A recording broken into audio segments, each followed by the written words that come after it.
Hi, chat. Hello, hello. Sorry it took me a minute to get in there. I was trying to, so, I don't know. I'm trying to figure out how to run my Discord live alerts, and I thought I could do it with Mix It Up, but it doesn't seem like it's working. So I don't know what that's all about.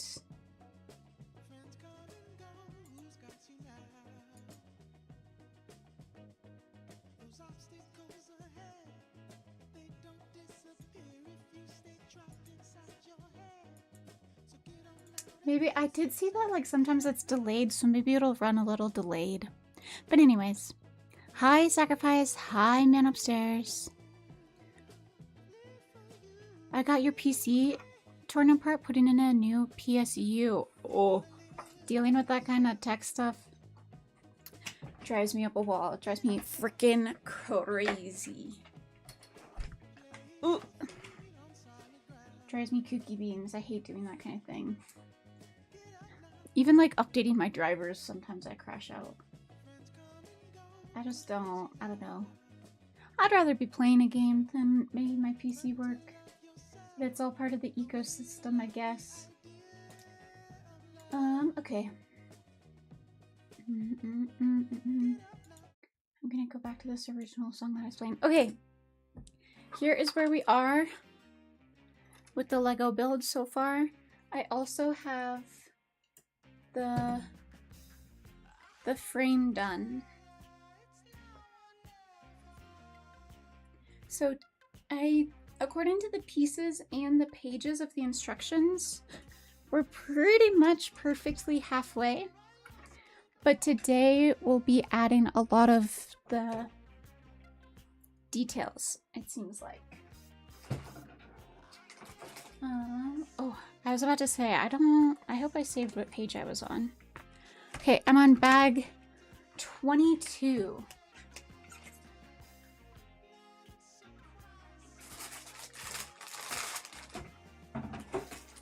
And I'm just hopping into it because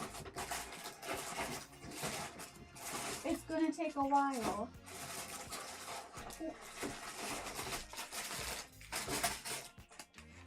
Of course it's the one like exactly at the bottom. Okay.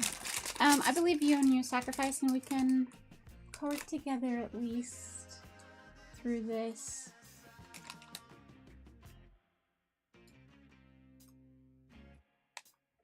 Okay, and the music and sound looks good, but let me know if not true. Okay, bag 22. In order to get a camera,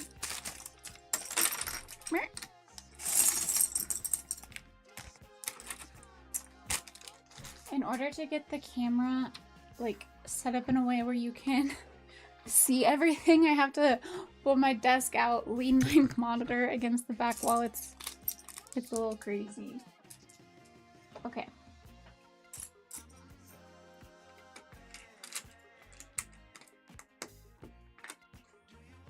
Oh, the first click of a Lego just hits different.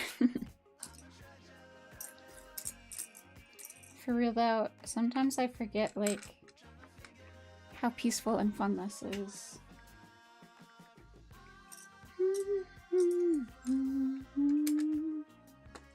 It's gonna be even harder this week because these nails are even longer. I need to like cut them and file them down, but I hate filing nails. It's like sensory overload a little bit for me. I hate having nails. I hate it, I hate it, I hate it. It just... The only thing I like about it is this clicky sound you can make with them, but otherwise I hate them. But because I really don't want to file, like, a psychotic part of me is like, well, maybe they'll just grow out long enough where I can just trim them and I'm totally back to my normal, regular, totally regular nail. Pretty sure it's a bad strat and that I'm gonna live to regret it, but here we are. I went on a hike yesterday. It was just on the precipice of leaving late enough that it was a little too hot. It's been kind of hot here lately, but the hike was pretty. There's so many less wildflowers. Gosh, I always accidentally like stutter on the word wildflower and wildfire, and I like mix them up. It's, I don't know, an obscure speech impediment I have.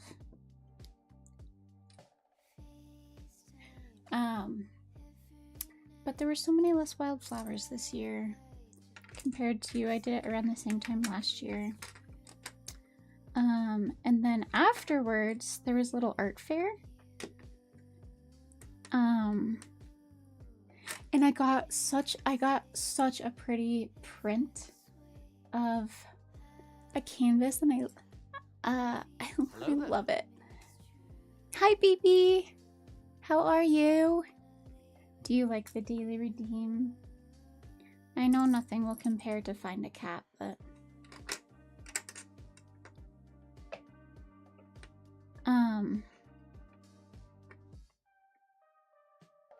what was I saying?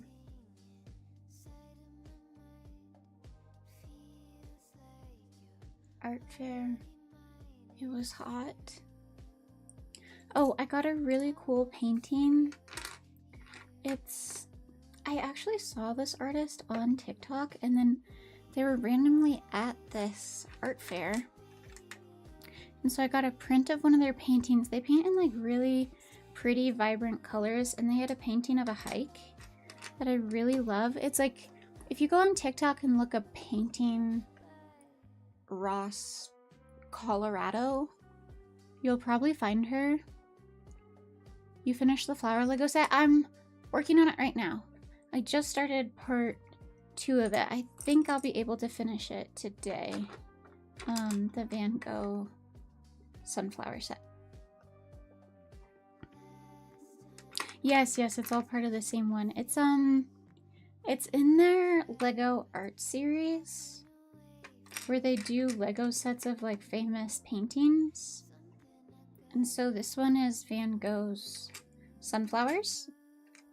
But they've done like Mona Lisa, Starry Night, The Great Wave.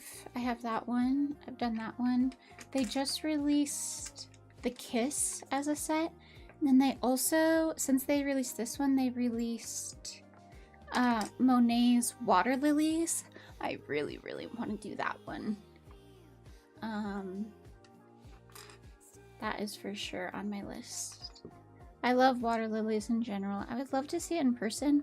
One time a Monet exhibit did come to a city near me, but the closest city near me is still pretty far, and that exhibit was always sold out, so I wasn't able to get it. Or get tickets. Hopefully I can get the Lego set at least. But yeah, and then this is the last panel of the background, and then we'll go in and start building the sunflowers. Like this will probably be one, and you can't see, but this will probably be one. This will probably be one. I assume this will be one. I tweaked my shoulder about a week ago. It hurts so bad, like lifting, basically starting here upwards hurts. And I tried to work out a little today. I was doing some upper body, but I could not do the lateral raises because it was excruciating pain just on the one side too, which personally, when like soreness or injuries are unbalanced, like you only feel it in one side, there definitely is like an anatomy word for like when it's only on one plane of the body. I'm trying to remember. But anyways, when I feel soreness only on one side, it scares me because I feel like that spells out injury. Ooh.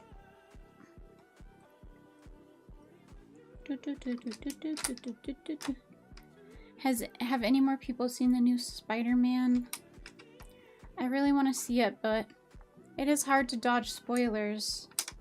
I'm scared I'm gonna know just like everything that happens by the time I'm able to see it. I did watch a lot of the streamer games yesterday. It's so silly and fun. It's a really good event. I would crush, I'm telling you. I really think crate stacking, I would have been some serious competition there.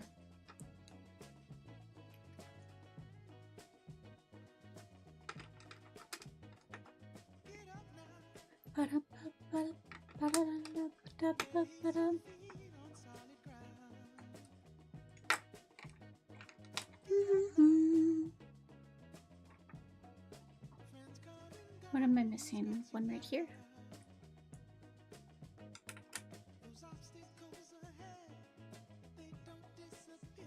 There were so many extra pieces. Oh, it's for the gaps. Okay.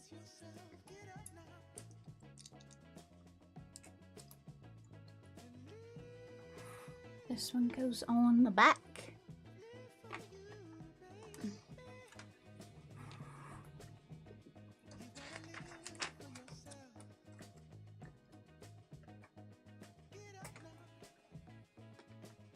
And then let's see.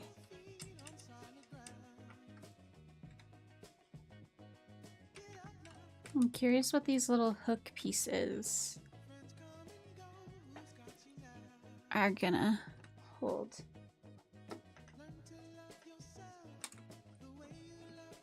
Oops. Try not to clip too much of my hair or my cat's hair into this, because it will be very hard to get out. That happened to me on the Great Wave.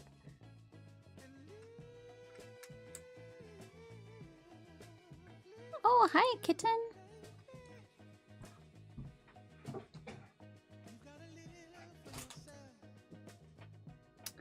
Okay.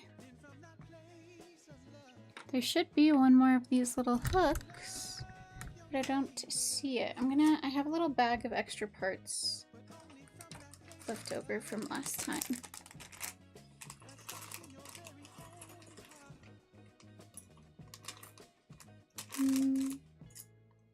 And none of them are one of those little hook pieces. Uh-oh.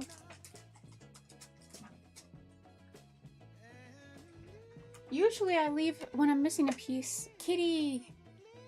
She came to say hi to you. She came to say hi to you, BB. Okay, usually when I'm missing a piece, it's left over in the bag, but there's no piece left over. And I'm missing one for this little square.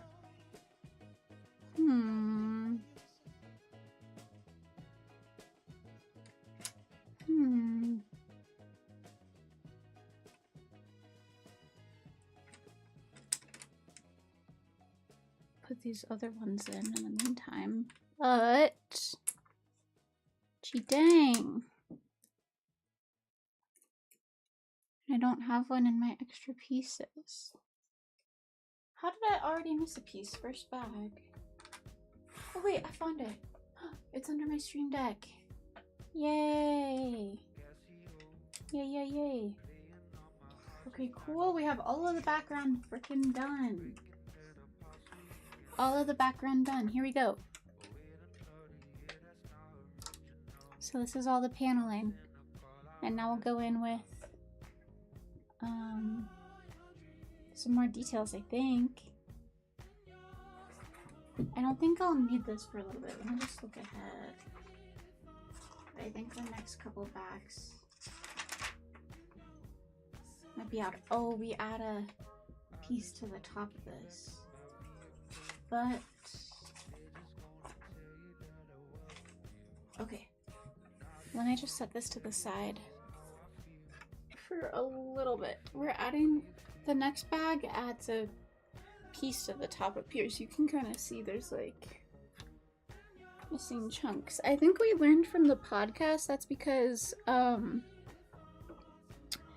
Van Gogh, in this painting, the original canvas he decided was a little too small, so he added a piece of wood to the top.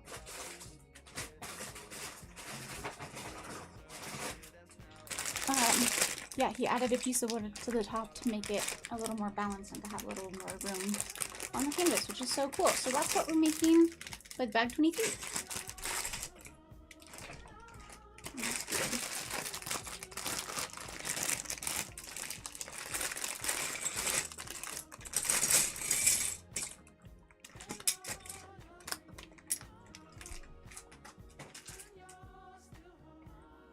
I moved the basket to the side and she's lounging like way off to the side. Okay.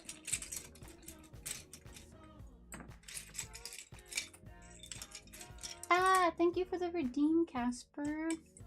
Sorry I wasn't able to game more last night. I hope you still had a great night. Let's see. Oh, here we go. Right.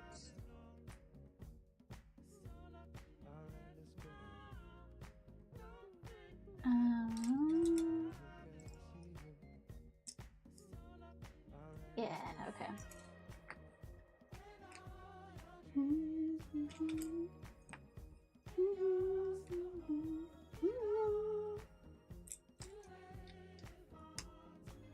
I like how they made this section its whole own section, since in reality it also was, you know what I mean? Okay, let's see, are these shorter ones or longer ones? They look like the longer ones.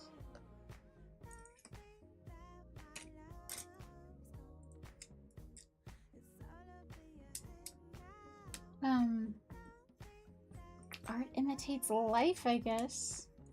So yeah, I guess once he started in on the composition, he realized he was gonna need more space to make it all balanced. And so he added a piece of wood to paint over. So in the real painting, you can see like kind of a white line. That's this like wood add-on to the canvas. So funny. Okay, now we'll make this, it looks like. It's so humid and I just groomed the doggies and I'm drenched. Oof, yeah, it's supposed to be hot here today. It's a hot one out there. We need rain so bad, but because there's been so many fires this summer in the places where they're, you know, the fires are still going, but then when rain comes in, there's no like vegetation left to soak up the water, so then it turns into flooding. It's like you can't win these days.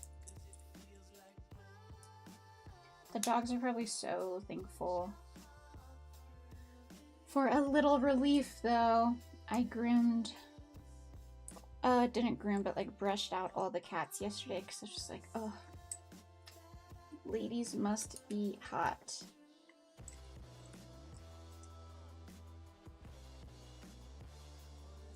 Wait.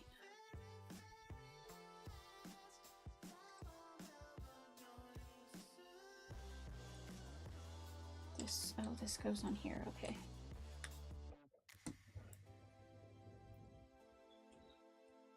And then we do the long pieces.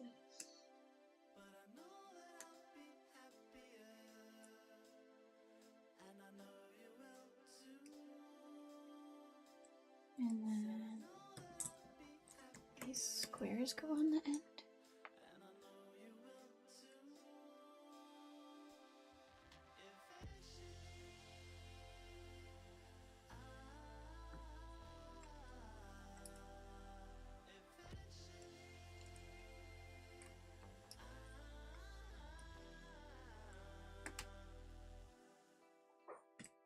Okay, I'm suspicious I didn't do this right, but let's see. Oh no, nope. It all lines up. It did all line up. My dogs are divas. My dogs are divas. They only like being brushed. But don't like their paws being trimmed. They are very specific. Very specific. Pets are so funny. Like, they really do have their own little personalities. She, kind of a princess. Kind of a little princess. She thinks she gets everything she wants. And it's because for the most part she does.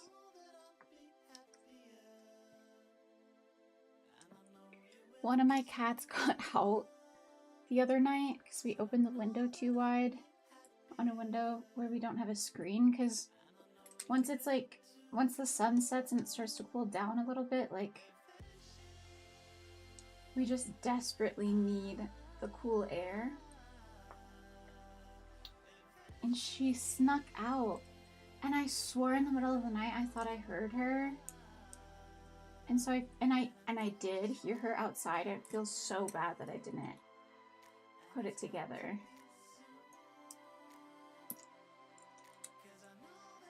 But we caught her on the cameras. Oh, I should show you guys. There were that mama bear and the two cubs came back back to the house last night. I should show you guys the video. Wait, no, I did this backwards. But all night you just see Lucy. She's the all black cat. She's not on screen that often, but you're gonna see her like checking the windows, going and sitting on the fence, checking the back door, checking the front door, and just kind of like doing loops ever so often to see if she can get back inside. Time to focus. You got this. I believe.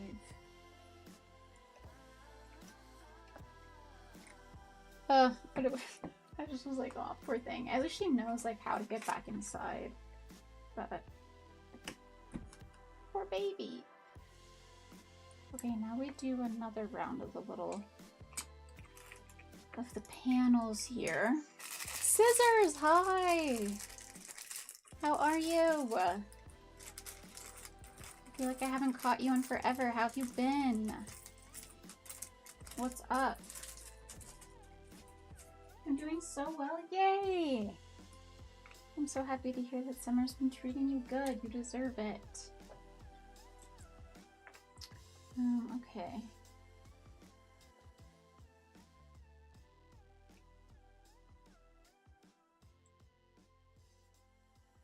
It's hot scissors summer and I'm in this bitch. Let's go.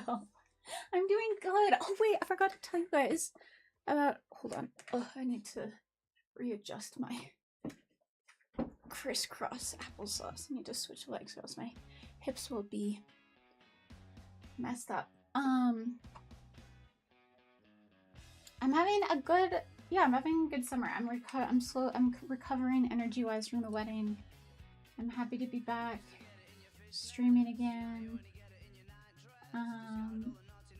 Yeah. And I went to an art fair yesterday, and I went on a hike yesterday. It was really nice. What have you been up to? Okay, so yesterday, let me show you guys actually, just on TikTok, this artist. I saw her online, and then I was so lucky that she happened to be,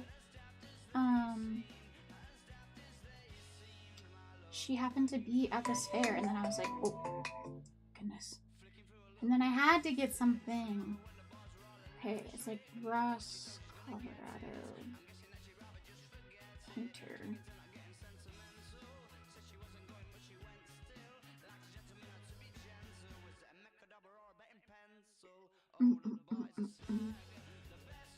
So I didn't get the original. I got a print of this painting yesterday and put it in my hallway, but she does like really vibrant colors. This is not the one I got. I'll show you the one I got.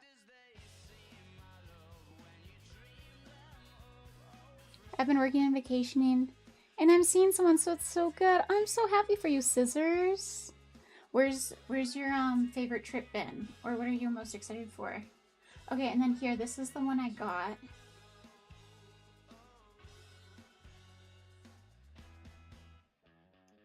I got this painting, a print, and the frame was in a really nice light wood. I loved it so much. Aren't the colors so pretty? Island Mujeres in Mexico. What part of Mexico is that in? I've never been to Mexico. I would love to go someday. Yeah, and it's like, it's in the hallway, like right outside my bedroom. So when I walk out of my bedroom, like first thing, I see this bright, colorful painting. So I'm hoping it'll be, you know, like a dopamine boost. It was unreal. You recommend? I want to go to Mexico someday. Also, incoming ad break, everyone. I'm so sorry. I'm so sorry. Yeah, something to get the day started in the best ways. Exactly! Like, instantly I see a really pretty painting. I feel like that's the perfect way to start your day. Oh, I'm so blurry. Hello?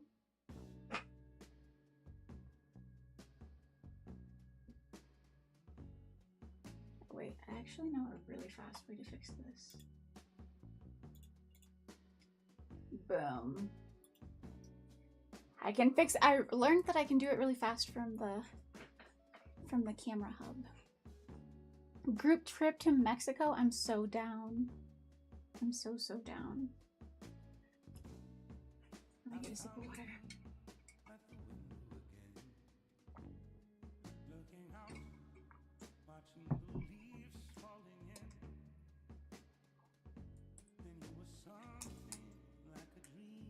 Group trip to Mexico? I'm so down. When I wake up, I instantly count down from 5 and then get up and open my window and get a breath of fresh air. That's such a good strategy. I should do that. I have a coworker who swears by, like, she goes on like a short run first thing in the direction of the sun so that the sunlight can like wake her up. Okay, one of the little panels done. Start on the next one. The other thing I got is I got these really cool glasses yesterday. But I was out running midday errands. I needed lunch, so I stopped by a Firehouse sub. And now I'm back home. About to eat and chill out for a bit. Hey, let's chill, let's chill. I chilled so hard yesterday. It was incredible. Like I said, I watched a lot of the streamer games, and I did intend on like getting more done yesterday, but that stream just ran kind of late, and I was like, you know what? It's Saturday. It's already my chill day. I'm just gonna lean into it. Not a mistake. It ended up being awesome. The 14 milk crates, I know. Dude, she did even more after that in the finals. I think she did 16, like the max you could go. That is the one, like, voyeuristic one that I get. I'm like, I could do this. I could do this. I know I could make it to the top as long as I had a good, speedy person. Because the other person in the finals, whoever the runner was, wasn't helping the girl, like, who was standing very much. You know what I mean? The other thing that was driving me crazy when I was watching it is some of the teams, like, the person standing on the boxes would, as the person was running to get the next box, they wouldn't, like, prep to stand on the next one. So it slowed the other person down and it slowed the whole group down. It drove me crazy. Bad strats. Group rates are amazing. You guys will get good prices for real? Scissors, does this mean you're not coming with us? Was that your nice way of saying you won't be joining us? What the hell?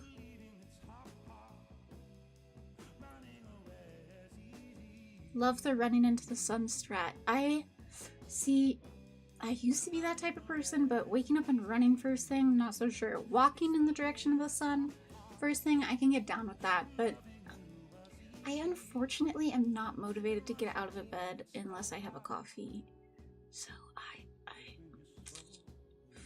unfortunately need a coffee. Yeah, I need a good partner. See, people weren't strategizing very much. They were just kind of like going for it, and there was a strat for sure. And Maya and her partner, I think it was Nicewig. I don't know, I haven't really watched his streams, but they were dialed. But yeah, I was getting a little voyeuristic. I was like, dude, I would crush this. I just like, I know I could lock in and really crush.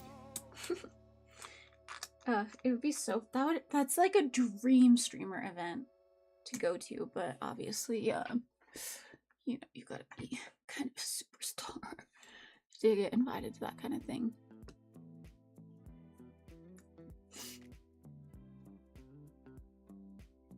We need you to be proactive. Exactly. Like, Maya's teammate was like stacking the crates for her too, so she had less work to do. But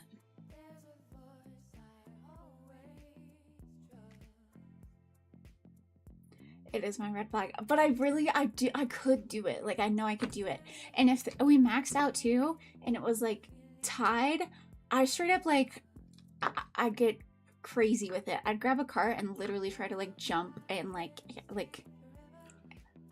I can get competitive with physical sports. Not as much with like video games, ironically. Like with video games, I'm kind of like, I'd rather be silly. But with little silly like field day activities like that, I'm like, I must win. I have to be good at this without ever having really tried at it before. I'm that type of person. Wait, I need to do this panel first.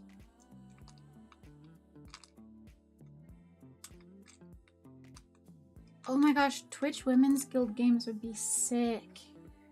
Like a field day, but all ladies? That would be so cool. Hi, Brick Click Snap, welcome in.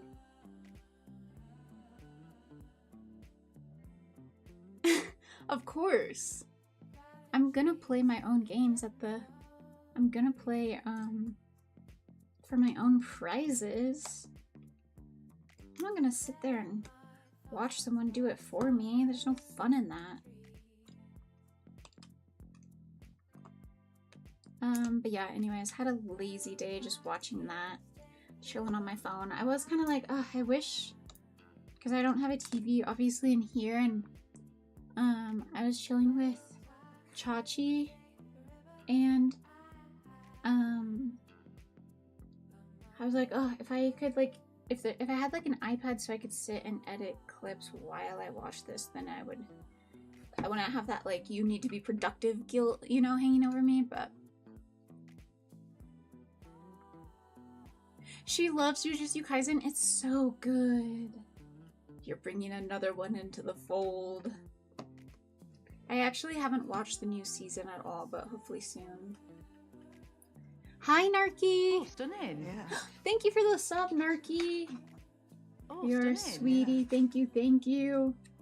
12 months! Hey! Narky just hit a year, y'all. Say congrats to Narky. Thank you so much for a whole year of subs. Like, dang. That's so nice of you.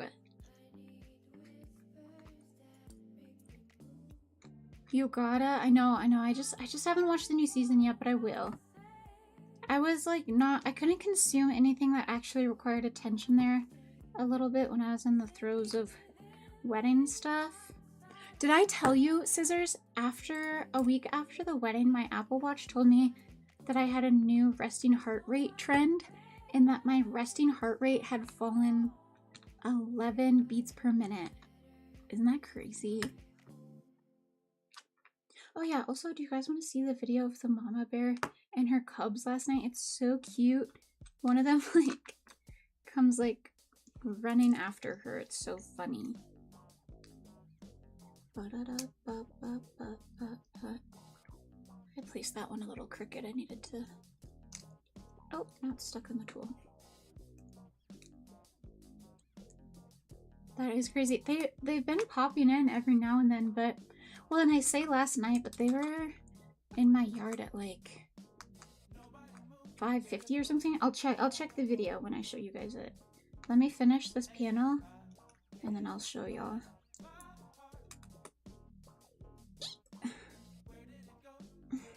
I also need to show you guys. Okay, so I got the painting that I showed you. So pretty yesterday. Well, it's a print of a painting, but you know, it's a painting to me. But I also got these really cool glasses, and they're dishwasher safe, and they're like glass blown. They're so pretty. I regret not buying a vase for flowers because I have flowers in my house a lot. I saw the vase after I'd already grabbed the glasses, so I felt like committed to buying the glasses, but I wish I had gotten a vase because that would be really cool. But I was so stoked that they were dishwasher safe. I was like, oh my god, this is the perfect art. Oh. Look at what I did. I don't think that's how it goes.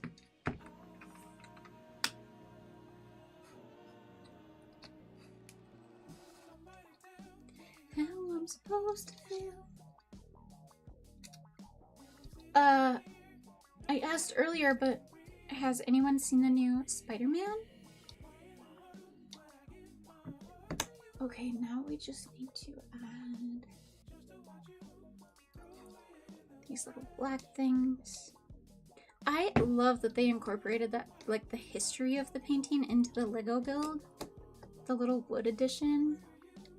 I think that's so cool. Ooh. Hello?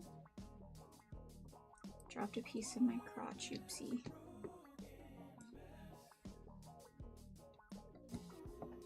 Okay. This, and then I assume we attach it.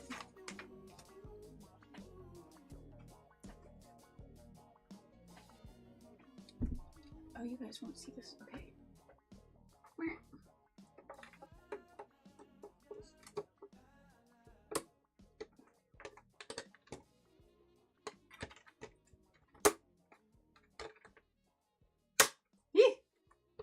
That was really a snap. Ta-da! Okay, and then I think we probably put these in the gaps.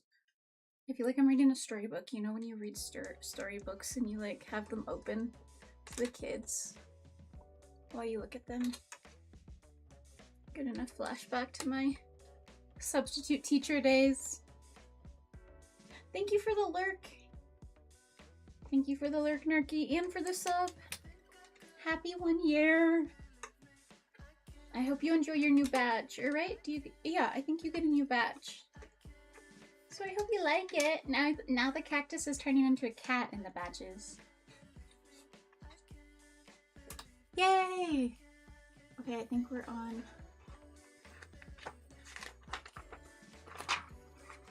Yes, we're on a new bag. Okay. And we're building on top of this, so I'll leave this out. You were a substitute teacher? I was a substitute teacher. I was a substitute teacher, like, when I was on a break in college. I had, like, a semester off in college because none of the classes that I needed were being offered in the fall semester, so I had a random, like, fall semester off where I just worked a lot, and I worked as a substitute teacher during that time. Yeah, because you could get a 1-year license with just a high school diploma or a GED, and then you could get a longer 3-year license with a bachelor's. So I had a substitute teaching license, and it's kind of like a side gig because, you know, you work like, usually you just work like 1 day at a time. But yeah, it was exhausting, I'm not gonna lie. It was an exhausting job. And there were definitely some classes that were better than others. I remember one time I went in and you would like check in with the office in the morning and get your pass and the keys to the classroom and the instructions that were left behind for you.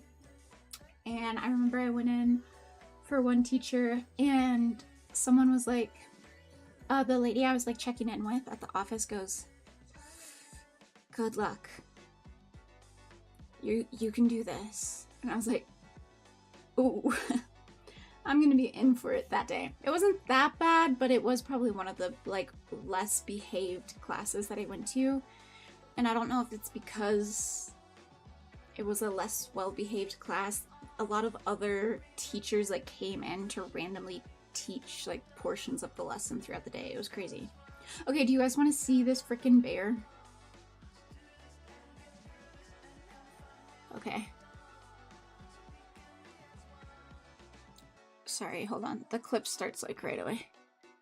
Okay, so there's Mama Bear. And then there comes one cub, there comes two cubs, and they like are running after her to catch up. Isn't it so cute? The cubs like almost do look like dogs. Yeah, this is the second time that they've come in my yard. They were in like a week ago as well. Okay, bag 24. Bag 24.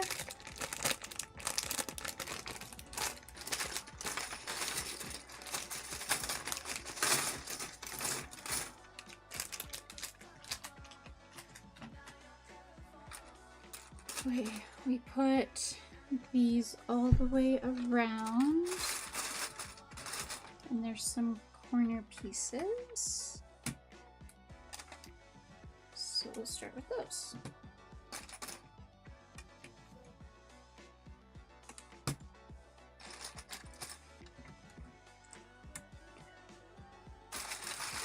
You guys ever get wildlife by your house? I've had so much this summer. We don't usually have bears close by, but I think because of the warm weather, not as many like plants have been out and about, and so they're coming like into neighborhoods.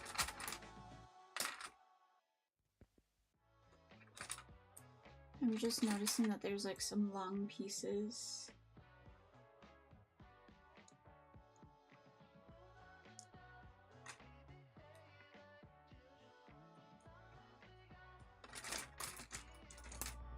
There's different sized white ones. I thought this was going to be such an easy, speedy round. I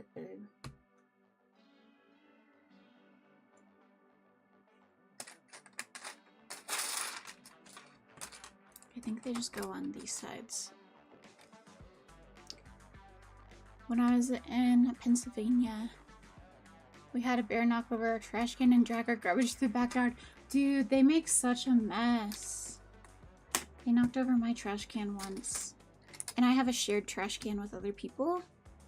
They put, and someone didn't, we have like a bear protected trash can, so the latch on the top locks and you have to put your finger like inside this tiny latch. So like, aside from brute force, like a bear's typically not able to open it.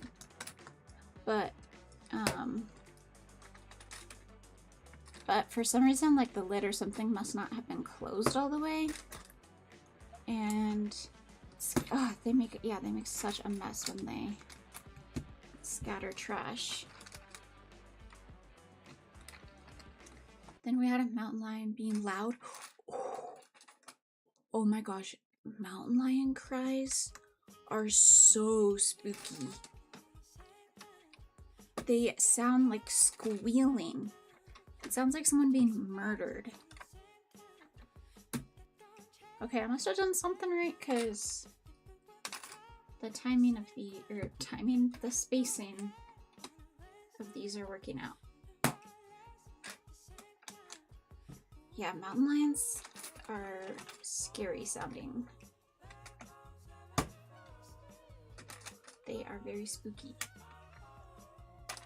Never gonna cry anymore.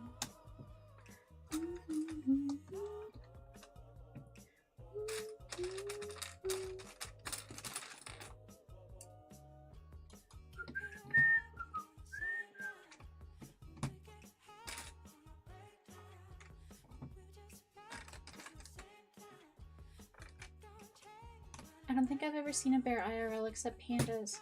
I've only seen one IRL. Like, I mean, I've seen the cameras, but... Oh wait, actually I saw one outside my front door the other morning. Other year. It woke me up because it was making noise, trying to break into my trash can. And, so I woke up to go investigate, like, what the noise was, what was going on. And it walked right by my front door, but it didn't really linger. It wasn't really, like, interested in me. And my cats were sleeping in the window, and they could not care less that a bear had just walked by the front window. And then one time when I was working at, like, a late night craft cocktail place, a bear, like, ran across, like, the main road right in front of my car, but it was pretty far away. I mean, these bears are, like, right outside my bedroom window, but I'm fast asleep, and they're not loud or anything. I would definitely rather have a bear around than a mountain lion. Mountain lions can be super dangerous. I've also seen some skunks this summer. For like a week there was a skunk. Hi! You coming to check out the Lego build? How are you doing? And this wild animal, dude, you're kind of showing your butt off, not gonna lie. You're kind of putting on a show. Ooh. I'm jealous of the wildlife you have around you. I mean, granted, I wouldn't even know most of these things were around if it wasn't for the fact I had cameras. Animals I see IRL a lot are like cows,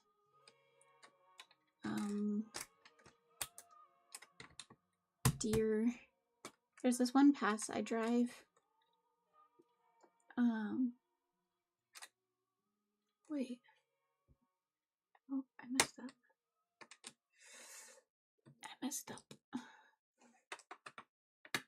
There's this one pass I drive to get to Denver where I see moose sometimes. I think that has to do more so with the time of day that I drive it. Like, I either drive it in the early evenings or at night or like dusk. I drive it like dawn or this past like dawn or dusk, and that's when wildlife is kind of more active.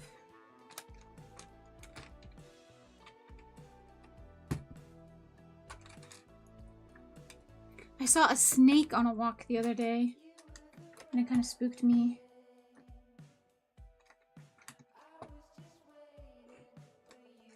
I don't see snakes that often, and it was only a little like tiny gardener snake, but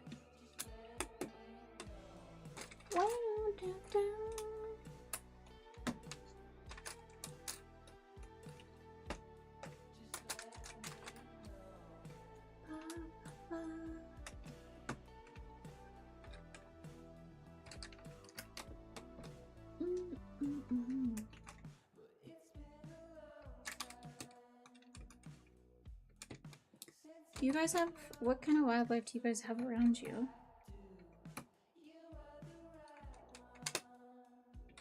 A snake? Yeah, it was a little gardener snake, but its head was so much bigger than its body. I don't usually see them on my walks, but I was, you know, you get close enough and it starts to like slither away because it's scared too. And my feet were literally like on my tippy toes, like, like trying to keep as little surface area on the ground as possible.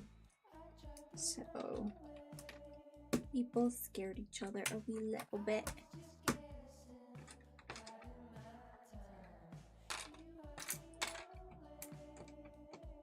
But it was like just a tiny little green garden snake, but like sometimes I see snakes so rarely that I forget that that's an option, you know what I mean? That it is in the realm of possibility to run into one of them. Especially because I do I do love my little walks.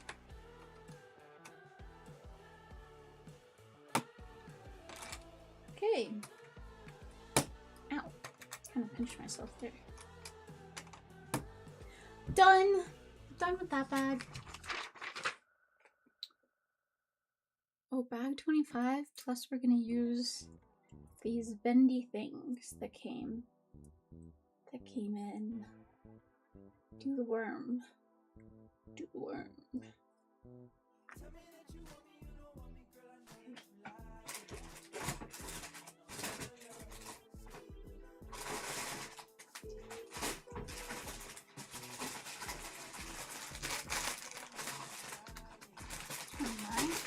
26, 28. None of those are 25. Okay, I gotta go fishing. Here. Ooh, first one I grabbed, 25.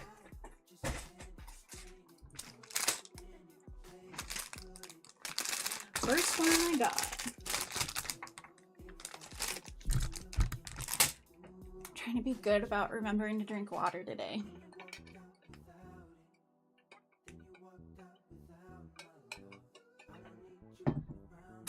Okay. Bag 25.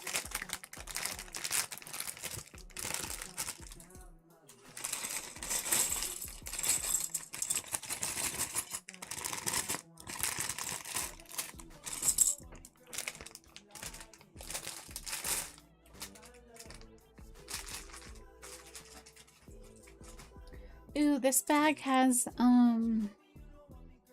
like a custom painted piece of Vincent's of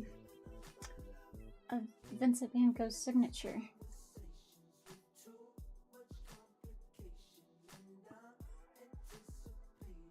Let me get it to focus.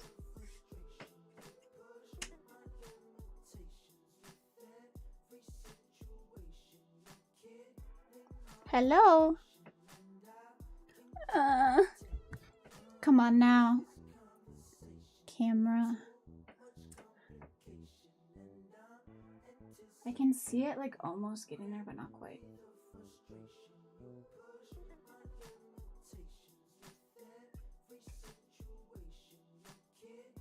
Let's see if the camera trick will work. There we go. Okay. So this bag has the custom painted Lego piece with Vincent van Gogh's signature. And we learned from the Lego podcast that comes with this set that Van Gogh only signed 20% of his paintings, which is so fascinating. But he signed this one because this one was a gift, or at least was gifted at one point in time to someone he was sharing a home with. Isn't that so interesting? Okay. This is where the directions, I feel like, get a little more complicated because these detailed pieces just kind of go in like random places. So I'm gonna have to be more attentive and on top of it.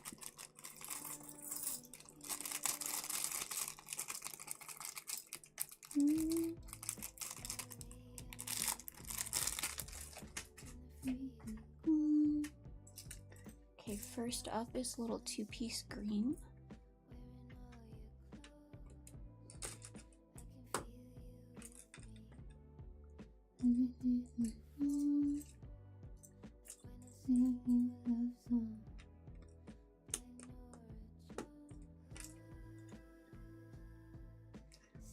And really, the Marias are just some perfect music.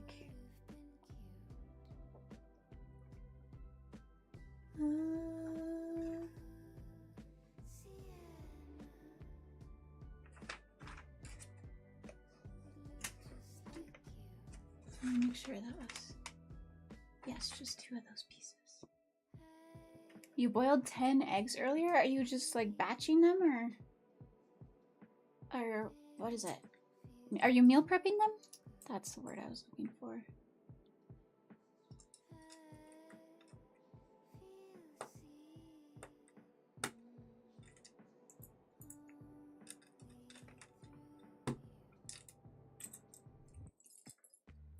This piece is also cool. This curved green piece. Ooh, do you, you know what I love is a pickled egg. Do you ever put them in like, do you ever marinate them in like vinegar or soy sauce or anything like that? Oh, this isn't working because I missed one.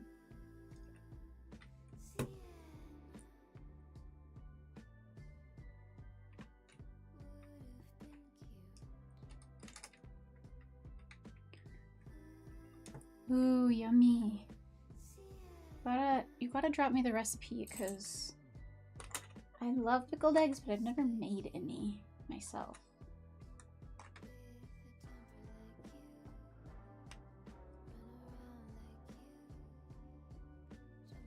Okay, now we'll put this one here. And a little tiny triangle one.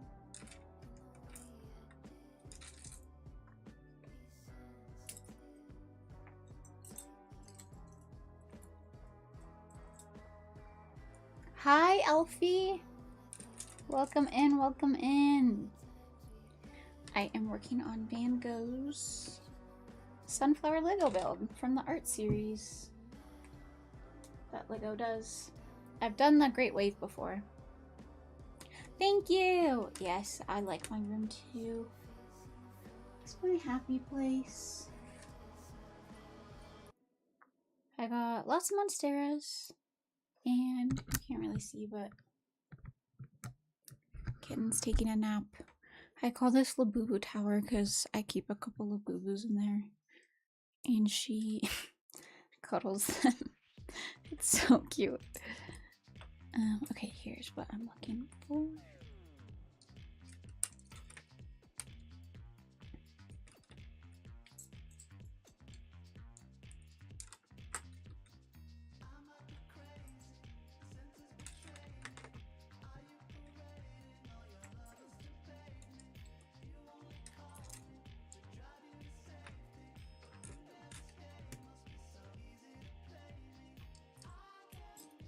Do you build any Legos, Alfie? It was good. I'm happy it's over. It was a lot of stress and a lot of pressure, like being on display, and I want everyone to like have a good time and everything. I'm a person who like relives conversations, like looking for something I might have like said wrong or something. I missed so many of your streams. Oh my gosh, no. I mean, I took the longest break from streaming I ever had. I was gone for 3 months, and prior to that, I'd only ever taken like a month off or something when I had like bad mental or something going on. So anyways, I mean, there were like some hiccups, but I don't think most people would have known about them, and people are funny. Like, they just say things sometimes, like, not realizing that it might not be like helpful in that moment, but for the most part it was super lovely and I felt super loved, and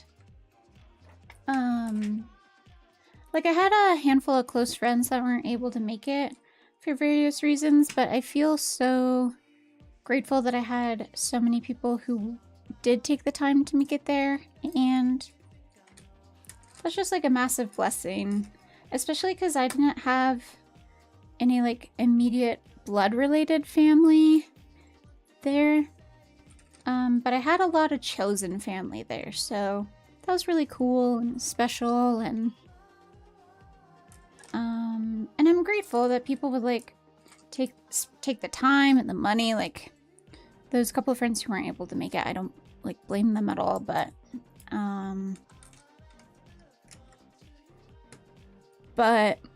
all the more so, like, it feels so nice that some people really went out of their way to like celebrate and spend time with me, and I was excited to share Colorado with people, and yeah, it was a good time. I had so much fun. Too much fun. It goes by so fast. Like, all the cliches people say about weddings are so true. Like, it's gonna go by so fast. You're gonna feel like you barely got to see everyone. They weren't kidding. Like, I guess some of those cliches exist for a reason. But yeah, it was a great time. It was a great time. And, oh shoot. Wrong piece, wrong piece. And my body is definitely,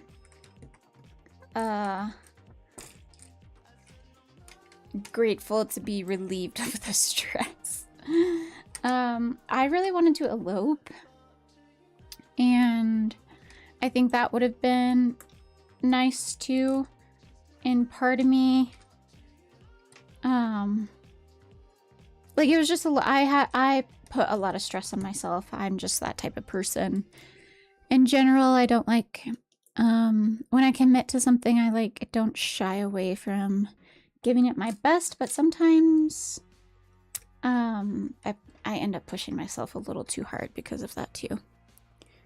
For the most part, I grew up in Colorado. I was in some other places, but I don't like maintain like connections to those places anymore.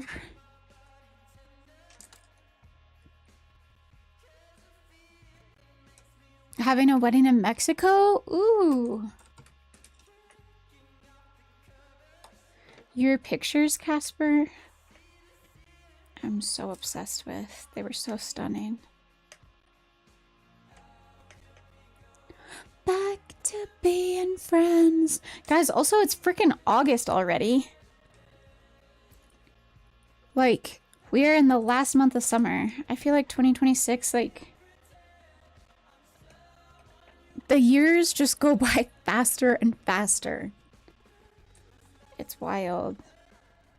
Okay, I'm getting a little lost here.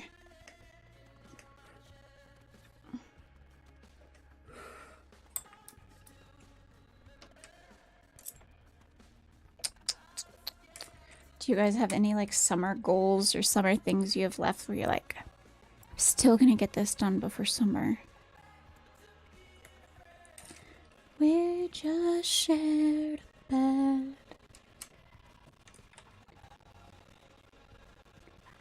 What day was your wedding? We did like Friday evening and then Saturday ceremony. I felt so angry. I felt like throwing up in the morning. I just being the center of attention and having people and hosting people, and I want to make everyone feel good, but I just only had so much time, so much capacity, and I started to run behind and had to rush through things, and that didn't make me feel good. And then there were a couple like detail things that went wrong, but we did Saturday, and I wanted it to be near the, oh gosh, I keep picking up the wrong piece to put down. I wanted it to be near the solstice because, first of all, I just kind of liked that. Dang it, this is off a little bit. And then also because then the sun was going to be up for super long, like as long as possible, because, so yeah. That's why we chose that.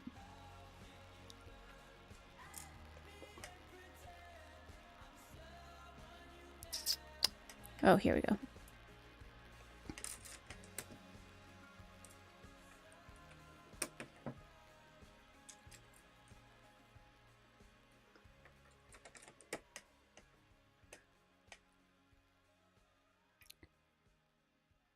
You didn't know when your parents got married until last month. They celebrated 30 years? That's so awesome. That's sick.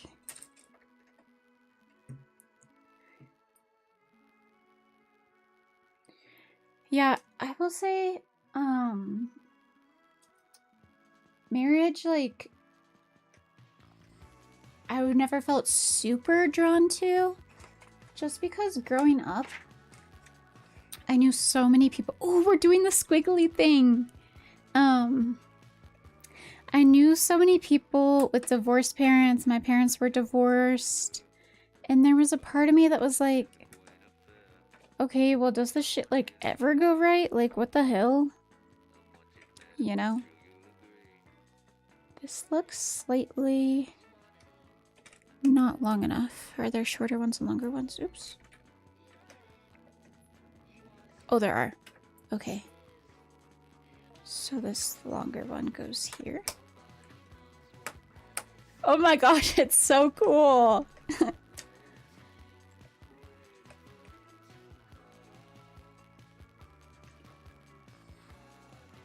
Wait.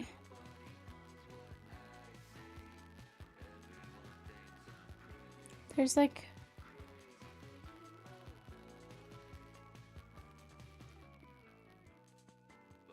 I have a missing gap right here of stuff. I love adding these little squigglies. When is theirs, Narky? In June? Okay, I think I see the extra pieces that should be here. Oh no, that should be a yellow piece.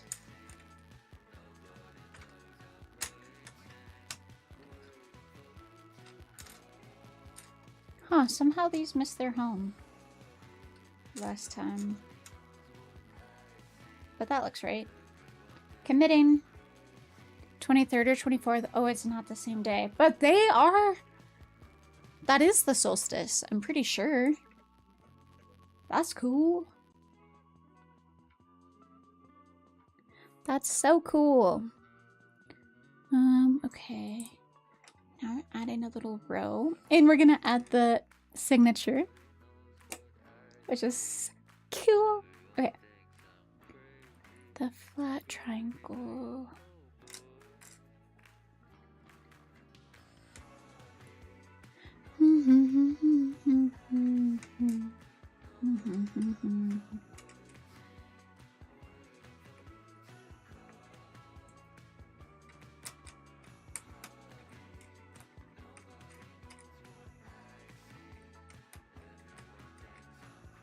Is this supposed to be over one? No.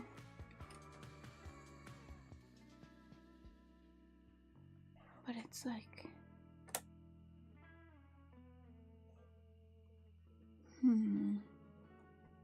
Part of this doesn't look right because in the directions it looks like some of this dark brown's supposed to be poking out, but...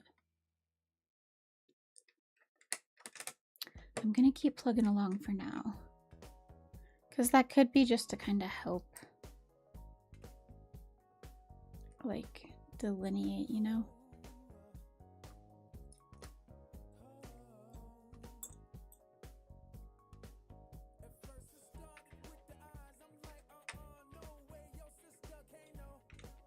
Okay, I'm putting this one on. Vincent.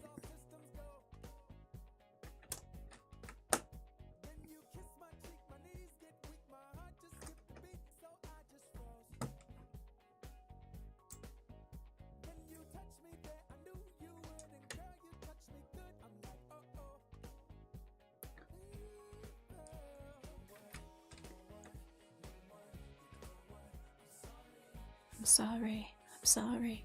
You boiled them wrong. Oh no, what went wrong?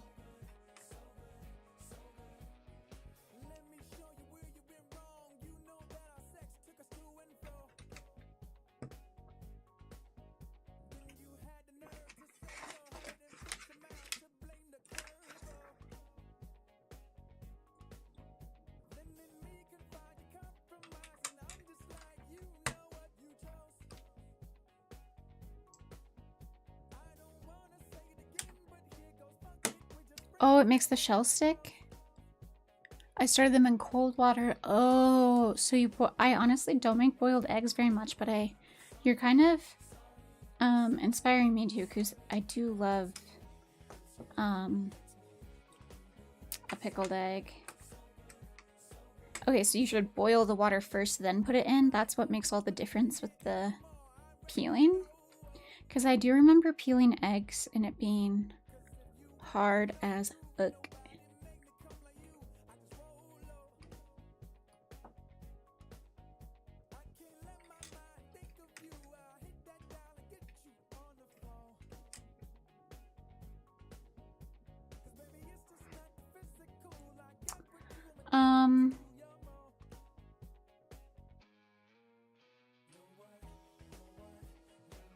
I was right. I put everything a little smidge too low. I have this whole section right here to redo. Unfortunate, but you know what? It means we just get to build some more. There's always a silver lining to be had. But these are going to be a bitch to get off. Hi, Chachi! Maybe that's what I was saying. I think Casper's just trying to get a vacation in Mexico. Watermelon worm. Dang it, I'm mad I messed up. I should have caught that sooner. I think I was just excited.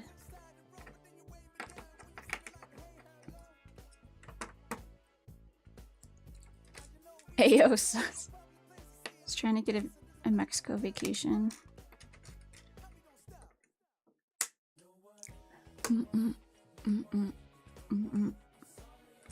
Sorry. Hurts me, it hurts you, it hurts me, it... So good, so good.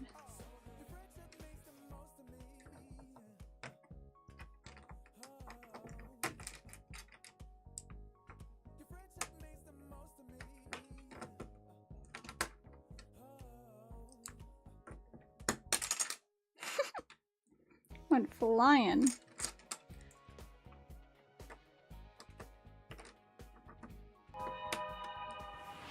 Chachi!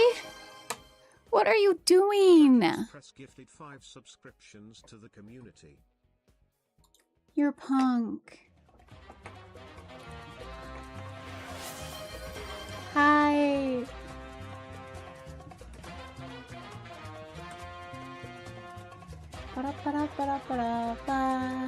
I hope you guys got gifted subs. BB, you got one. Thank you, Chachi. That's so nice of you guys. What a punk. Yeah. Chachi. Yeah.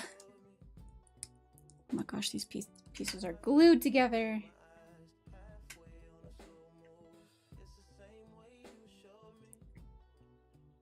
Ba, ba, ba. And bits.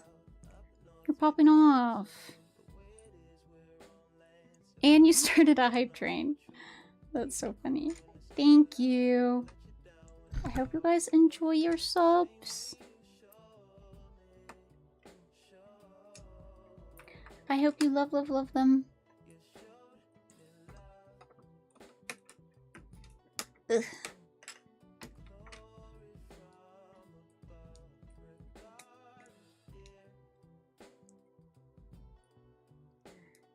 Yes, thank you, Chachi. So nice of you.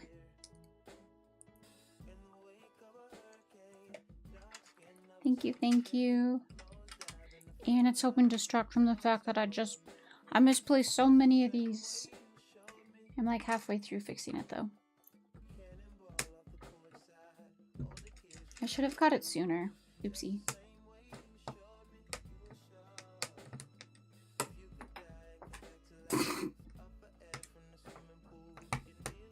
That piece wanted to take a trip to the moon. This little tool they send is so helpful. I've used it so much. Whoever pitched this over at Lego, they deserve to be memorialized.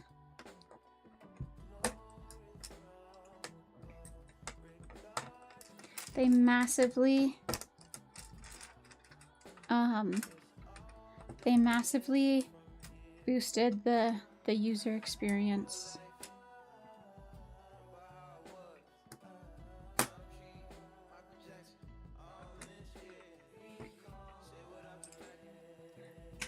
Let me go grab that piece I launched. And take a sip of water. I'm being better about it. Oh, my hips.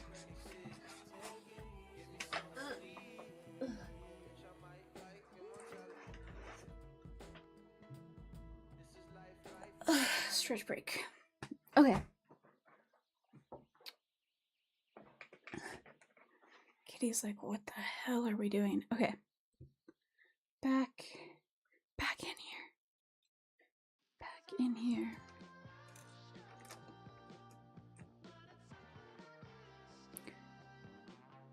How's the build coming? It's good. Here, I'll show you the full thing.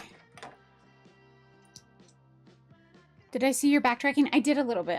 I put like this part of the pot too low. But look, I just put this signature on. And here's where we are so far. I'm on page 196 of the directions. I think there's about 305 pages. And I'm about to do back 26. I think there's about 36 bags. So I'm gonna get into building the actual sunflowers soon, I think. Which is exciting.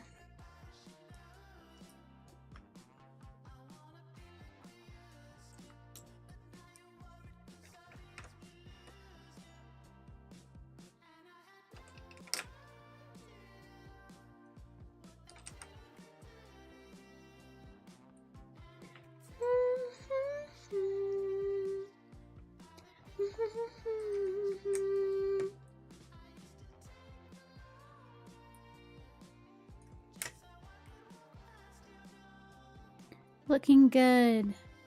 I know, I'm gonna have to, I think I'll put it around here next to the Great Wave one, but I definitely really want to do the Water Lilies one that they did with Monet, because that's one of my favorite, like, classic famous paintings, I guess.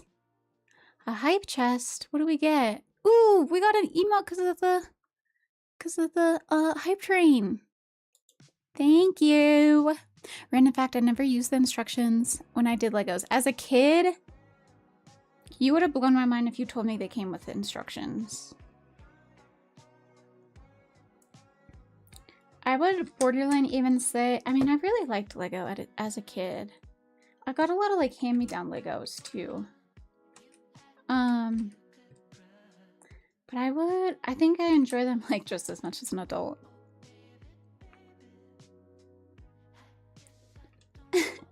You didn't use instructions either. That does, for some reason, that doesn't surprise me, Chachi.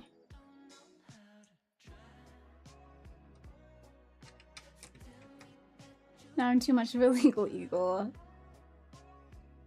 I didn't know there were instructions, yeah. Me either.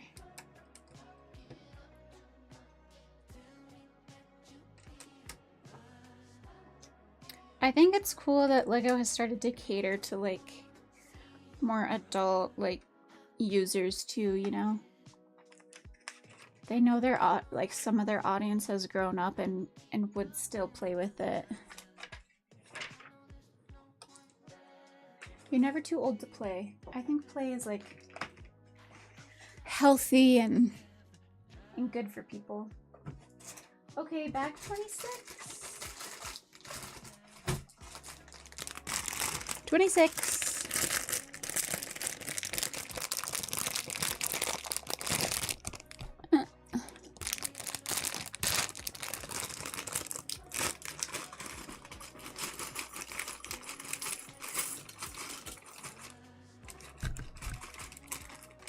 Look at Kitty. She's like curious about what's going on.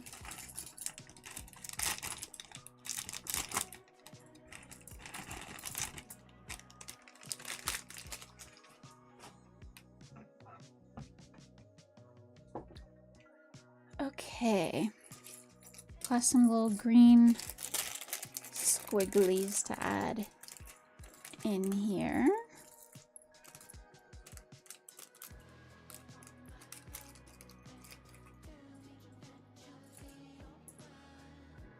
these little guys. I peeled 6 eggs and I'm so done with it. Hey, you're over halfway. Don't you you have 10, right?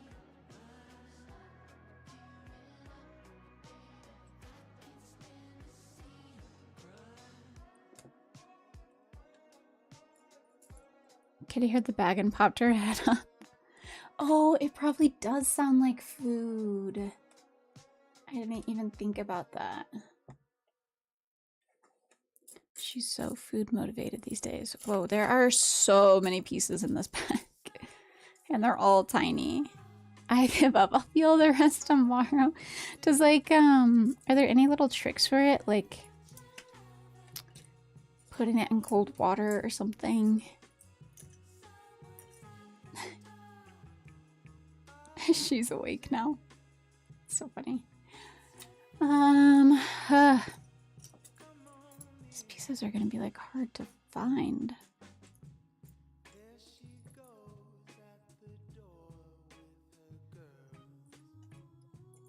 This is insane. This is so hard to sift through. All these pieces are only like 1 or 2 squares. And they're all just different browns. Oh, I think I found one that I need.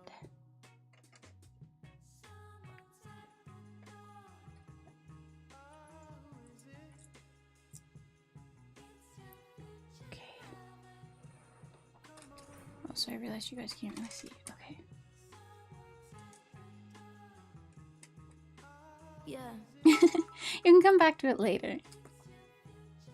Thank you for the biddies. Dude, okay, so bits are called so many different things in streamer culture. I feel like we really need to nail down and pick one. Because some people call it biddies, some people call it bits, some people call it something totally else. Totally something else. I'm trying to remember. Oh, cheers. Like, which one is it, team? Thank you for gifting. Oh, thank you for gifting Scissors a sub. I know Scissors is gonna appreciate it. Thank you, Narky. That's so nice of you.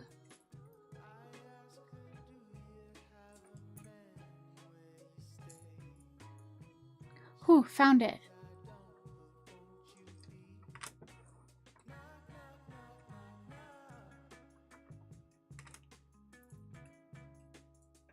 Okay, and then we put these greens on top of each other. This goes up here.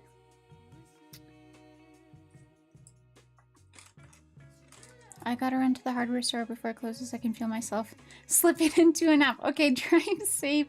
Drive safe, Casper. Thank you for hanging out.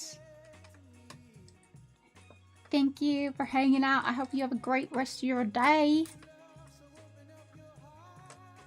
I don't know why I developed an accent there, but it's all fun around here, you know?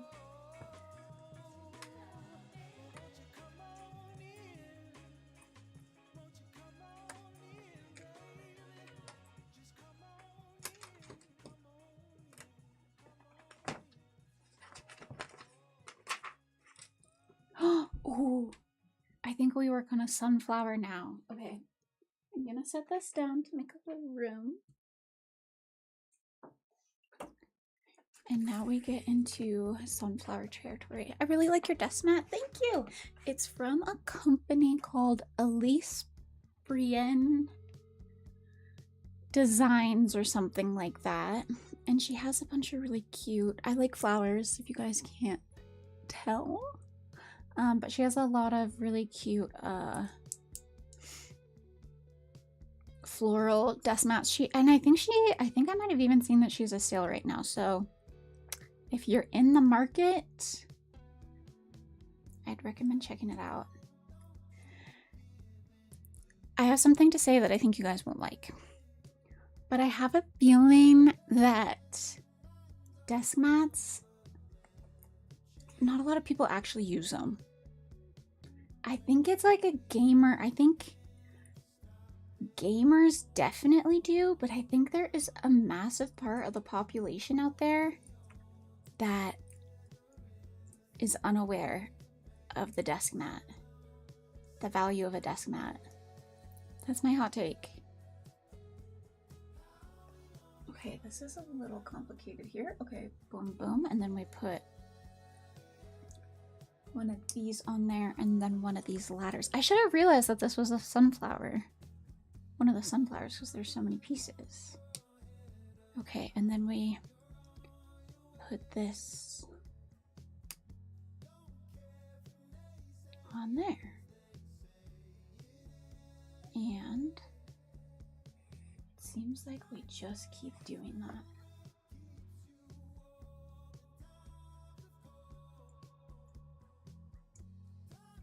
Is the value of a desk mat? It will protect, so like I have a wooden desk and a desk mat helps protect the desk from scratches. And it also, I mean, if you are a gamer, you're gonna have way smoother mouse movement. And if you have one like me, if you're anything like me, it's also cute. I'm becoming a bigger fan of like, because I moved around so much when I was younger, I like wanted to own as few things as possible so that I could like get up and go if I ever had to. And now that I have my own place and like am solidly planted here, you know, we all find ways to grow where we're planted. Now I'm leaning into like having little trinkets and little things that make me happy. Like the longer I live in one place. Because in my adult life, this here where I am right now, I've lived here longer than, honestly, including childhood too. I think this building that I currently live in is the place I've lived the longest. Which feels good. Like, it feels good to have homes somewhere, you know what I mean?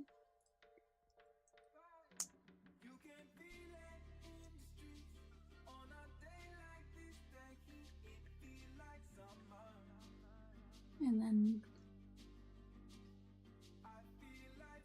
okay.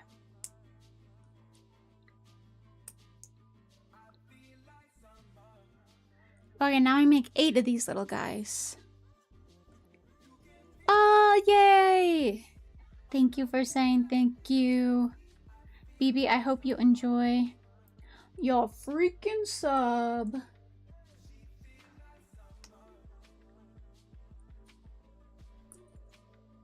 She feel like summer. Oh, hi, Goob. The sun has just traveled around the planet. How are you? You're back to work soon, right?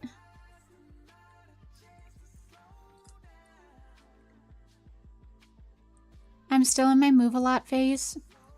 Sending you my love, Narky.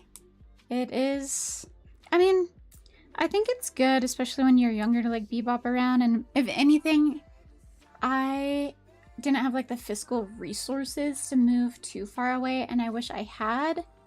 But now I'm thankful and happy. But moving a lot does suck. I've always said that, like, when I go to hell, I'm gonna get there, and the devil is gonna go, okay, time to unpack everything, put it all away. And then as soon as I finish doing that, he comes back and he's like, okay, time to pack it all back up again. And I just do that for eternity. I moved all over the world the last 9 years. All over the world? That is cool. See, that makes me wish I was like you. Hi, Cam. Welcome in. Back to work tomorrow. Okay, well, we're all just building Lego today to avoid our Sunday scaries. We can do this together. 4 continents. That is so cool. Okay, what was your rank your favorite to least favorite, please. This is information we need to know. The rest of us need to know. Need to know. I actually was thinking about this morning. So I live in a small town, and I do someday want to move for sure, and the culture can be a little like monogamous, not monogamous, homogenous. Getting my us's mixed up there. But every now and then, like, sometimes people who like used to live here and moved away to somewhere bigger, like, I know they don't mean harm, and they've done for themselves in life what was right for them. But sometimes I get a, like, you're there, or you're in this quaint little place. And I know those people don't mean harm, or they're like, everything's kind of the same here, huh? And they're not wrong. But sometimes it stings a little bit, because I feel like it overlooks something else I've achieved, which is I'm so, like, I'm content. And that, to me, is such a massive achievement. Like, I think we really overlook in life the value of, like, being satisfied. Like, I think sometimes there's this notion that we have to, like,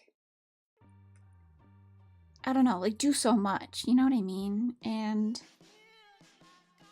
dude, it's such an accomplishment to, like, for the most part, not every day is gonna be perfect, but, like, for the most part, like, I'm pretty happy.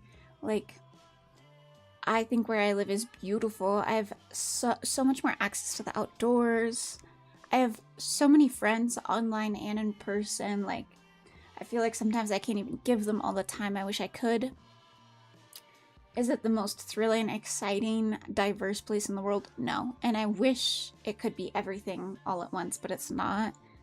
But I am happy and loved and healthy. And I feel like that's an accomplishment. Like, we don't give enough credit to, like, to some of those minor wins about just, like, how, like, finding contentness and happiness in your daily life. You know what I mean? Only besides the temperature tomorrow, though I'm working in the cold all day. Oh, yeah, I feel like everyone, I'm not in the hottest temperature in the world, but it is hot for where I am. Everyone is dealing with the heat this summer. It's bad. Okay, Europe best, then Australia, then Asia, then North America. North America last is so fair. North America last is so fair. Where you were in Houston, NOLA, and NYC. Ooh. I've been to everywhere but Houston. I've only been in Texas, like, for layovers and airports. Yeah, what's your peak? What's your peak? So it'd be Europe. What's your top? What's your peak city? There's so many cool places in Europe. I'm so jealous. Like, so many cool things are in such close proximity in Europe compared to everything's really spread out in North America. And transportation in North America is abysmal. I'm American. I say unproudly, by the way. That came out like I'm proud of it, but I'm just excited to yap. The nature of the US does have a lot of sprawling nature, and I do think that is a positive.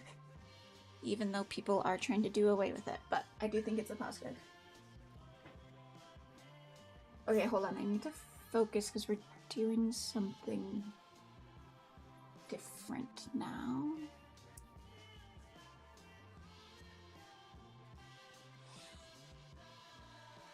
And I make 2 of them like that.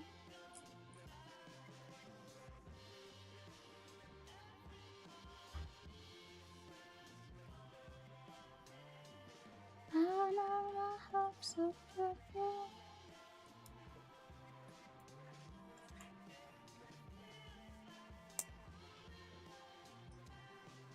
Okay. And these go on. Oh.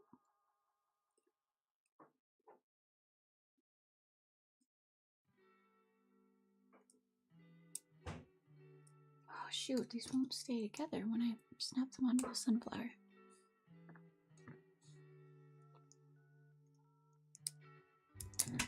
Oh god. Ah!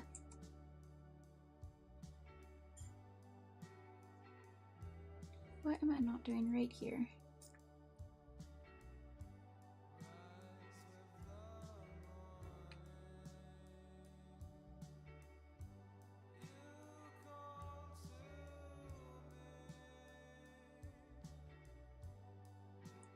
Is it because it won't snap on this part?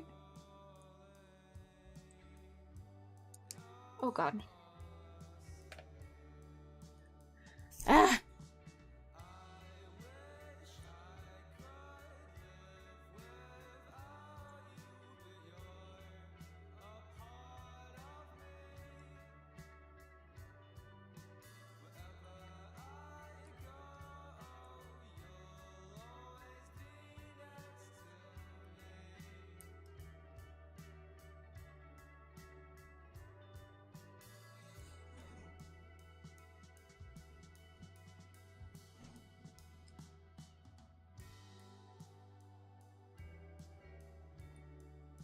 Maybe I need to scoot all of these down is what's going on.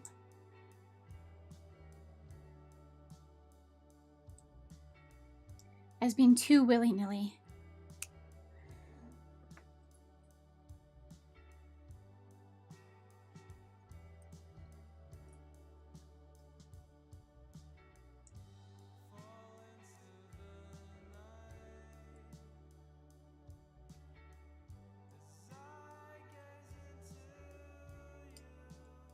Okay, here's where we are.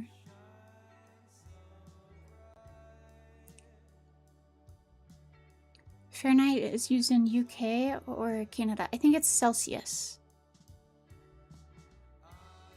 Or wait, Celsius is in Canada. I'm Fahrenheit. I think America's the only Fahrenheit. I know. She's getting curious about what's going on. Hi. She's gonna go for a crazy jump here.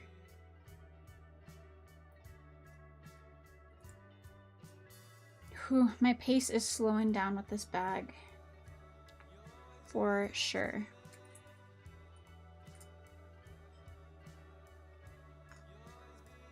They're just all such tiny little pieces.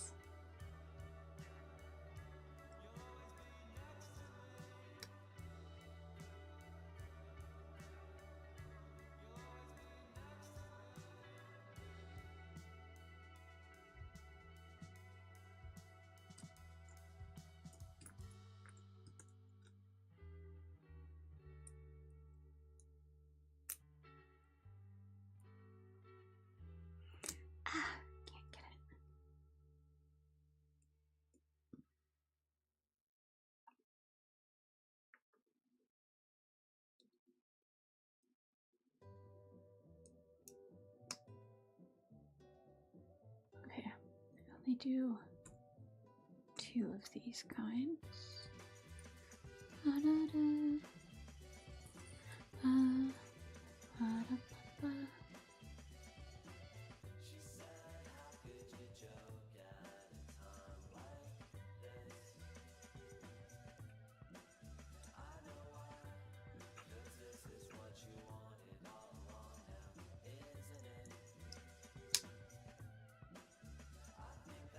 Okay.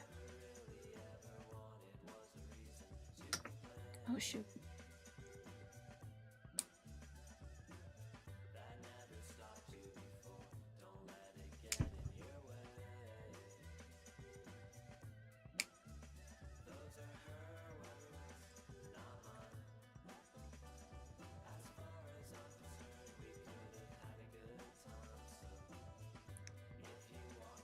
97 Fahrenheit. Oof.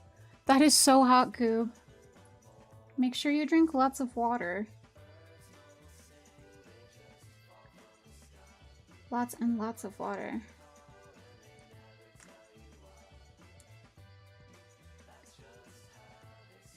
Malmo, Arthas, or Kofu?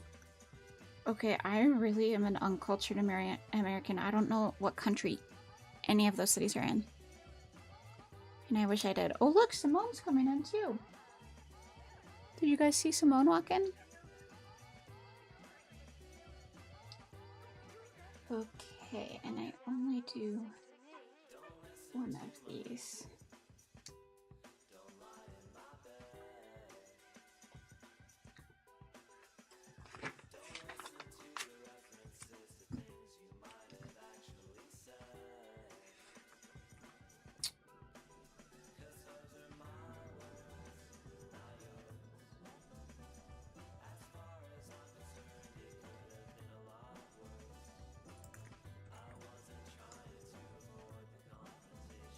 Man, this part is hard.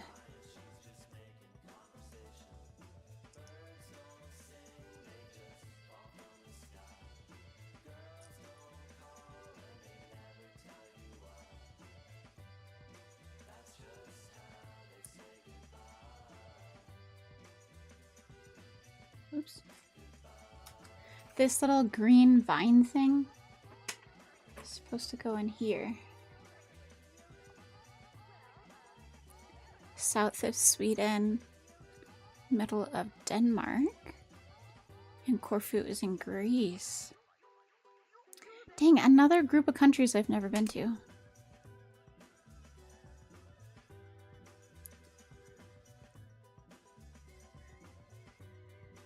Do you like the Sweden and Denmark have kind of similar climates-ish, right? Like a longitude, they're near each other? What did you like about them? Like the cultures? Am I asking too many questions? I'm sorry, I just think it's so interesting. Ba-da-ba-ba-da. Ba-da-ba-ba-da.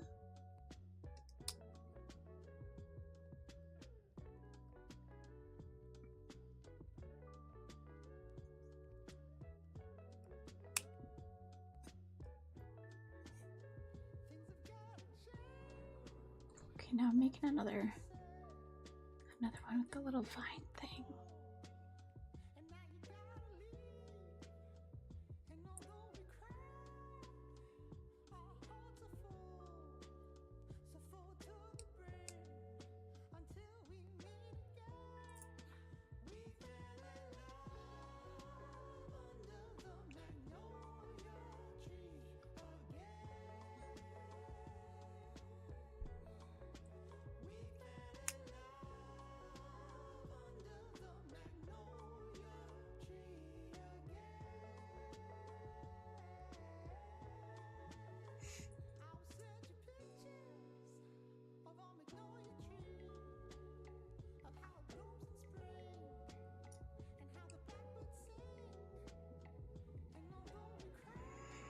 Sorry, I'm going a little catatonic here because I'm trying to focus. Scandinavian summers are awesome.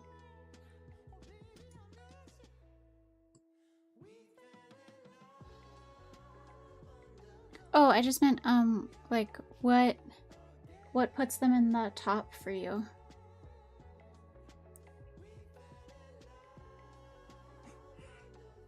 Ugh, my arm's itchy.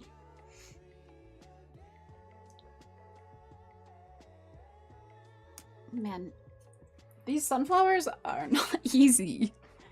They are detailed.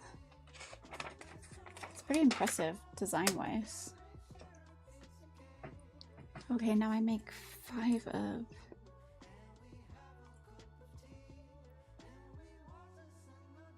these. Leave it, kitten. Not for kittens. Not for little kittens.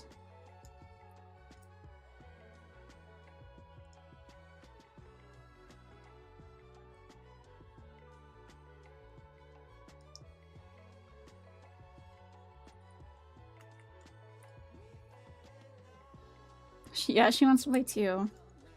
She's like, you have a toy, why can't I have a toy? Kind of fair, honestly. Oh, I'm getting hungry. I don't have any, like, fast snacks, I feel like.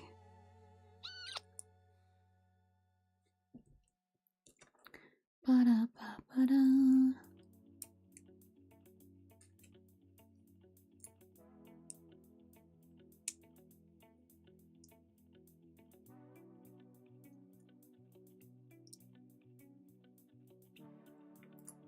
One, two, three, four, five. Okay.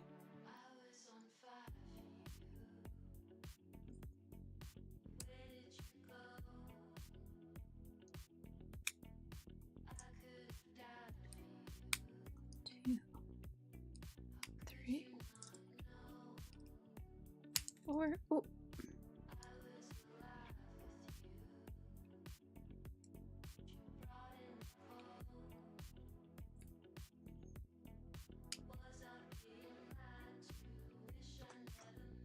I didn't skip one, right? Oh, I put one on backwards.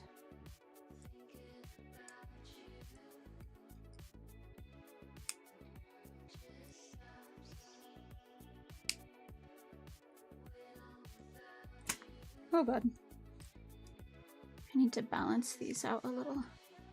They're like super tight on one side. Okay, here we go. One sunflower done. It has these little petal details on the side. And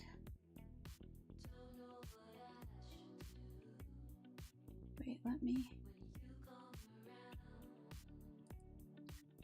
wait.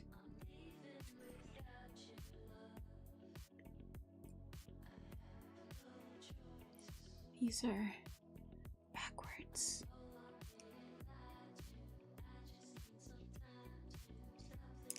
Ah! I got two of the little green vine things backwards. Hold on, hold on.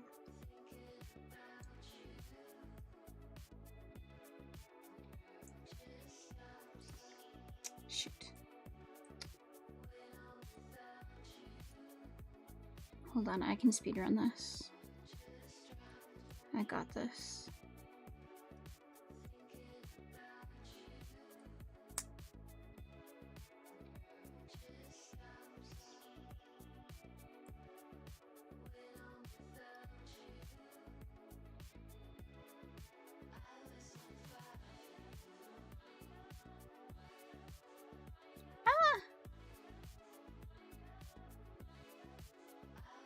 Yay! Okay. Flour. And we put it...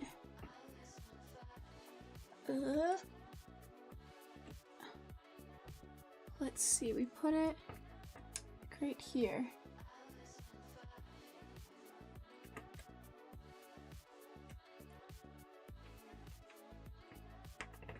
Make sure it's not this way. Yeah, no, it's this way.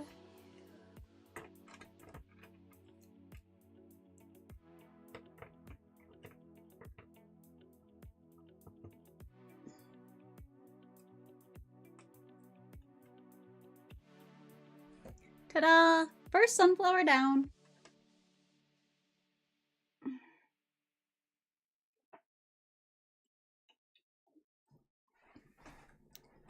I love cities by the sea with nice architecture and diverse delicious foods. Ooh.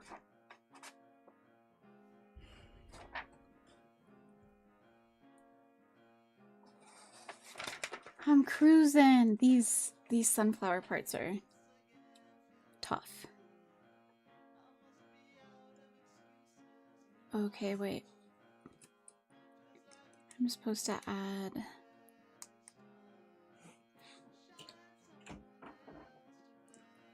add this to the top of it.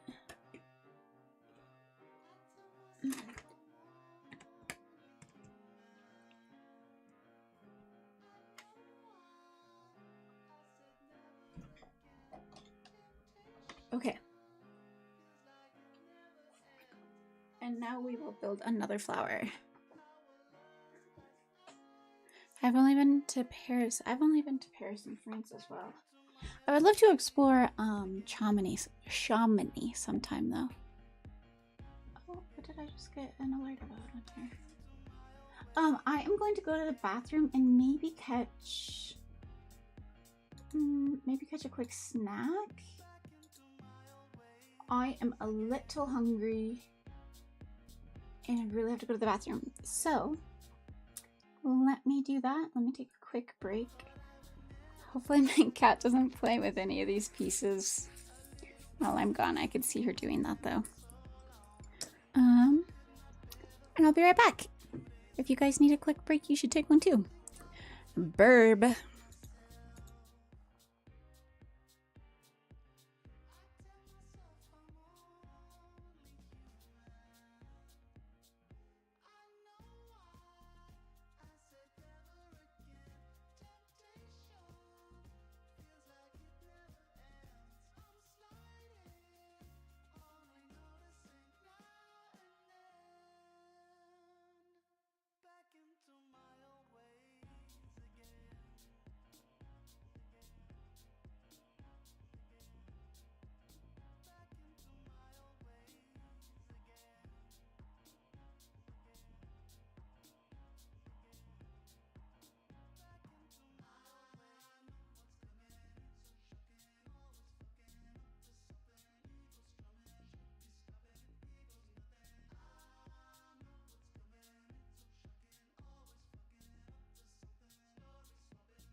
Okay, I'm back.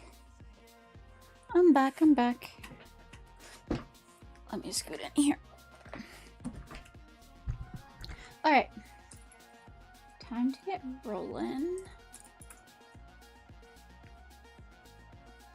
on another sunflower.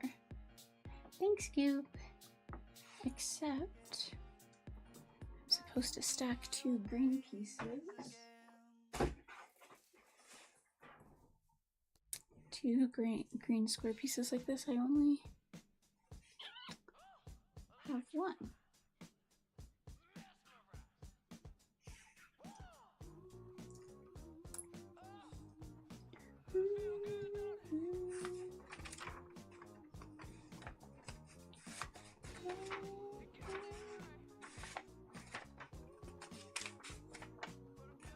It's just a different, like, green color. But I guess that's fine. I hope I don't go to regret this.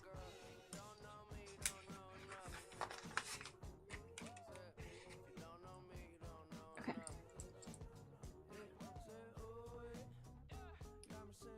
Now we are going to make 2 of these.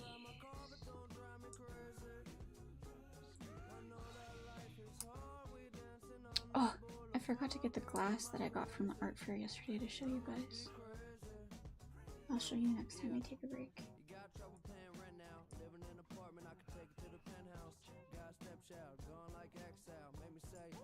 Oh, I should have ran ads while I was gone. My bad.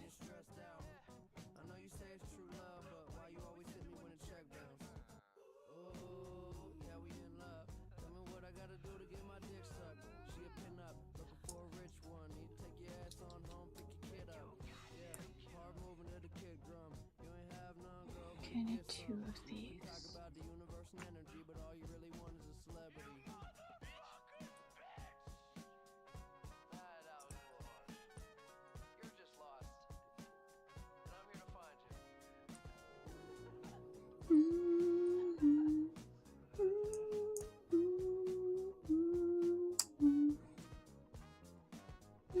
Do you guys like Mac Miller?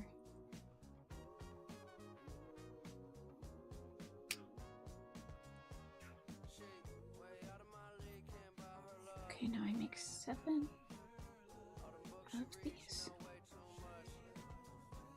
Yes, I have. Do you want? I can play it again though. It's really interesting. And I do get distracted like while I'm listening to it, so I'm down to listen to the Lego podcast again if you guys are down. About Van Gogh. Super down. It'd actually be a great timing. I just wanted to like start with music for high energy, but I'm starting to like Chachi's making me a snack, but I'm getting like a little dizzy, so maybe having like something to focus on like that would help.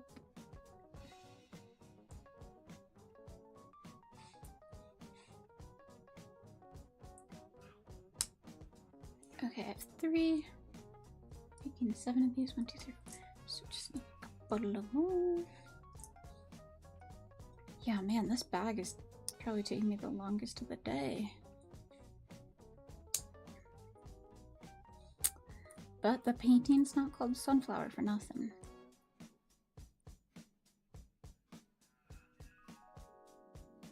His life is pretty crazy. I know, maybe I'll pull up, I could pull up a YouTube about the rest of it, because, the Lego podcast really only covers, like, what his life was like when he was painting sunflowers. And doesn't really talk about the rest of his life, because he also did Starry Night. So he must have not been living in the same town at that time. I imagine they would mention if he like painted those at the same time. 1, 2, 3, 4, 5, 6, 7. Perfect. Okay, let me put these on here, and I'm gonna pull up a YouTube and see if I can find like a history of Van Gogh mix for us. That sounds super fun.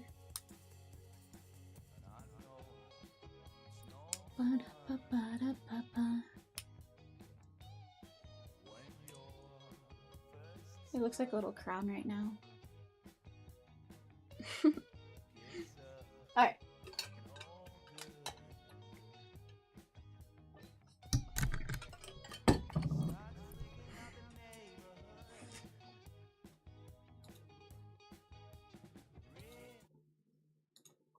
Pause that. Pull up YouTube. My shoulder is so sore, it's crazy.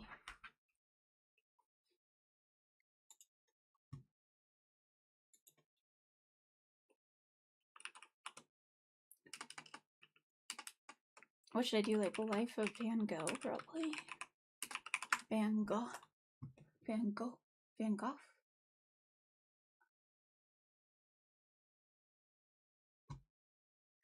Vincent Van Gogh, the tragic story of the artist, life full documentary.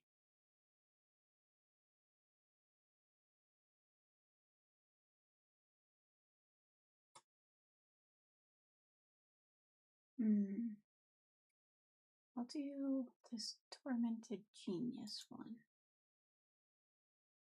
Will you be streaming tomorrow? Yes, I will be doing. Oops. I will be doing co-working tomorrow around the same time. So if you want to get on that, sleep well, Narky. Thank you for hanging out and for telling us about your adventures. I'll put this on the Discord, actually. I'll put this on Chrome Audio. And just let me know if it's a little too loud.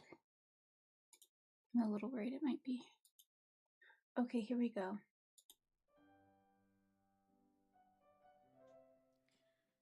Vincent van Gogh is almost as well known for cutting off his ear as he is for his paintings. He has long been thought of Volume as the good? classic tormented genius, Not too ahead loud. of his time, misunderstood, and hounded by lesser mortals who failed to recognize his talent. But how much do we really know about Van Gogh? His unsettled early years, his failed attempts to become a preacher, his disastrous love life. He wanted to be a preacher. That's funny. Frenetically productive final period. Welcome to Volume's Insanity. good. Okay, I'm Graham perfect. Youlston, and today I'm exploring the life and death of one of the world's greatest artists from my perspective as a psychiatrist.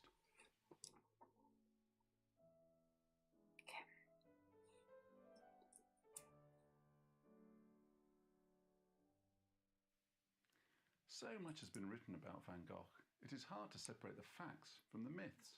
But I want to challenge some of these to uncover Van Gogh the man rather than Van Gogh the madman. He's got a bad rep, I guess. Vincent Willem Oops. van Gogh was born in 1853 in the parsonage of the small town of Zundert in the Netherlands, just a few miles from the border with Belgium. His father, Theodorus, by all accounts a handsome and amiable man, was a Protestant minister in a predominantly Catholic area, but was from a large, prosperous family, many of whom were art dealers. His mother, Anna, was also from a comfortably middle-class background. She had painting lessons in her youth Comfortably and was a middle keen class. watercolorist, but she was no carefree arty type. Kitten is but a back. God-fearing, deeply conservative woman. Let's see if who she was tries to mess terrified with of it. any deviations from accepted behavior, as several members of her family, including her father, had been mentally afflicted in one way or another. Vincent was the eldest of their surviving 6 children. Oof. Wait, sorry, let me pause. Exactly a year after their Pause, queen. Kitten. Be good. Be good. Oh, it's so tempting. I really have tempted you. Okay, that is what they just said about his mom is sad because she was like, she didn't want like any like mental instability, so she's probably like, you know, her, like if you also struggled, there's probably a tough person to have as a mom, I would imagine. Okay, let me press play again. Sorry, kitten. Didn't mean to boot you off the table. I can bring her little basket around first too. child, who died at You guys birth. want? Ready? Vincent was quiet and self-contained, rather serious by nature, and he spent hours wandering the countryside on his own. He could be stubborn and grumpy and had temper tantrums. In the family records, he appears hot-tempered and disobedient, difficult to handle, weird, odd-mannered, Weird. and impertinent. That's nice. At 11, he was sent to a small boarding school, which he hated. And Have at a great 13, night, he was Goo. sent to the Hope you get prestigious some good King rest. William II School in Tilburg, which he also hated, despite having the renowned Oh, and artist now I make 10 Constant of this Huysmans last one. as his art teacher. One of Van Gogh's drawings survives from this period, showing his amazing early talent.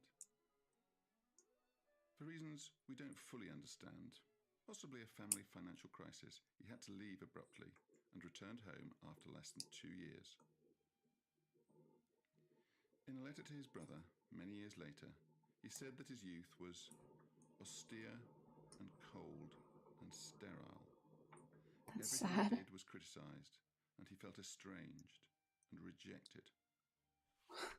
At the So age of sad. 16, his uncle Vincent, after whom he had been named, helped him to get an apprenticeship at the Hague branch of Goupil & Co., international art dealers. Gulpil. He started well and enthusiastically threw himself into learning about art and the art business.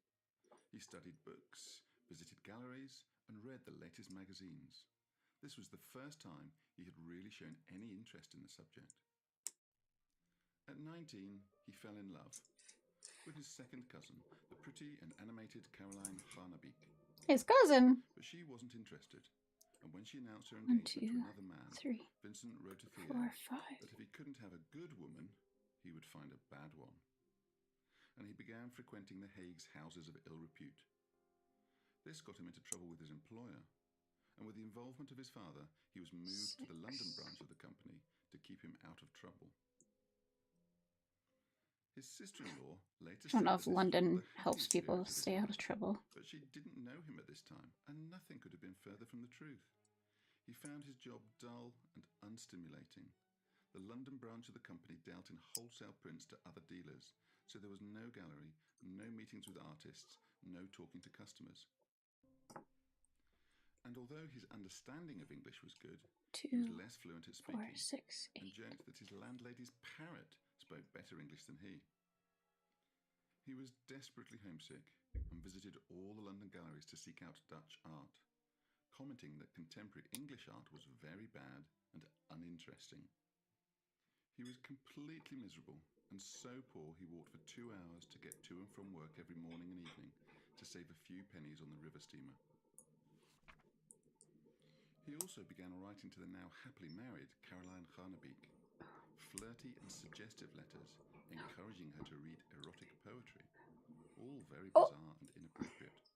Oh, And to make matters worse, okay, his tell twin more. brother Theo, 4 years his junior, who had taken over his job in The Hague, was doing well, being described as charming, tactful and attentive, words that were never used in connection with Vincent. On the plus side, he was earning more, and he was able to send some money home to his parents, who were always struggling financially. But he worked long hours, and even after moving to lodgings that were only an hour's walk to work, he found it difficult to make friends and spent his spare time... Okay, an hour walk is kind of a long time.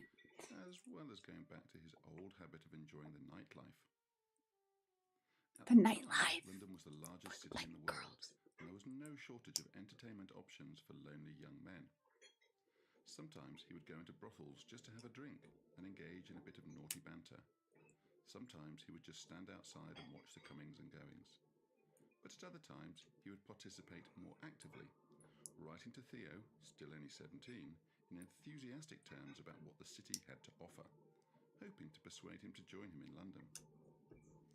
He also fell in love again, this time with his landlady's daughter, 19-year-old Eugénie Loyer. Makes paying rent a When little she awkward. rejected him as well, he was heartbroken, becoming withdrawn, not eating, neglecting his appearance, and not writing home to his parents for months. It was also around this time he started becoming more attracted to religion, an interest that grew into an obsession that would dominate his life for several years. Sensing something was not right, his father intervened again and arranged for him to be transferred to the Paris branch of Goupil.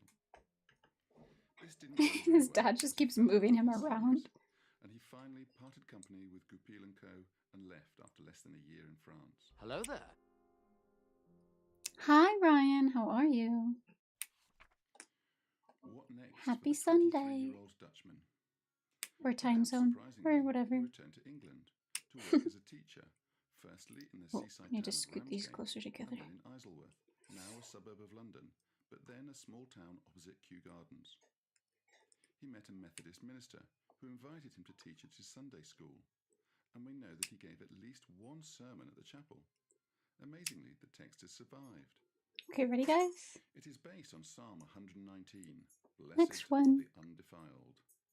But Van Gogh focuses on the line, Happy "I am a stranger Sunday! on the earth." Have you had a good day? 9 times, along with his assertion that our nature is sorrowful, which gets 13 mentions. Okay. After spending Christmas at That home, was so- he decided to stay in the Netherlands and worked for a bookseller for a few months in Dordrecht, near Rotterdam, all the while getting more and more Alright. preoccupied with religion. Put in the next Ate flower little on. and abstained from meat, and convinced he had a calling to serve his fellow man, he set his mind on studying theology in Amsterdam. But despite working hard for 15 months, he wasn't able to get through the entrance This examination. one goes So he tried here, a I Protestant believe. missionary course and failed that as well. But Undeterred, he managed to find a post doing missionary work in the impoverished coal mining region of Belgium, the Borinage. and then we'll put this one Seeing on for top. himself the hardships of the poor precipitated a spiritual crisis, and he gave up the warm and comfortable lodgings that came with the job to those he felt were more in Two need, done. and I think moved into a there's small hut to 8, sleep on straw. 10. They won't all be this big though, because What they're his in like different congregation thought about this, we don't know. steps of But the decay, church I hierarchy suppose. did not approve, and he was dismissed for undermining the dignity of the church. Actually, let's see. It was then back I home should again leave to his this out. parents, now living in the small town of Etten, where, consumed by self-doubt and a crisis of faith, he sank into despair and withdrew from everyone. They think I'm a madman, he told an acquaintance, because I wanted to be a true Okay, Christian. we'll leave this out. His parents thought so too, and his father tried to get him committed to the asylum in Giel. The asylum. But rather than waiting to be carted off, Yes, it Vincent is. returned to Belgium. Exactly, His Ryan. brother's suggestion began to Okay, we're draw on the people bag around him. 27. This lifted his spirits, and he decided that his mission from then on would be to bring consolation to humanity through art. And he launched himself into learning about the craft of becoming an artist and enrolled at the Académie Royale des Beaux-Arts in Brussels. He began with his customary energy and enthusiasm that lasted only a few months. Okay. And if you think that Me, Christian my inspiration enthusiasm only lasts a couple minutes too. Okay, that's a bag ASMR. Bag 27.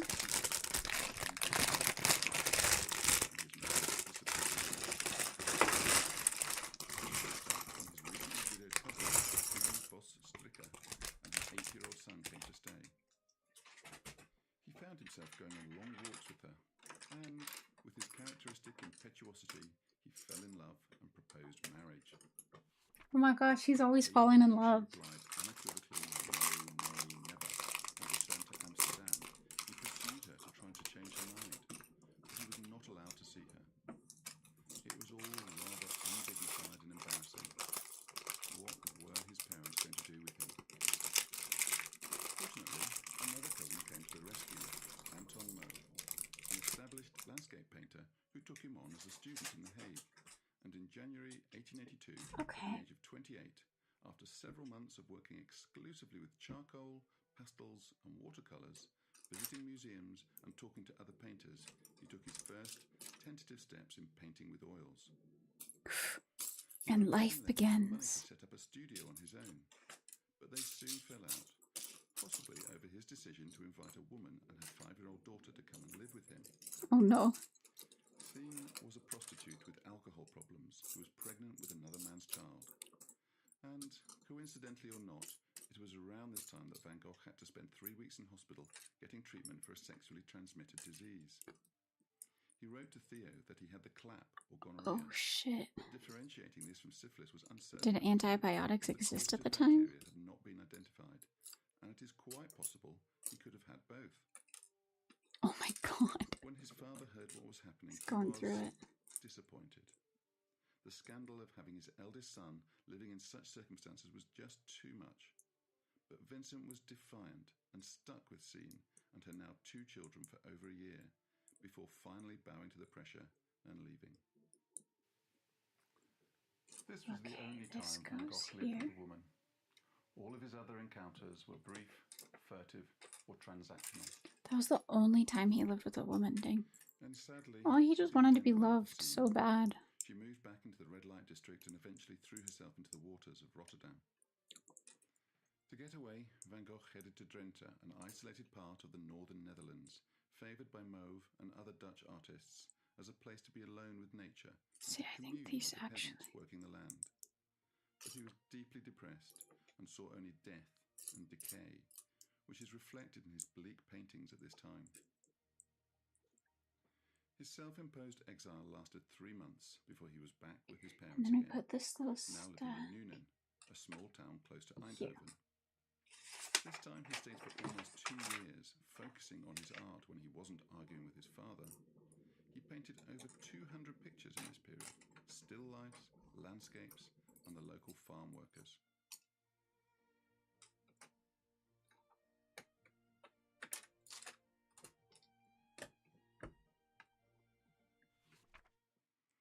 His unique style was beginning to emerge, although there were no signs yet of the vibrant colour palette he is famous for. He also found time to fall in love again, this time with Margot Begeman, Of course he did. the neighbour's daughter 12 years his senior. For once, he found someone who reciprocated his affection. Aww. But after they were caught in flagrante, her family insisted on sending her away and dismissed his offer to marry her. Websites your competitors don't want you to know. This guy can't catch a break And it lets you find out in the exactly world how of much love. your competitors. Sorry about the ads, y'all. I think Someday this I'll says a lot buy about how Van Gogh was regarded YouTube by his Premium. local community. Not good marriage material. I need another little triangle Margot right was here. heartbroken, however, and went to meet Van Gogh for one last time in a field the day before her departure. But rather than a final loving embrace, she fell to the ground, mumbling and jerking with muscle spasms from having taken the poison strychnine. By acting quickly and making her vomit and taking her to a nearby doctor, Van Gogh helped her survive. Hey, he saved her life. You gotta let him marry her. Either Vincent or his father. Vincent was idiosyncratic, passionate and short-tempered, and had countless arguments with the more conservative Theodorus, who did his best to understand, support and guide Just his do not wayward son. see this. But he couldn't help worrying about his false start, Triangle. his overzealous ministry, his undignified pursuit of Key Vostrica, and scandalous relationship with Sien Hurnik, or his fixation on becoming a painter without any evidence of Dude, his he being got able to around. support himself through this. Vincent would have known that as the eldest son, much was expected of him, and that he had not delivered, and that his father's concerns and disappointment were not unreasonable. And then, in March 1885, at the age of 63, his father died suddenly of a stroke, Oh no. leaving the family without an income. Vincent had to sell some pictures. Oh yeah, but he didn't sell very many during his life. His brother Theo, now based in Paris, was doing his best to promote his work, and there was some interest from a dealer. He submitted a series of peasant character studies, including the extraordinary potato eaters, but they did not sell, as buyers preferred the sunnier tones of the Impressionists. Then, one of the women who posed for him became pregnant, and he was accused of forcing himself upon her. He vehemently denied this, Oh my but god. the scandal meant he had to get out of town. So, as he liked the 17th century artist Peter Paul Rubens, he chose Antwerp in Belgium, where many of his works could be seen.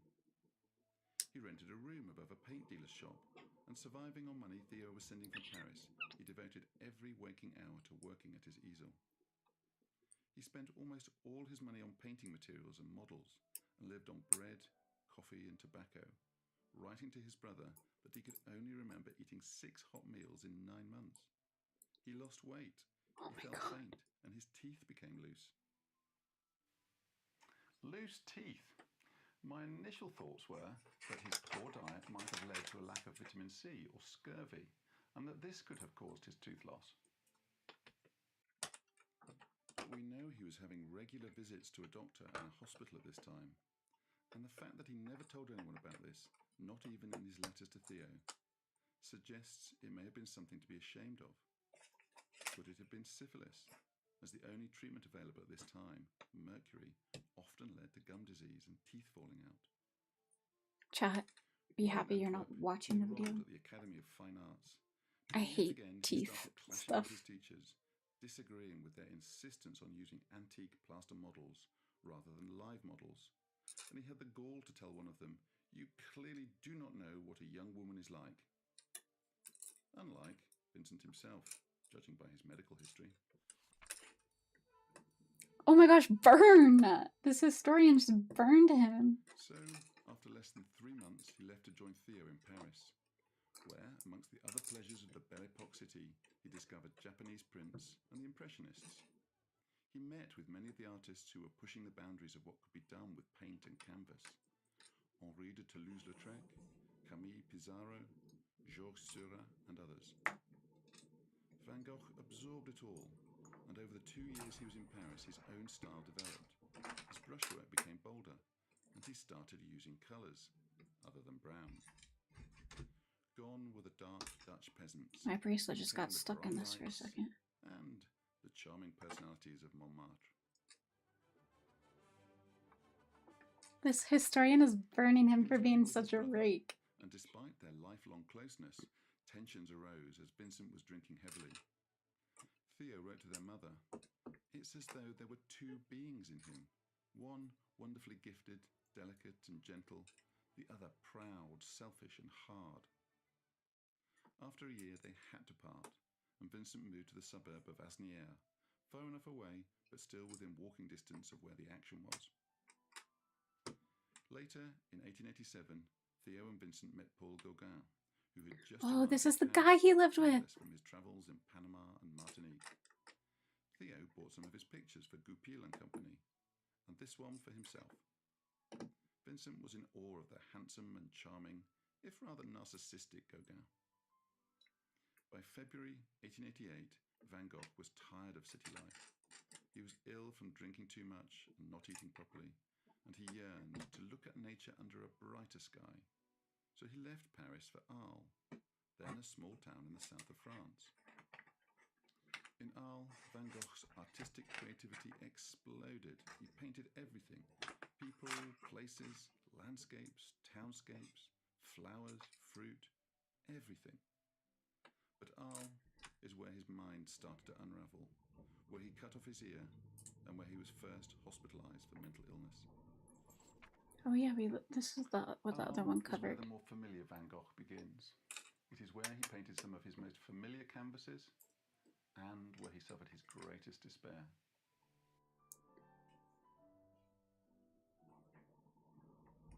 Arles is now a beautiful tourist destination with its famous Roman amphitheatre as well as all the Van Gogh sites drawing in the crowds. But in 1888 it was a rundown port on the Rhone with smoky industrial chimneys just beginning to darken. Is Gauguin famous in the US too? Not really. It's not. Hold on, let me pause. We really don't know. He's not an artist that you would like. You wouldn't graduate like high school and maybe not even college unless you specifically studied art. I didn't even really know about him until I started listening about Van Gogh. So I would say no.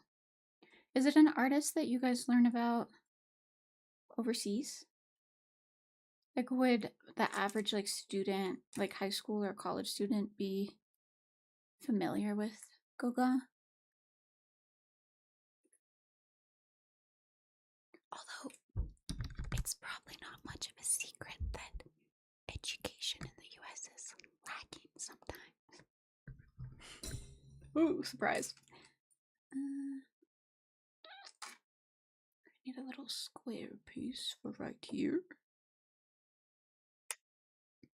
As famous as Monet? See, and I did study art for a little bit too in college. So, but I know Monet. But I would say to people in the US, they're probably not as on par.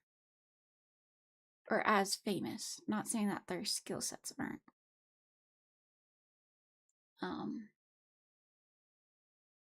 On par. I'm just saying like Van Gogh and Monet are probably like 2 of 3 to 4 artists that the average American could name. Even that's maybe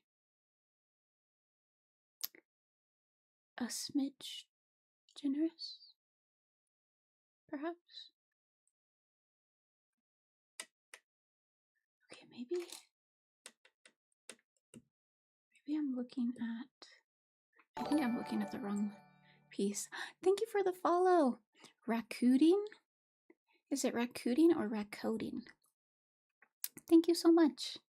And welcome in. Okay, we need this little like bookshelf piece. And a little one piece. LOL, One Piece mention.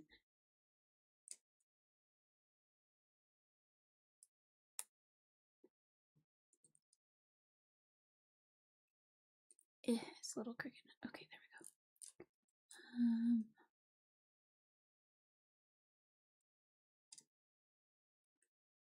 Huh.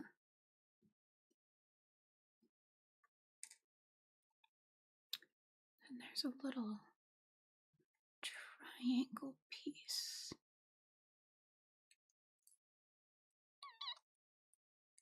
That should go on this. Here we go.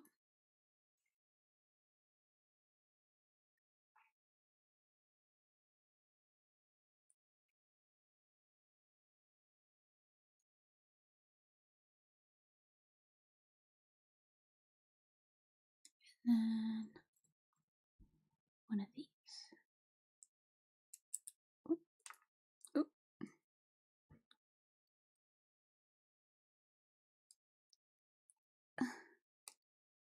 Let me play our podcast again.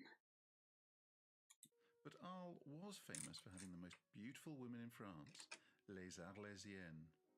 So perhaps he was hoping to find love as well as better light for his painting. He had no problems creating works of art. Many of his finest paintings date from this period. He roamed the countryside, capturing the essence of Provençal landscapes. He painted the town and just about everyone in the town. The postmen, soldiers, peasants, the people in the cafes, anyone who would sit still long enough for him to get his paints out. By now, he had freed himself from any constricting Art Academy rules and was painting with energy, confidence, and at great speed. But love?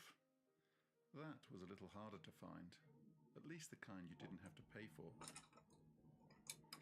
He made friends and painted with other artists who were living in the area.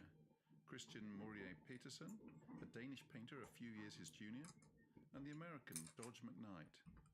But he fell out with both of them, and Morier Peterson, who studied medicine for a while, later told Theo he thought his brother was mad. After a few weeks at a cafe where he complained they couldn't even cook potatoes, he rented a house in Arles with the hope of persuading Toulouse-Lautrec and others to join him in an artists' colony. The excitement of the project was all-consuming. He went without food to buy paint and canvases, and he worked feverishly day and night to make it ready. But the only one who came was Paul Gauguin, and that was mainly because of Theo's financial persuasion. Sorry to interrupt, but this is important. The shooter who probably murdered not. my sweet little Daniel Oh. brought a highly... Yikes, spoke too soon. For 2 months, they lived and worked together in the yellow house, but tensions soon rose. They were just too different in personality, and their ideas about painting too dissimilar for it to last. Gauguin was arrogant and domineering, and although Van Gogh admired him, he wanted to be treated as an equal. Even on their so-called hygiene visits together to the local bordello, Van Gogh felt like Gauguin got more for his franc. They often quarrelled, and Van Gogh sensed that Gauguin was planning to leave, dashing his hopes of establishing a lasting artists' commune. Gauguin noted that Van Gogh had started having sleepwalking episodes during the night, which he had no memory of the next day, and Gauguin perceived these as threatening. The arguments grew more frequent, and in one particularly heated spat in a cafe, Van Gogh threw a glass of absinthe in Gauguin's face. The next day, Yikes. he couldn't remember anything about it. And then, on the 23rd of December 1888, something happened. Okay, I'm gonna After finish this days back and of then go have a continuous snack rain and being chat. cooped up together arguing, Gauguin announced he was going for a walk. Van Gogh, perhaps believing he was leaving for good, followed him, rushing out with an open razor in his hand. Gauguin stared him down, and Van Gogh ran back to his room, where he cut off his ear with the razor. After stemming the blood, he wrapped his ear in paper and took it to the brothel around the corner and presented it to a girl, saying, Oh, so he "Guard did this present it object to a girl. carefully." He then went home and collapsed. At least that's one version. But Gauguin's account to a friend 4 days after the event was completely different. And he didn't mention anything about a razor until 15 years later. Okay. This book suggests he concocted the story about the attack to justify his not terribly compassionate abandonment of his friend by jumping on the first train to Paris immediately after the incident, rather than staying to help. Another theory, suggested in this book by two art historians who examined contemporary police records, is that Gauguin, who was a noted swordsman, in trying to fend off Van Gogh's attack with the razor, actually cut off his ear with his sword. The two men are then said to have entered a Dude, pact no of one silence, knows. never to speak about it. There are so many theories and explanations about what happened and why that I'd need a whole video focusing on just this to do them all justice.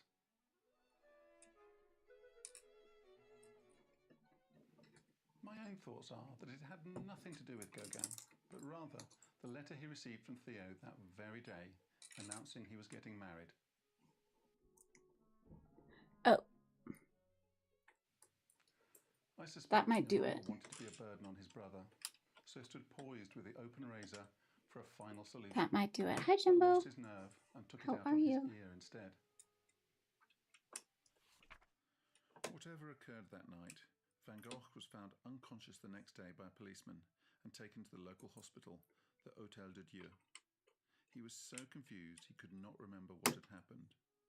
His brother rushed down by train, arriving on Christmas morning, but Vincent was still only semi-lucid, rambling about religion and philosophy, and Theo returned to Paris the same day.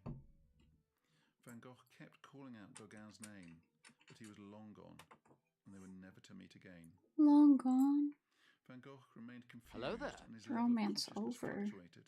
He was anxious and Hi, agitated Recoding. one minute, and then in I'm doing tears one good. minute the next. I'm a little He had hungry, so I'm vivid gonna have a snack hallucinations and soon. intense paranoia.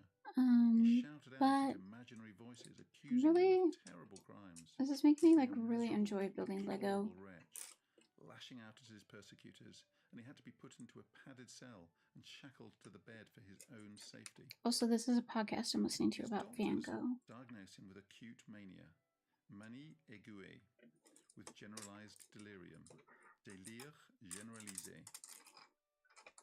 Wait. So it was mania. Does this mean he was bipolar like so many other creative artists? Oh no. Is this what made him cut off his ear? Unfortunately, no, it's not quite as simple as that. It would be wrong to think that mania in the 19th century equates to the modern diagnosis of mania in bipolar disorder. Mania was simply a term used for anyone who presented with symptoms of overexcitement.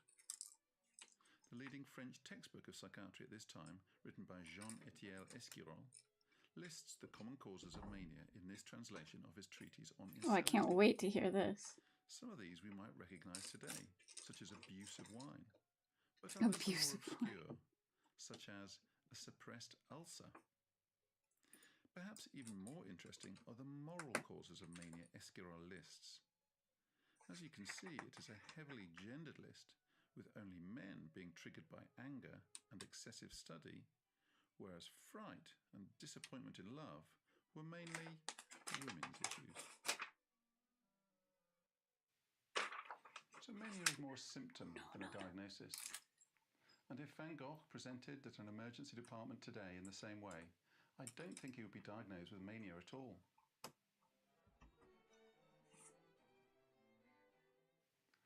The clinical profile is more suggestive of delirium or mental confusion caused by a physical condition.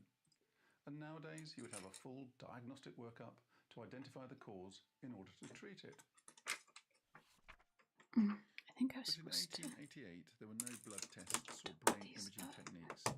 His doctor would have patched up his ear, allowed him to rest, prescribed some sedatives such as potassium bromide or dog grass, and waited for him to recover Dog naturally. grass. Or not. Because then, as now, delirium is a serious medical condition with a significant mortality and not everyone survives. The hospital in Arles was not equipped to deal with mental cases, so his doctors began the process of having him committed to a public asylum. But fortunately, after a week or so, he became calmer and started to improve. After another week, he had recovered his senses and was allowed to return home to the Yellow House. But despite being advised to rest, he immediately started painting again. Of course. Worrying about the cost of his medical care and feeling guilty about being a drain on his brother's resources, as Theo was preparing to get married, Vincent's mental state started to deteriorate. He didn't eat and was racked by reproachful, hallucinatory voices and terrifying images. He was convinced he was being poisoned and overexcited one minute and mute the next. He was clearly not well. On the 7th of February, gendarmes came to the Yellow House and took him back to the hospital in Arles. He was in the same terrible state of turmoil and confusion. As before, he was placed in the isolation room and tied down to his bed when at his most agitated, and talk of an asylum started again. But more quickly this time, he calmed down and recovered his senses well enough to be allowed home after 10 days. But the townsfolk did not want him home. Neighbours muttered insults as he passed in the street. That's and so children threw cruel. stones at the mad, red-headed stranger. It got to the point where he felt he could not leave the house. After only 10 days, he was dragged back into hospital again by the police, after a petition was submitted signed by 30 concerned locals, demanding he be taken to an asylum or returned to his family. That is so They cruel. complained that he was always drunk, that he chased children, made lewd comments to women in shops, and followed women home to their houses and fondled them. Oh, well, that's not good This either. is one of the Hello there. enduring stories about Van Gogh. the Hi, tormented Jimbo. Artist, It hated is and nice. cowed I'm the just players having a they nice rescued who Sunday. did not, would Fighting not, off the Sunday could not scaries. understand him. This is a big build, though. But it is only partly true, as most of the signatories on the petition were not from I'm Arles worried at I'm all. not going to finish it They today. were acquaintances of his Okay, landlord, I'm going to get who some wanted food the because I am handsome pretty Dutchman hungry. out of his Yeah, pocket. that made me lose some empathy, too. I went, oh, Back in the Hotel never de Dieu, mind. Van Gogh spent I am going to pause this, though, and play some tunes while I go eat noodles real quick. I'll be back in like 5 minutes or less. So BRB, I'm just getting a little dizzy, so I need to eat some food. Be right back. Bon appetit. Exactly.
Hi, chat.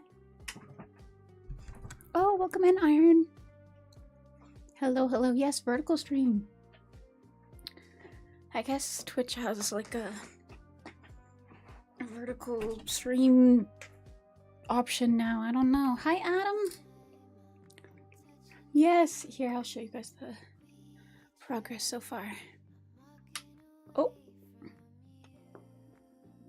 Where did this come from? Right here. Anyways, here it is.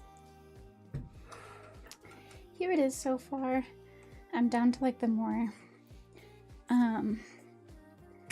tedious bags, but here's the cute glass I got from the art fair yesterday. Isn't it so cute? It has little flowers in it.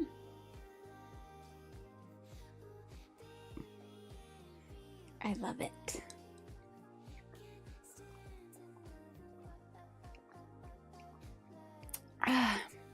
Okay. Got my blood sugar up a little bit and I can get back in here. Oh, we're listening to a podcast about Van Gogh. He was a guy who struggled. He struggled. He didn't have an easy go. He needed help. So let me tap back into that. Isn't it so cute? So I got 2 glasses. I wish I'd gotten a vase from him.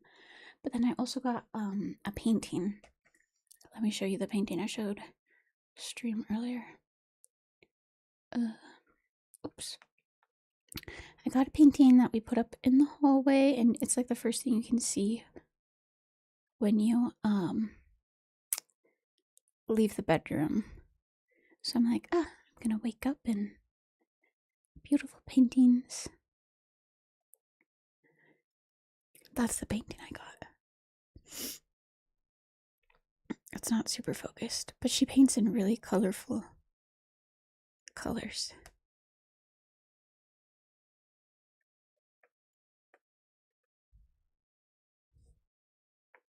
So yeah. Would you achieve all completed artistic locals? I've only done the Great Wave. This is the second one. I wish I had done Starry Night, but it's not in production anymore. And then they released Water Lilies by Monet, and I would really, really like to do that one as well. So I know it's so pretty. Yeah, she paints with a really fine line, and very vibrant colors. I liked it a lot. It's her name. If you guys want to look it up yourselves, Kristen Ross. It's so cool. Okay, let me get this podcast rolling. Hopefully I can bust this bag out. This is a very detailed bag again. Most of the next month in the isolation cell. He was not allowed to smoke his pipe. His bootlaces were removed. Can't smoke his pipe. He was not allowed any books or even to go out for fresh air. Okay, well, my mental would not be good. Paints, but he became overexcited and they were quickly taken away. But this episode of illness was less severe than the previous 2. And although he had periods of unutterable anxiety and despair, he also had moments of calm and optimism. Once again, he slowly improved and was ready to leave. His landlord, however, had used the opportunity to evict him from the Yellow House, so he needed somewhere to live. In his calmer periods in hospital, he had become friendly with Felix Ray, the young doctor looking after him, and on discharge he moved into rooms owned by the sympathetic Dr. Ray, paying him with a portrait. In April, Theo got married in Amsterdam. Vincent was genuinely happy for him, but at the same time worried that his only source of funds would dry up, and even more guilty than usual at being so dependent on his brother. But he continued working whenever he had money for paints, and cleared out his belongings from the Yellow House. This had been locked up and unheated for weeks, and everything had been affected by damp and mould. Van Gogh worked carefully and methodically to remove canvases from stretchers to dry them between sheets of newspaper, and traces of print can still be seen on some. But many of his drawings were unsalvageable. That's horrible. Although functioning, he was far from well, and Vincent himself agreed he needed time to convalesce. There was further discussion about public asylums, but Vincent chose a smaller, private institution in Saint-Rémy-de-Provence, 20 or so miles from Arles. Private meant more expensive, and Theo urged him to My uncle parked cars at a rich hotel, and he gifted my sister a painting from a local artist that someone tossed. Whoa.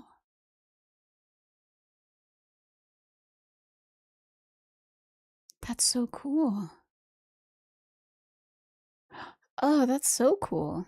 Does your uncle still have it? reconsider the public hospitals, but in the end, he agreed to pay the higher fees on condition that Vincent made do with third-class accommodation. So, in May 1889, Van Gogh began his stay at the St. Paul Asylum in Saint-Rémy. Based in a former monastery overlooked by the Alpilles Mountains, the asylum, which you can still visit today, is a beautiful place, with cool cloisters surrounded by fragrant lavender fields and olive groves.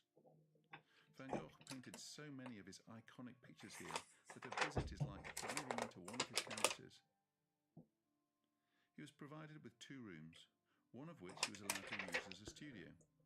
But however pleasant the surroundings, it was not a hotel. His windows were barred, and his privileges were dependent on him being calm and cooperative. In time, he was given permission to go on unsupervised walks I think into the that's local everything. countryside. He described the asylum in a letter Okay, to now we Theo's work new on wife. another flower. Although there are a few people here who are seriously ill, the fear, the horror that I had of Hi, madness kitty. before has already been greatly softened. And although Hi, you kitten. continually hear shouts and She's terrible curious about what I'm howls, drinking. as though of animals in a menagerie, despite this, the people here know each other very well and help each other when they suffer crises. They didn't toss it as much as ask him to get rid of it. Okay, go on now. He gave it to my sis, not sure what happened to it. Oh, she doesn't like that kind of thing, though.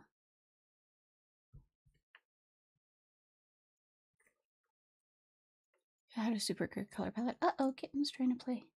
Hi, so unfortunately, this is not for kitties. Sorry.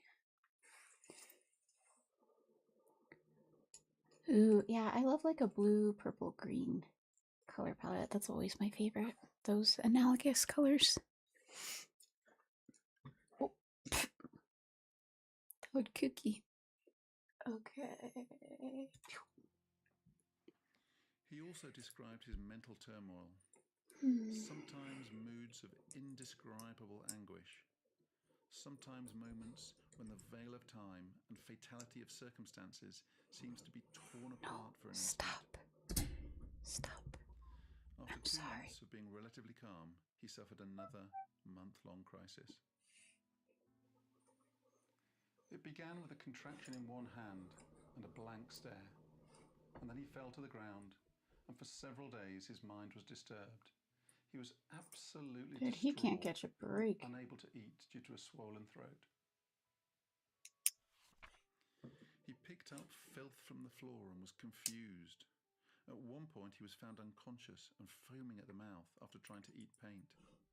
At times, his paranoia made him aggressive, kicking out at the attendants, and throughout it all, his mood was deeply melancholic. Bonus challenges. Theo's hope was that Vincent Seriously, would be ready though. to leave after a month, 3 at the most. She's always very But every interested time in what things I'm seemed to be doing going well, he would and have what I'm another eating. episode of psychosis and confusion. After several months of being calm, unable to work, he had a 5th episode, Hi. beginning on December 23rd, a year to the day after cutting off his ear. During these Oh my god, episodes, this is he like the noted worst that he year would of his be working life. perfectly calmly on one of his canvases. You can't hear and the then all at podcast? I could once, turn it up without any reason, he would leap up if and you run need. around the hospital grounds, crashing into trees I'm happy and to turn the howling in volume up. terror, and then just as suddenly find peace and return to his painting again. He became more settled in the new year, but towards the end of January, he had a 6th episode.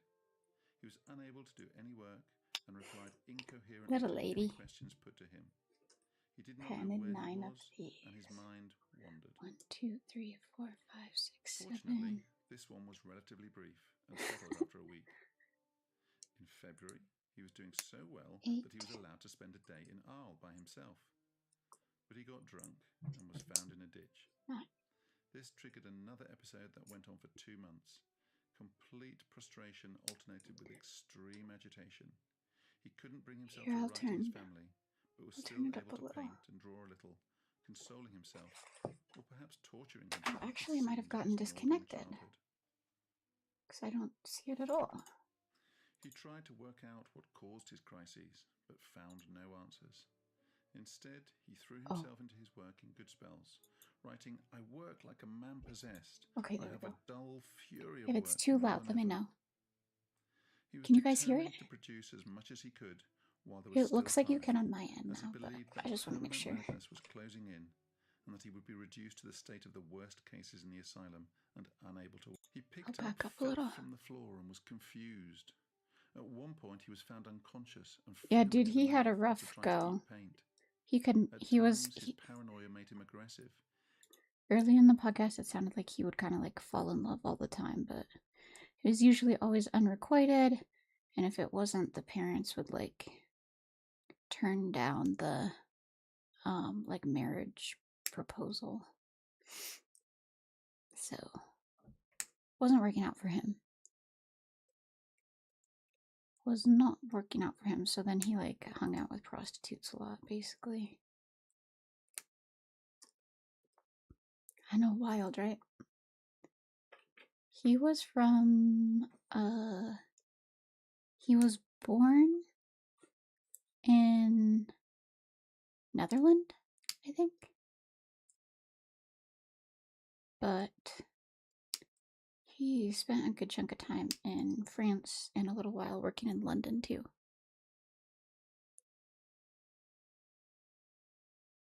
Okay, perfect. Okay, I'll just press play on this podcast then.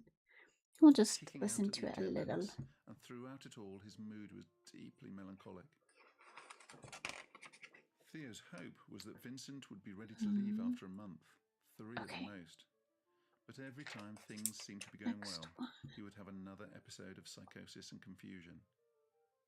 After several months of being calm, unable to work, he had a 5th episode, beginning on December 23rd, a year to the day after cutting off his ear. During these episodes, it was noted that he would be working perfectly calmly on one of his canvases, and then all at once, without any reason, he would leap up and run around the hospital grounds, crashing into trees and howling in terror, and then just as suddenly find peace and return to his painting again. He became more settled in the new year, but towards the end of January, he had a 6th episode. He was unable to do any work and replied incoherently to any questions put to him. He did not know where he was, and his mind wandered. Fortunately, this one... He would fit in perfectly in this world. Yeah, he would just be any other guy. Very art, thank you. So I've done this build in 2 streams because it's a pretty big build. And I wore this outfit last week just because I'm going to have an editor help me hopefully turn this into a VOD. So for those who missed like the first half or the second half, they can... Oh.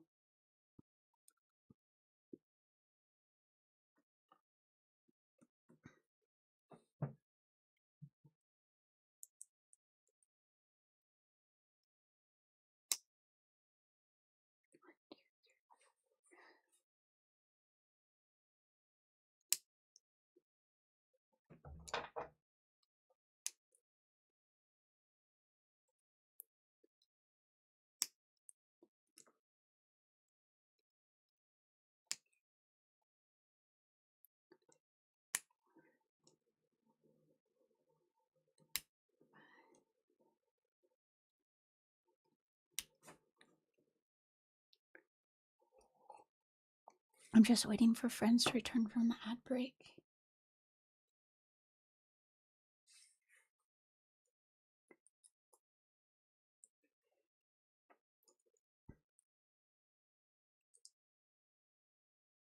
Yay, welcome back, right? I think we're back from the ads. From the ads.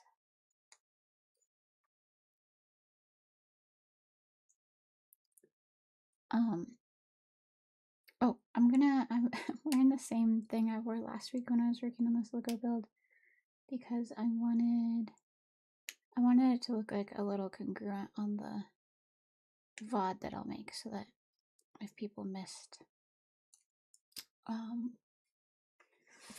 like the first or second half, it'll look like it'll look the same. But anyways, yes, thank you. I've been really liking like off the shoulder, like asymmetrical tops. So I really like this one. And it is a little hot today too, and it's like a very lightweight mesh, so it works out. It works. But yes, maybe a little stinky. Only a little. Okay. We are just about ready to add one more sunflower on. Let's see. Looks like that. Alright. Ready, guys? Cute kitty Joe. I know she's being a silly girl. She starts to get a little zoomy this time of day. Oh, sorry. Okay.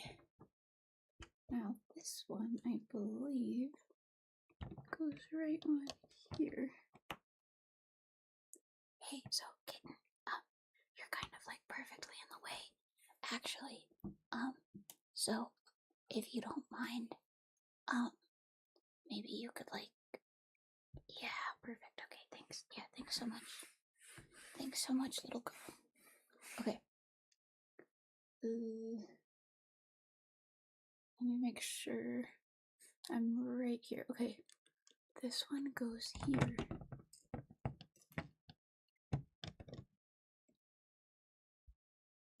Boom! These ones kind of sit over top of each other. Kitten! Thank you for the follow, Denmo. Welcome in. We're working on Vincent Van Gogh Sunflower. This is my progress. I'm on page 228, so I think I have less than 100 pages of instructions left. I'm on bag 28, so I definitely have less than 10 bags of, what am I saying? Of Lego pieces. I'm starting to lose it. Kitty's helping. She definitely thinks she is. Fuck. She's feeling a little zoomy. The Geralt sound. Oh, hi. Are you a little zoomy? Okay, bag 28. We're almost in the 30s. Oh, okay, sweet. This one looks like it's a couple less pieces. Okay, let me put the podcast back on. One was relatively brief and settled Bag 28. I was here when you opened the box. We're closing in. I mean, if I had to guess, I bet I still have like an hour. 2 months. Complete frustration alternated with extreme agitation. He couldn't bring himself to write to his family, but was still able to paint and draw a little, consoling himself, or perhaps torturing himself with scenes of his northern childhood. He tried to work out what caused his crises, but found no answers. Instead, he threw himself into his work in good spells, writing, "I work like a man possessed. I have a dull fury of work more than ever." He was determined to produce as much as he could while there was still time, as he believed that permanent madness was closing in and that he would be reduced to the state of the worst cases in the asylum and unable to work. That's sad. At times, he was more optimistic, believing he was on the path to recovery. and he worked energetically, convinced that his work alone could save him. He remained at the asylum for 12 months, sometimes calm, It is sometimes a lot, confused, yeah. agitated and violent. Especially because the hardest During calmer parts are periods, he here painted towards the hospital end. grounds, his room, the other patients, the surrounding landscapes. And when he ran out of things he could see, he would reproduce his memories of the paintings of Rembrandt, Delacroix, and Millet, and alternative versions of his own works. Finally, in May 1890, calm at last, he wrote to his brother that it was over, and the fits were unlikely to strike again. He felt ready to leave. After a few days in Paris to see Theo, his wife, and his new son, he went to Auvers-sur-Oise, a village some 18 miles north of Paris, where a doctor with artistic inclinations lived, Paul Gachet. He was a friend of Pissarro and Cézanne, and the plan was that Gachet would keep a watchful eye on Vincent. But Van Gogh's first impression of him was that he was sicker than he was. As time went by, however, and he got to know him, he felt he had... There's a theory that about the last 10% of work requires 90% of the effort. Interesting. I will say that me personally, I always struggle with the motivation to want to start. I agree with you that the end of things, for sure. I totally understand where that notion comes from. I also really struggle with motivating to begin. You know what I mean? Like sometimes the hardest steps are like the first two you take kind of thing.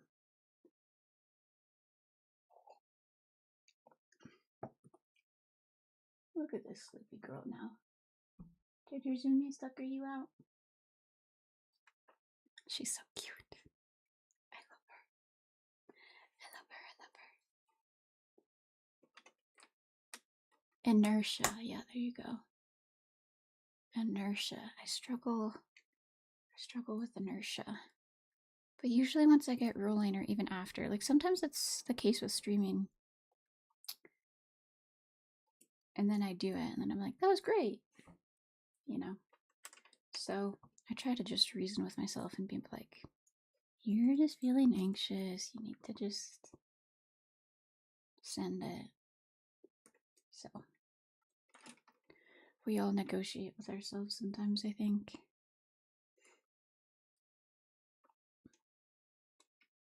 I don't know why, but I remember some 80-20 rule that sounds similar.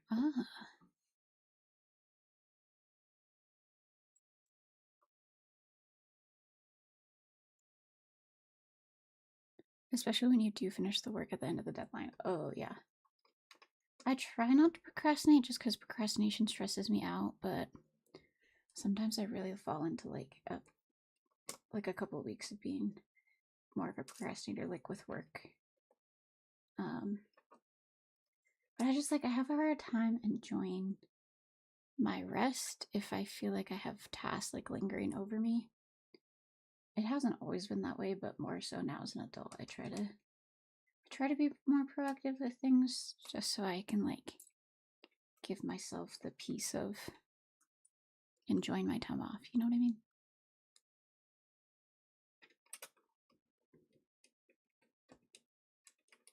Do no no no no no no no no.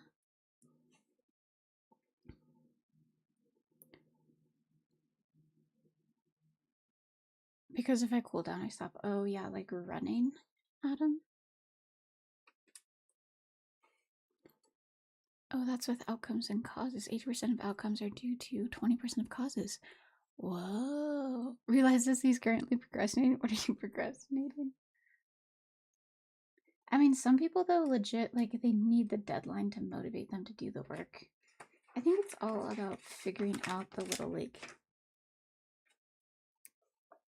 algorithms that motivate you or help you get your things done. You know what I mean? Like, we all need to find the little tricks that work for ourselves. But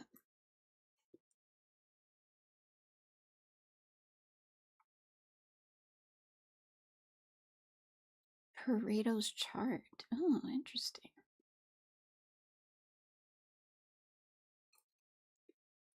Interesting.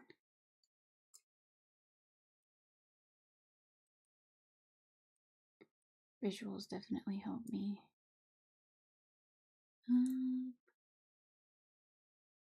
Okay. Need another one of these little bookmark pieces.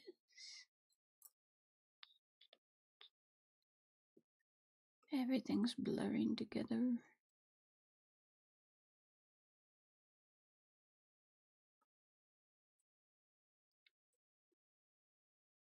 Co-working on Twitch went pretty well for you. Did you like it? Wait, was last week your first co-working session? What did you think? It helps me get stuff done. Because it feels like there's like people watching and also being productive, so it makes you feel like you need to do it too, you know what I mean? Or at least that's how I feel. I love my co-working streams. Okay, what am I doing here? This.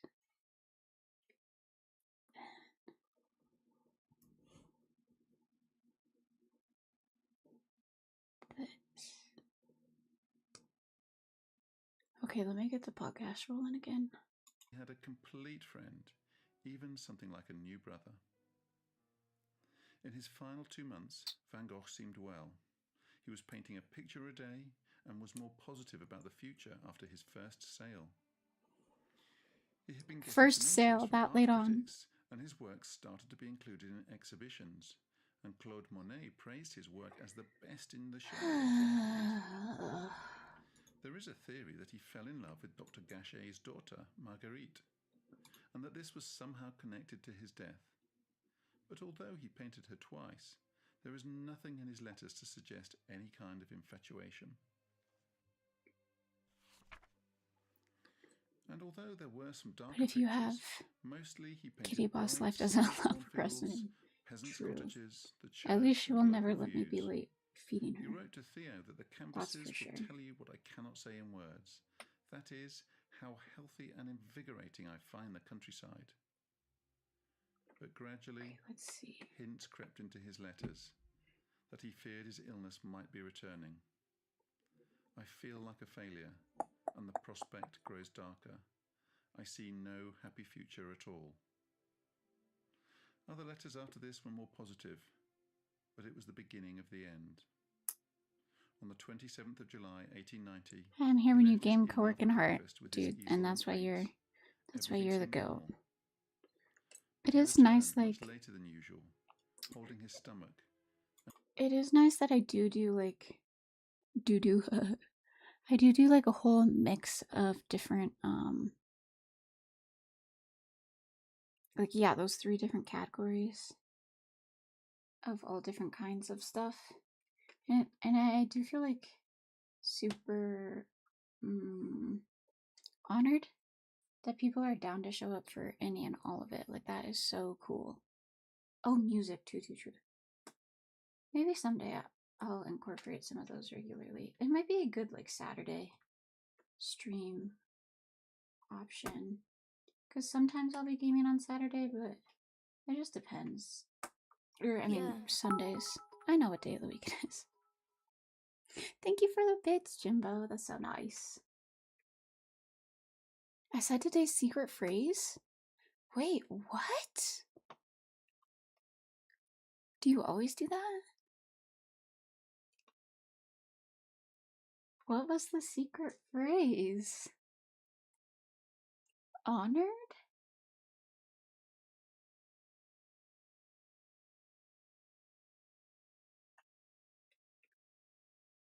That's so cool. I can't tell. Okay. Well, then I'm just gonna start going through the dang dictionary. For it was a secret. But I let the secret out. Can you tell my voice is getting a little tired? Oh, wait. You guys can just barely see it, but I'm adding these little, like, vine things up here.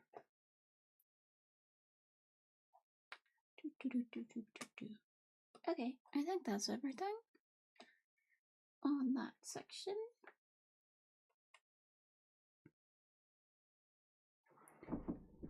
Ugh. Ugh. Secret phrase. And he staggered upstairs Well, to his room. the point still stands. I do feel super Hearing him honored. groaning, the innkeeper went in to find him curled up in Oh my his gosh, bed I did with a gunshot I wound. misplaced this whole section a little too low earlier. Dr. Gachet was called, but from his war experience, he could immediately see it was hopeless. The following morning, 2 gendarmes questioned Van Gogh, but he declared, "My body is mine, and I am free to do what I want with it." His brother rushed to his bedside and tried to talk about getting him better, but Vincent knew it was too late. Oh. He gradually faded and slipped away in the small hours. He was 37. Dang, he was really not that old.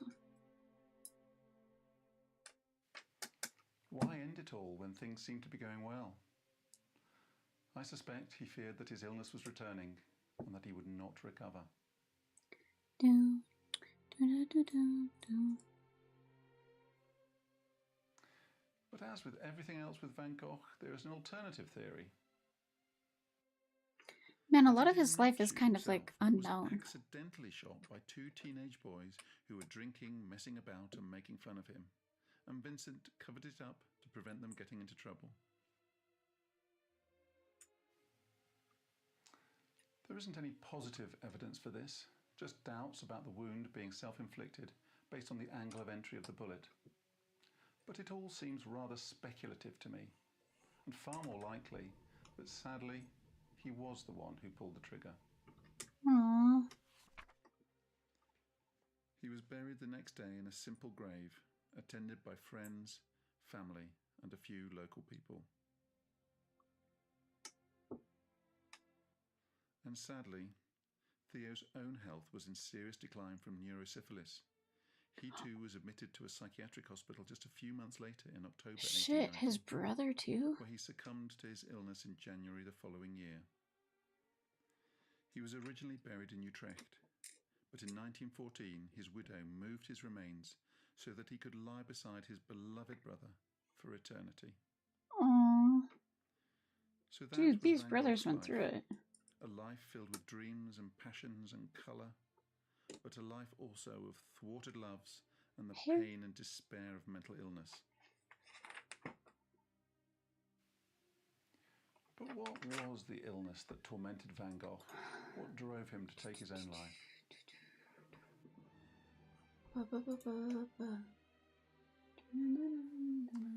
I wish I could answer that simply, but the nature of Van Gogh's mental disorder has been the subject of more academic speculation and debate than perhaps any other comparable figure, with a multitude of theories, but as yet Howard Hughes, no remind me who consensus. that is. These are the mental disorders that have been proposed: schizophrenia, emotionally unstable personality disorder, narcissistic personality disorder, cyclothymic personality, anxiety disorder, neuroticism, bipolar disorder, schizoaffective disorder, cycloid psychosis. This is a crazy list. Some of these I think we can dismiss quite quickly. Psychiatric medicine used to be so bad. With schizophrenia. And whilst he may have exhibited signs of neuroticism and anxiety, his illness was far more than either of these terms would encompass. Similarly, although he had features of at least one Oh, personality airplanes. disorder I earlier in his recognized the life, name but didn't know what these for. alone could not explain his episodes of psychosis. A closer match would be bipolar disorder, as Van Gogh certainly Didn't had syphilis periods also of get depression throughout his adult life. Al Capone too? But it is not clear whether his phases of excitement amounted to mania in the modern sense, or were just periods of artistic creativity. And this would not explain the very organic feel of his illness. There have been many suggestions about possible organic or physical causes for his illness: lead poisoning, Meniere's disease, Oh, vestibular migraine. I know lead poisoning was common in artists because some because some like oil paints or like certain paints had lead in them, so people would get lead poisoning a lot, or like artists would get lead poisoning a lot. And lead poisoning can cause like I can't remember. The scientific word for it has probably been said 100 times during this, but like it can cause like versions of mental illness.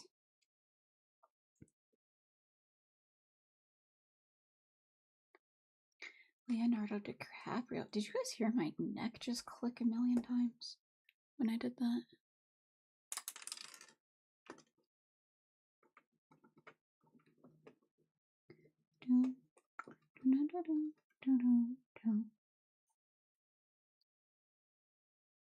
We did so many dangerous things while thinking it was perfectly fine. Yeah. Moral of the story: don't eat paint. Don't eat paint. Paint eater. Paint eater kind of goes hard as an insult. You paint eater.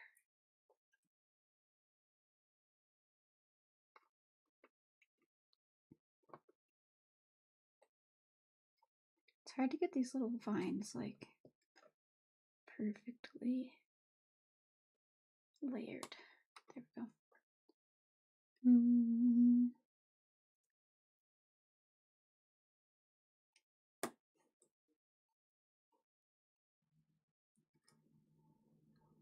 Snake eater vibes. Paint eater. I might have to use that one, honestly. Like in a toxic, like Valorant lobby or something.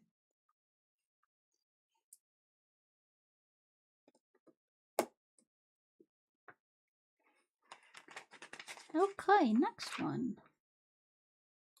Absinthe intoxication, temporal lobe epilepsy, digitalis intoxication, acute intermittent porphyria, terpene intoxication, Gasto-Geschwindt Oh yeah, syndrome, terpene was common with artists too. Wernicke-Korsakoff syndrome due to alcohol use, autoimmune encephalitis, brain tumor, meningoencephalitis, syphilis, even sunstroke.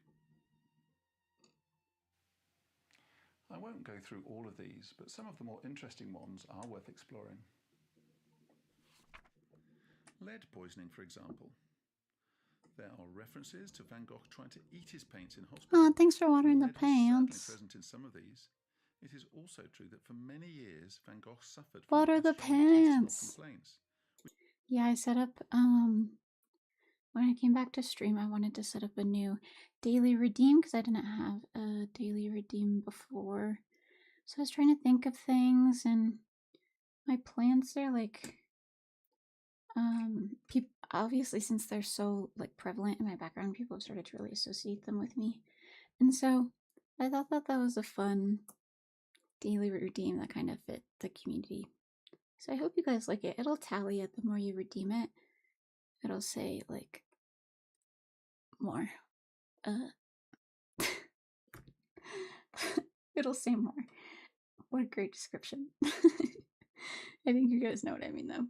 The counter will like tick up the more you redeem it, but you can only redeem it once a day. Because I always like in other streams when people do daily redeems, and for some reason I never set one up for myself. So I was like, fuck it. So anyways, I hope you guys like it. Van Gogh, yeah, Van Gogh was cooked. It would be interesting to like actually know what it was.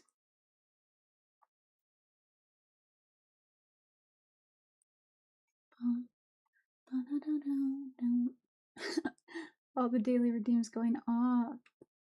Do you guys like it? If only you could. If you only hang out with toxic people and you think you aren't toxic, you should be called a paint eater. Paint eater.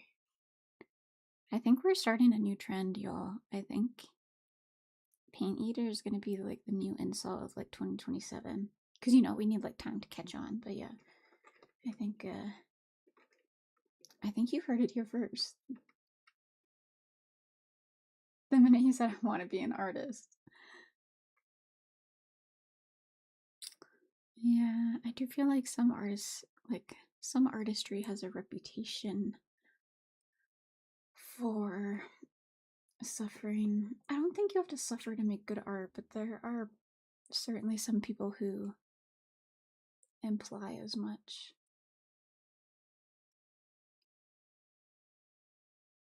Okay, we are starting a new flower, I think.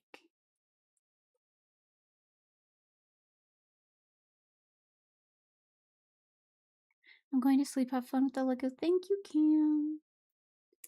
Sweet dreams. Everybody tell Cam good night. Hope you get some good rest. I'd totally be a tortured artist if I was one.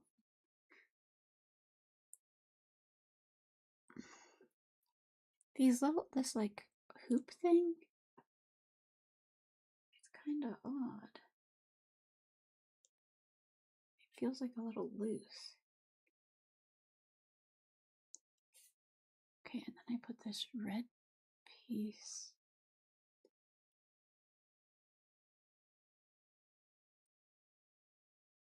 Oh no, wait, a little gray piece goes in between.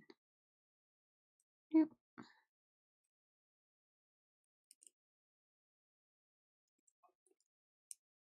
Ugh.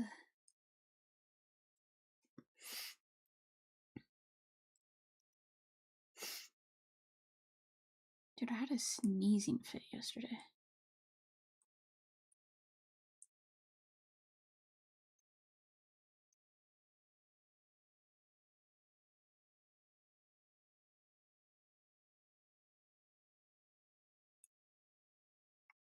Okay, these pieces are honestly a little loose in here, but here it is. So it looks crooked.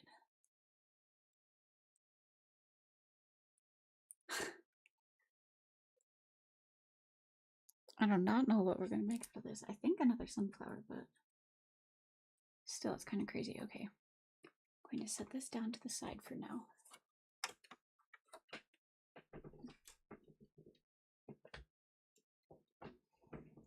And I'll play our podcast thing again. Which are common in lead toxicity. But he didn't start using oils until his late 20s, and his psychological problems started long before this. So although it is possible that lead contributed to his complex physical and mental symptoms in his final 2 years, it cannot be the only cause. I think the same is true of the theories about Meniere's disease and vestibular migraine. He may have suffered from these, but he did not have vertigo, nausea, or any balance problems during his psychotic episodes, so these cannot explain his madness. What about absinthe? It does kind of look like a fidget, you're right. With wormwood, I said that so loud, I woke you up. causing hallucinations, epilepsy, and a malignant I form woke of her up. alcoholism, which influential French psychiatrist Valentin Magnon termed absinthism. However, rather than should not make you deterring people, his warnings about the evils of the Green Fairy increased its popularity amongst bohemian artists and writers, hoping to expand their consciousness, and Van Gogh was undoubtedly one of these. But recent research suggests that the dangers of absinthe were exaggerated, and that it was no more toxic than any He's saying other spirit. absinthe funny. I think that's what he's saying. In the 1950s, French neurologist Henri Gastaut proposed that Van Gogh had lifelong temporal lobe epilepsy and associated personality changes between seizures, including hyper-religiosity, reduced sexuality, hypergraphia or a compulsion to write or draw, circumstantiality, and an intensified mental life. Check this out. I'm going to show you how I afforded this car. Okay, you ready? All right, $180 Sorry for the ads. for car insurance. That's how Y'all much I are was really paying. getting bombarded with I the picked ads up the at the car. moment. Okay, there we go. This has been termed the Gastaut-Geschwind syndrome, and although it seems to fit with Van Gogh's life story, the nature of the disorder and whether it exists at all are still debated in neurology. Turning to porphyria, you may know that the madness of King George III has been put down to acute intermittent porphyria, and this same inherited liver enzyme abnormality has been suggested to explain Van Gogh's illness. Whilst this is a distinct possibility, there is no positive evidence for it, such as references to rashes or discoloured urine or confirmed cases in his family tree. This Ooh, can this also is be gonna said look for neurosyphilis cool. and many of the other neuropsychiatric disorders. They cannot be ruled out, but there is little positive evidence for them. So to try to clarify what was wrong with Van Gogh, a symposium of medical and psychiatric experts was convened in 2016. Okay. But after much deliberation and debate, they were still unable to agree on a I'm gonna diagnosis. make a bunch of these tiny ones. Anyone who has watched House will know that doctors love to find a House. single cause. I for a loved patient's watching symptoms. House.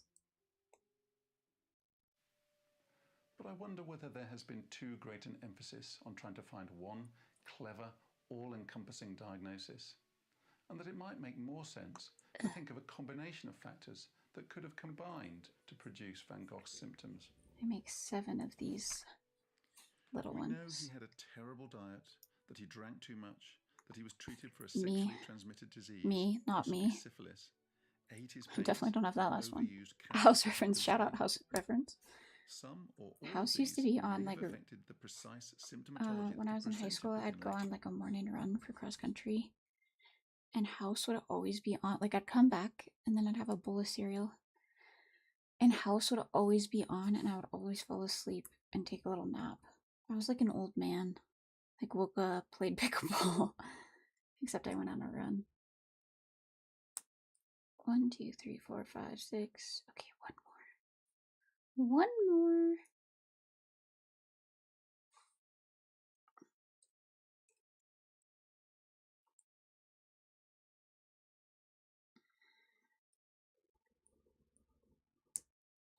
This is gonna look really cool. To life. But for his whole life, he had major difficulties in his Okay, 'cause for this one interactions I with didn't other do right. people. Most noticeable in his There we go. awkward and ill-judged relationships with women, and his tendency to fall out with people, including his own family.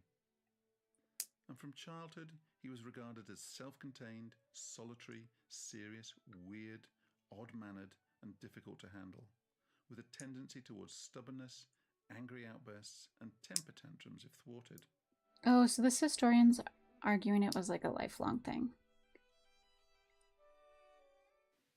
For me, this raises the possibility of an autistic spectrum disorder, or what used to be called Asperger's syndrome. I know many people find it a challenge to think of their heroes as possibly being autistic, but this is in part due to outdated ideas of autism Okay, being ready? a type of learning A disability. cross-country run isn't an easy living. Modern The thinking country is shows large. it is a much Okay, different way okay. of seeing A and long interacting with the distance world run. than as an It abnormality. kind of looks like something from Zelda, don't you think? And there can be no doubt that Van Gogh saw the world differently, and that he managed to capture his vision in paint like Okay, no now one else. this We goes. now recognise and celebrate his genius, Oh gosh. but to his parents he was a failure. His father despaired of him, and his mother blamed him for causing the family so Art much Deco, worry, yeah, it is kind of and she Art Deco. didn't visit him in hospital, and she threw away many of the pictures he sent her as worthless. The only one who really stood by him was his brother Theo. I It was realized I did Theo who part of supported this him wrong. emotionally and financially. Theo who never gave up believing in his greatness. Theo who rushed to his side when he was ill. I should have known because these pieces were Without like Theo, loose, but we would probably never have heard of the name Van Gogh. also without I Theo's suspect wife. there will never be complete agreement on what illness Van Gogh had. I'm not sure it really matters. What does matter is how much Now the he pieces aren't achieved loose. in I put them in spite a of his little bit troubles. wrong. I put it in This is a wrong. reminder that mental health problems, however serious, LOL. don't have to define us. That we can still find value and meaning in what we do, whatever the challenges. Sadly, Van Gogh never experienced the validation of more than one person buying his work, and we can only wonder whether a few more sales might have stayed his finger on the trigger on that fateful Yay. day. I remember when they used to call autism, Thank you yeah, for watching. Asperger's. I hope this has helped you understand Van Gogh more as And a now man, rather It's than just the guy like the who same cut off his ear. spectrum, right? And it has inspired you to go and have a fresh look at his paintings. Okay, let me put on the other one. I know this one's gonna be a little hard to place. Very easy to manipulate. I've spent the past 20 years don't. in all kinds of conflict, from war zones to newsrooms to conference rooms. I'm going to teach. Last time, at Don't 22.5 totally million see pounds where I and put this. Maybe 22,500,000 there, I think. pounds for the last time. His Woohoo! paintings are among the most treasured objects in the world today. Oh, this one is an old Yet school. during his lifetime, he was shot and his work ignored. At 75 This million is an dollars. old school, For like you, sir, PBS 75 style video. He spoke 4 languages, was well read, but lived and worked I'm gonna as be a honest, I peasant. don't think I can listen to this. We'll listen to an explanation of the Starry Night and all that.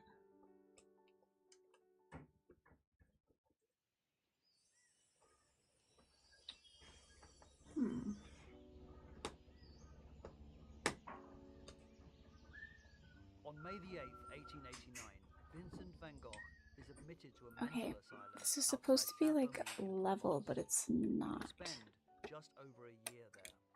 It was originally planned that he'd go to a large public institution in Marseille with over Oh, shit. 1,000 patients, right in the heart Okay. of the city. If he had, there is no chance he would have produced the extraordinary work he did. In the small asylum at Saint-Remy, with only 41 patients, Vincent would be treated with kindness and understanding. The doctors quickly recognized that painting was central to his well-being.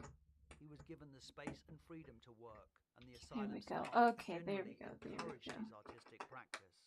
In the asylum, as other patients Better, screamed throughout better, the better, night, better. Vincent's creativity and work ethic remained extraordinary. He spent every waking hour painting, producing mostly optimistic See? landscapes. He worked with remarkable speed, often finishing a painting in just a few hours. Incredibly, considering his circumstances, he completed at least 150 paintings during his stay at Saint-Remy, roughly one painting every other day. And it was on the 18th of June 1889 that he painted The Starry Night. We're on bag 29.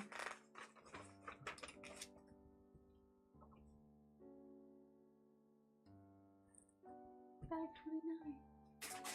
The last bag in the 20s.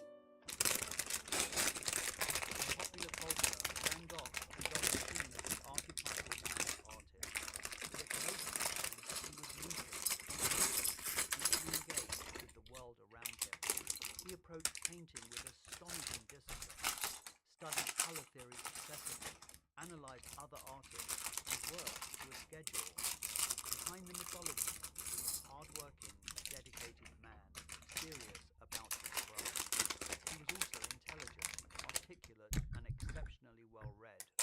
He spoke 4 languages, knew art history intimately, and maintained friendships and correspondences throughout his life. My legs are getting He sore. struggled to understand his place in the Alright. world. After a particularly difficult period living I'm with determined. gogh, he suffered a serious mental health crisis that culminated in hallucinations and hearing voices, leading to the incident in which he cut off part of his ear. The doctors at the asylum diagnosed epilepsy, although Vincent's condition remains the subject of debate among I feel like I'm historians always and hearing a medical different researchers. disease he has. What is clear is that Like, he experienced periods I think of just no one severe knows what he mental has. distress, hallucinations, and episodes that interrupted his work and daily life. He called his fellow patients his companions in misfortune, and recent research suggests that Vincent was often more lucid and self-aware than many of those around him. Overall, the asylum had a positive effect on him, and he was well enough to paint about 75% of the time. One visitor, when he came to see Vincent, found him to be in perfect physical and mental health, and after he left the asylum, he went to Paris to visit his brother Theo, whose wife Jo Hello? remarked There on we how go. healthy he looked. In the asylum, he was drinking a lot less. No absinthe, no complicated romances, and a regular routine with 3 meals a day. Isolation turned out to be good for him, and with no outside distractions, Vincent, always a hard worker, would channel all his energies into his work. When we think of 19th century asylums, we think of them as horrific cruising. institutions. but the founder of San Remi Asylum was a progressive who believed that being surrounded by nature was good for troubled minds and had Period. planted extensive gardens. He also believed in the healing power of These stories art are generated and with music. AI. These are Of AI. course, it was not easy for Vincent, and Oh he my god, suffered posted 4 weeks ago. I should have known. Last time. I'm going back. The other one was posted 2 years ago, so I feel like that one's better. Maybe I'll do the life of Van Gogh in 14 minutes. This one's Today, posted Vincent van Gogh a is couple years regarded ago. as one of the greatest post-impressionist painters. Famously a I'm tortured sick genius of that was AI. It's just underappreciated in his too... own time, Everyone's yapping Van about it. Gogh It's features annoying. heavily in modern pop culture, including in Irving Stone's 1934 biographical The novel first one I and the listened to was the best one. I'm I've running it reviewed back. tech for over 15 years, and this might be the smartest wallet I've ever used. So I'm this so is where sorry. most wallets still store stuff, Okay, there we go. bulky. Phew! Okay. Where am I? Did I get all this? Vincent van Gogh is almost as well known for cutting off his ear as he is for his paintings. He has long been thought of as the classic pigmented genius. 60 pages time, left. I want a smart wallet. Smart wallet's hot. Please pass me that up. Okay, next time I come across it, I'm sending it straight to How you, much do we Jimbo. really know about Van Gogh? His unsettled early years, his failed attempts to become a You preacher, put on the stories, go to his sleep. Do you have like a favorite disastrous channel love or life, something? and his tortured but frenetically productive final period. Thank you kindly. Welcome to Insane History. I'm Graham Yorston, and today I'm exploring the life and death of one of the world's greatest artists from my perspective as a psychiatrist. Wrong piece. I'm not gonna lie, y'all. I'm So fading a much little has bit. been written about Van Gogh. It is hard to separate the facts Need to from the myths. But I want stay to challenge focused, need some to of stay these motivated to here. uncover Van Gogh the I'm not gonna man give up. rather than Van Gogh the madman.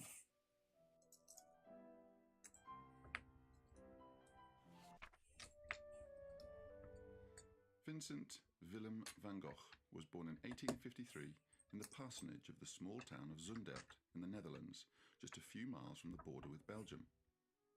His father, Theodorus, by all accounts a handsome and amiable man, was a Protestant minister in a predominantly Catholic area, but was from a large, prosperous family, many of whom were art dealers. His mother, Anna, was also from a comfortably middle-class background.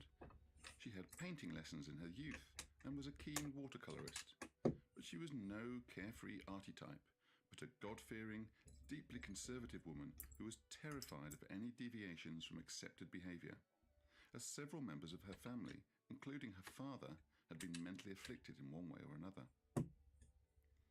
Vincent was the eldest of their surviving 6 children, born exactly a year after their first child, who died at birth. Vincent was quiet and self-contained, rather serious by nature, and he spent hours wandering the countryside on his own. He could be stubborn and grumpy and had temper tantrums. Classic In the ghost family stories. records, Ghost stories he put you to appears sleep. hot-tempered and disobedient, difficult to handle, weird, odd-mannered, and impertinent. At 11, he was sent to a small boarding school, which he hated, and at 13 he was sent to the prestigious King William II School in Tilburg, which he also hated, despite having the renowned artist Constant Huysmans as his art teacher. One of Van Gogh's drawings survives from this period, showing his amazing early talent. For reasons we don't fully understand, possibly Oh, a he family read financial Frankenstein? crisis, That's cool. he had to leave abruptly and returned home after less than 2 years. In a letter to his brother, many years later, he said that his youth was austere and cold and sterile. Everything he did was criticised, and he felt estranged and rejected. At the age of 16, his uncle Vincent, after whom he had been named, helped him to get an apprenticeship at the Hague branch of Goupil & Co., international art dealers. He started well and enthusiastically threw himself into learning about art and the art business. He studied books, visited galleries, and read the latest magazines. This was the first time he had really shown any interest in the subject. Thank you for the At hydrate. 19, he fell I in need love. it. with his second cousin, the pretty and animated Caroline Harnabeek. But she wasn't interested. Thank you, Iron. No, When I she needed announced her that. engagement to another man, Vincent wrote to Theo that if he couldn't have a good woman, he would find a bad one. And he began frequenting the Hague's houses of ill repute. This got him into trouble with his employer, and with the involvement of his father, he was moved to the London branch of the company to keep him out of trouble.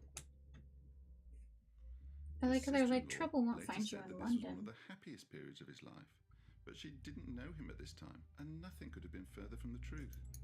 He found his job dull and unstimulating. The London branch of the company dealt in wholesale prints to other dealers, so there was no gallery, no meetings with artists, no talking to customers. And although his understanding of English was good, he was less fluent at speaking, and joked that his landlady's parrot spoke better English than he. He was desperately homesick and visited all the London galleries to seek out Dutch art, commenting that contemporary English art was very bad and uninteresting. He was completely miserable and so poor he walked for 2 hours to get to and from work every morning and evening to save a few pennies on the river steamer. He also began writing to the now happily married Caroline Harnabeek. He wanted to. He Flirty just and all he suggestive wanted was a letters, baddie, y'all. encouraging her to read erotic What's wrong with poetry, that? all very bizarre and inappropriate. And to make matters worse, his kid brother Theo, 4 years his junior, who had taken over his job in The Hague, was doing well, being described as charming, tactful, and attentive, words that were never used in connection with Vincent. On the plus side, he was earning more, and he was able to send some money home to his parents, who were always struggling financially. But he worked long hours, and even after moving to lodgings that were only an hour's walk to work, he found it difficult to make friends and spent his spare time wandering around the parks of London, as well as going back to his old habit of enjoying the nightlife. At the time, London was the largest city in the world, and there was no shortage of entertainment options for lonely Don't we all? men. Sometimes he would go into I brothels never just to knew have a that. drink and engage in a bit of naughty banter. Sometimes he would just stand outside and watch the comings and goings. But at other times he would participate more actively, writing to Theo, still only 17, in enthusiastic terms about what the city had to offer, hoping to persuade him to join him in London. He also fell in love again, this time with his landlady's daughter, 19-year-old Eugénie Loyer.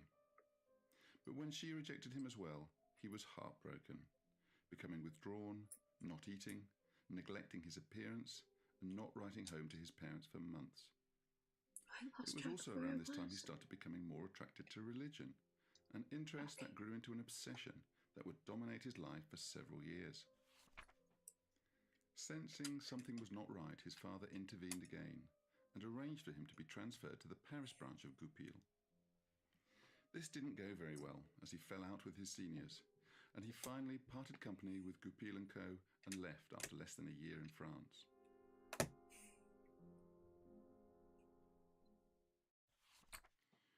What next for the 23-year-old Dutchman? Perhaps surprisingly, he returned to England to work as a teacher, firstly in the seaside town of Ramsgate, and then in Isleworth, now a suburb of London, but then a small town opposite Kew Gardens.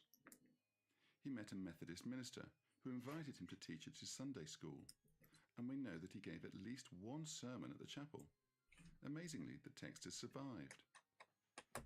It is based on Psalm 119, "Blessed are the undefiled." But Van Gogh focuses on the line, "I am a stranger on the earth," mentioning this 9 times, along with his assertion that our nature is sorrowful, which gets 13 mentions. After spending Christmas at home, he decided to stay in the Netherlands and worked for a bookseller for a few months in Dordrecht, near Rotterdam, all the while getting more and more preoccupied with religion. He ate little and abstained from meat, and convinced he had a calling Dude, he's to always serve not his eating fellow enough. man, he set his mind on studying theology in Amsterdam. But despite working hard for 15 months, he wasn't able to get through the entrance examination. So he tried a Protestant missionary course and failed that as well. Undeterred, he managed to find a post doing missionary work in the impoverished coal mining region of Belgium of Orinage. Seeing for himself the hardships of the poor precipitated a spiritual crisis, Don't know what that sound and he was. gave up the warm and comfortable lodgings that came with the job to those he felt were more Van in Gogh, need, yeah, he tried to be a and moved into priest. a small hut to sleep on straw. What his congregation thought about this we don't know, but the church hierarchy did not approve, and he was dismissed for undermining the dignity of the church. It was then back home again to his parents, now living in the small town of Etten, where, consumed by self-doubt and a crisis of faith, he sank into despair and withdrew from everyone. "They think I'm a madman," he told an acquaintance, "because I wanted to be a true Christian." His parents thought so too, and his father tried to get him committed to the asylum in Giel. But rather than waiting to be carted off, Vincent returned to Belgium, and at his brother's suggestion began to draw the people around him. This lifted his spirits, and he decided that his mission from then on would be to bring consolation to humanity through art. And he launched himself into learning about the craft of becoming an artist, and enrolled at the Académie Royale des Beaux-Arts in Brussels. He began with his customary energy and enthusiasm, but lasted only a few months. She's seeping. And if you think the boomerang generation is a new thing, Vincent's life story suggests otherwise. Yet again, he returned home to his parents, spending his time drawing and sketching the local people, and trying to avoid his father's lectures and his mother's disapproving looks. Maybe. Things looked up when his recently widowed cousin, Guy Vos Stricker, and her 8-year-old son came to stay. He found himself going on long walks with her, and, with his characteristic impetuosity, he fell in love and proposed marriage. I love how he's always she falling in replied love. unequivocally, "No, nay, never," and returned to Amsterdam, he pursued her to try to change her mind, but he was not allowed to see her. It was all rather undignified and embarrassing. What were his parents going to do with him? Fortunately, another cousin came to the rescue, Anton Mauve, an established landscape painter who took him on as a student in The Hague, and in January 1882, at the age of 28, after several months of working exclusively with charcoal, pastels and watercolours, visiting museums and talking to other painters, he took his first tentative steps in painting with oils. Mauve even lent him some money to set up a studio on his own, but they soon fell out, possibly over his decision to invite a woman and her 5-year-old daughter to come and live with him. Seen was a prostitute with alcohol problems who was pregnant with another man's child. And, coincidentally or not, it was around this time that Van Gogh had to spend 3 weeks in hospital getting treatment for a sexually transmitted disease. He wrote to Theo that he had the clap, or gonorrhea, but differentiating this from syphilis was uncertain at the time, as the causative bacteria had not been identified, and it is quite possible he could have had both. When his father heard what was happening, he was disappointed. The scandal of having his eldest son living in such circumstances was just too much. But Vincent was defiant and stuck with Sean and her now 2 children for over a year, before finally bowing to the pressure and leaving. I don't know if he had the riz. It sounds like he This was didn't have the the only riz to time be Van Gogh brought lived with a woman. All of his other encounters were brief, furtive, or transactional.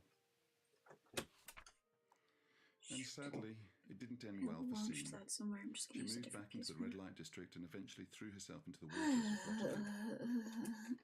To get away, Van Gogh headed to Drenthe, an isolated part of the northern Netherlands, favoured by Mauve and other Dutch artists as a place to be alone with nature and to commune with the peasants working the land.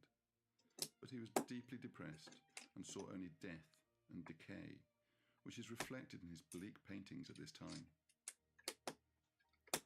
His self-imposed exile lasted 3 months before he was back with his parents again, now living in Nuenen, a small town close to Eindhoven.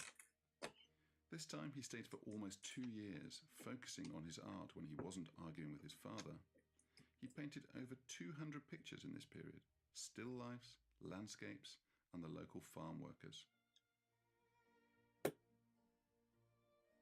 Okay. Fading. Still have 55 pages. His unique style was beginning to emerge, although there were no signs yet of the vibrant colour palette he is famous for. He also found time to fall in love again, this time with Margot Begemann, a neighbour's daughter 12 years his senior.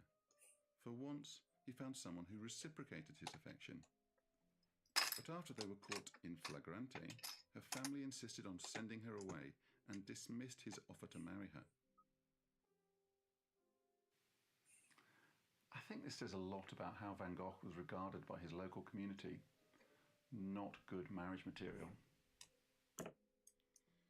Margot was heartbroken, however, and went to meet Van Gogh for one last time in a field the day before her departure.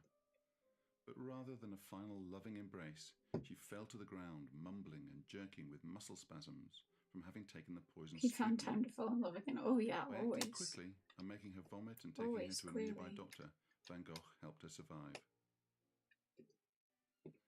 Living at home wasn't easy for either Vincent or his father. Vincent was idiosyncratic, passionate and short-tempered, and had countless arguments with the more conservative Theodorus, who did his best to understand, support and guide his wayward son. But he couldn't help worrying about his false starts, his overzealous ministry, his undignified pursuit of Kiev Ostrika, and scandalous relationship with Sien Hurnik, or his fixation on becoming a painter without any evidence of him being able to support himself through this. Vincent would have known that as the eldest son, much was expected of him, and that he had not delivered, and that his father's concerns and disappointment were not unreasonable. And then, in March 1885, at the age of 63, his father died suddenly of a stroke, leaving the family without an income. Vincent had to sell some pictures. His brother Theo, now based in Paris, was doing his best to promote his work, and there was some interest from the dealer. He submitted a series of peasant character studies, including the extraordinary potato eaters, but they did not sell, as buyers preferred the sunnier tones of the Impressionists. Then, one of the women who posed for him became pregnant, and he was accused of forcing himself upon her.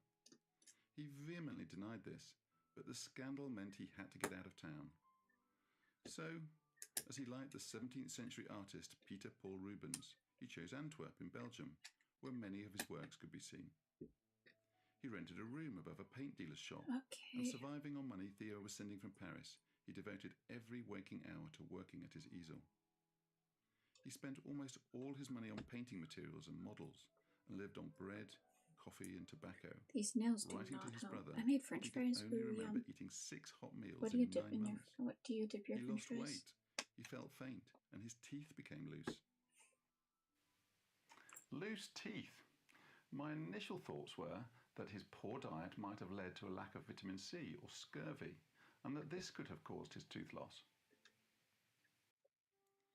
But we know he was having regular visits to a doctor and a hospital at this time, and the fact that he never told anyone about this, not even in his letters to Theo, suggests it may have been something to be ashamed of. Could it have been syphilis, as the only treatment available at this time, mercury, often led to gum disease and teeth falling out? Gross. While in Antwerp, he enrolled at the Academy of Fine Arts, but yet again he started clashing with his teachers, disagreeing with their insistence on using antique plaster models rather than live models, and he had the gall to tell one of them, "You clearly do not know what a young woman is like." Unlike Vincent himself, judging by his medical history.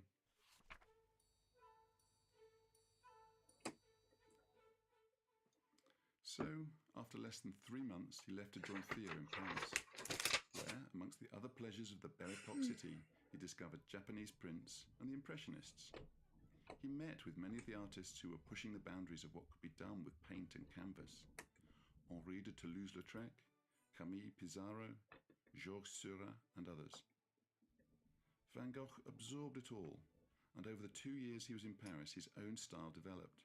His brushwork became bolder, and he started using colours, other than brown. Gone were the dark Dutch peasants. In came the bright lights and the charming personalities of Montmartre.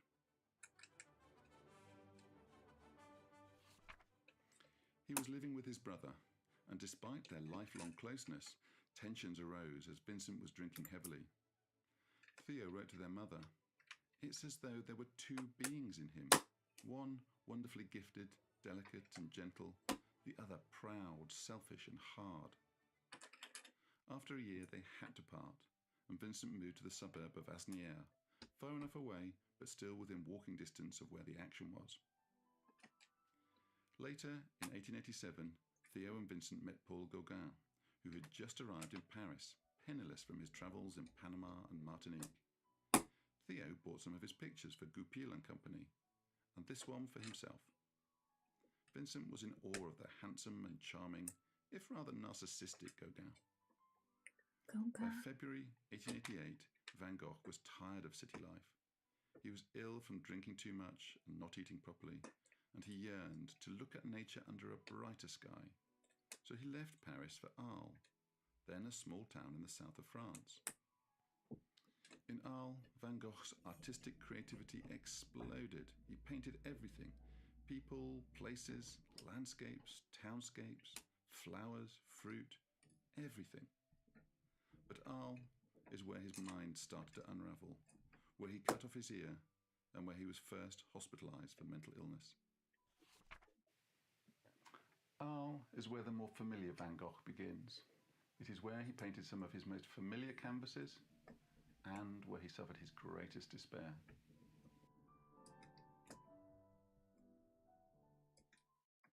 I'm gonna be Arles so is now excited a when I beautiful finish tourist this. destination with its famous Roman amphitheatre, This is as a well as all long the Van haul. Gogh sites drawing in the crowds. But in 1888, it was a run-down port on the Rhone, with smoky industrial chimneys just beginning to darken Typically, its I make a honeyed pink stone. sauce. Ooh, ketchup mayo, And yum. why did he choose Arles, you may ask? Ooh, dill vinegar. We I really love a don't know. vinegar-based sauce. But Arles was famous for I having the really most like beautiful women in vinegar. France, les Arlésiennes. Okay, So perhaps he was hoping to find love as well as I'm better locking light for back his in. painting. He had no problems creating works of art. Many of his Ready. finest paintings date from this period. He roamed the countryside, capturing the essence of Provençal landscapes. He painted the town and just about everyone in the town: the postman, soldiers, peasants, the My people in shoulder's the kinda hurting cafes, anyone who would sit still long I enough for him instantly to locked get his back out. paints out. By now, he had freed himself from any constricting art academy rules and was painting with energy, confidence, and at great speed. But love? That was a little harder to find, at least the kind you didn't have to pay for. He made friends and painted with other artists who were living in the area: Christian Morier Peterson, a Danish painter a few years his junior, and the American Dodge McKnight. But he fell out with both of them, and Morier Peterson, who studied medicine for a while, later told Theo he thought his brother was mad. After a few weeks at a cafe Yay, where he okay. complained they couldn't even cook potatoes, he rented a house in Arles Here we are. with the hope of persuading Toulouse-Lautrec and others to join him in an artists' colony. The excitement of the project was And all-consuming. we're officially on back He went 30. without food to buy paint and canvases, and he worked feverishly day and night to make it ready. But the only one who came was Paul Gauguin, and that was mainly because of Theo's financial situation. For 2 months, they lived and worked together in a yellow house. Tensions soon rose. They were just too different in personality, and their ideas Okay, about I'm so painting close. too dissimilar. Back there. Here we go. Gauguin Number was 30. arrogant and ceremonial, and although Van Gogh wanted to be treated with me, on their so-called hygiene visits together to the local bordello, Van Gogh felt that Gauguin got more for his friend. They often quarrelled, and Van Gogh sensed that Gauguin was planning to leave, dashing his hopes of establishing a lasting artists' commune. Gauguin noted that Van Gogh had started having sleepwalking episodes during the night, which he had no memory of the next day, and Gauguin perceived these as threatening.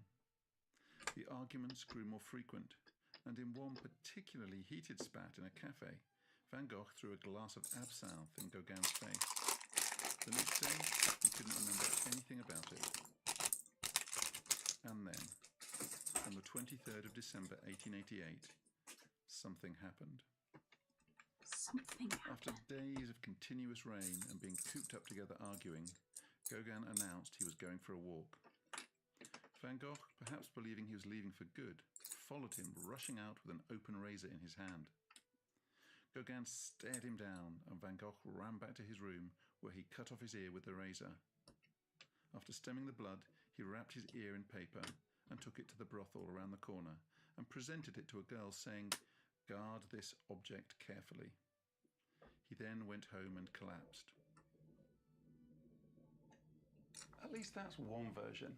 But Gauguin's account to a friend 4 days after the event was completely different. And he didn't mention anything about a razor until 15 years later. This book suggests he concocted the story about the attack to justify his not terribly compassionate abandonment of his friend by jumping on the first train to Paris immediately after the incident. It's rather than staying to help. 2800? Another 2600? theory, suggested in this book by two art historians who examined contemporary police records, 2615. is that Gauguin, who was a noted swordsman, So, trying to fend off Van Gogh's attack with the razor, actually cut off his ear with his sword. The two men are then said to have entered a pact of silence, never to speak about it. There are so many theories and explanations about what happened and why that I'd need a whole video focusing on just this to do them all justice.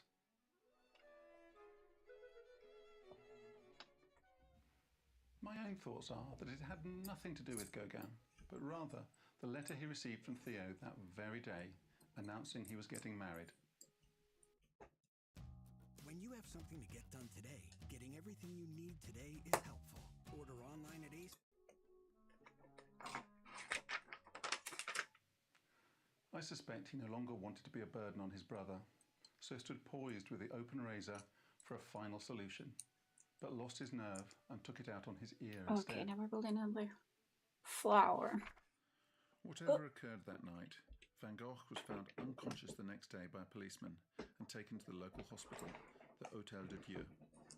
He was so confused he could not remember what had happened. His brother rushed down by train, arriving on Christmas morning, but Vincent was still only semi-lucid, rambling about religion and philosophy, and Theo returned to Paris the same day. Van Gogh kept calling out Gauguin's name, but he was long gone, and they were never to meet again. I'm still convinced they ran low. Van Gogh remained confused, and his level of consciousness fluctuated. He was anxious and agitated one minute, and then in tears or mute the next. He had vivid hallucinations and intense paranoia. He shouted out at imaginary voices accusing him of terrible crimes, of being a miserable, deplorable wretch, lashing out at his persecutors, and he had to be put into a padded cell and shackled to the bed for his own safety. His doctors diagnosed him with acute mania, manie aiguë, with generalized delirium, délire généralisé. So it was mania. Does this mean he was bipolar like so many other creative artists? Is this what made him cut off his ear? Unfortunately, no, it's not quite as simple as that. Yeah, It he... would be wrong to think that mania I think in the he 19th kind of century crashed equates out to the every now modern and then. diagnosis of mania I in didn't bipolar know disorder. how to Mania was justify simply a it. term used for anyone who presented with symptoms of overexcitement. The leading French textbook of psychiatry at this time, written by Jean-Étienne Esquirol, lists the common causes of mania in this translation of his treatise on insanity. Some of these we might recognize today, such as abuse of wine, but others are more obscure, such as a suppressed ulcer. Perhaps even more interesting are the moral causes of mania Esquirol lists. As you can see, it is a heavily gendered list, with only men being triggered by anger and excessive study, whereas fright and disappointment in love were mainly women's issues. So mania is more a symptom than a diagnosis. And if Van Gogh presented at an emergency department today in the same way, I don't think he would be diagnosed with mania at all.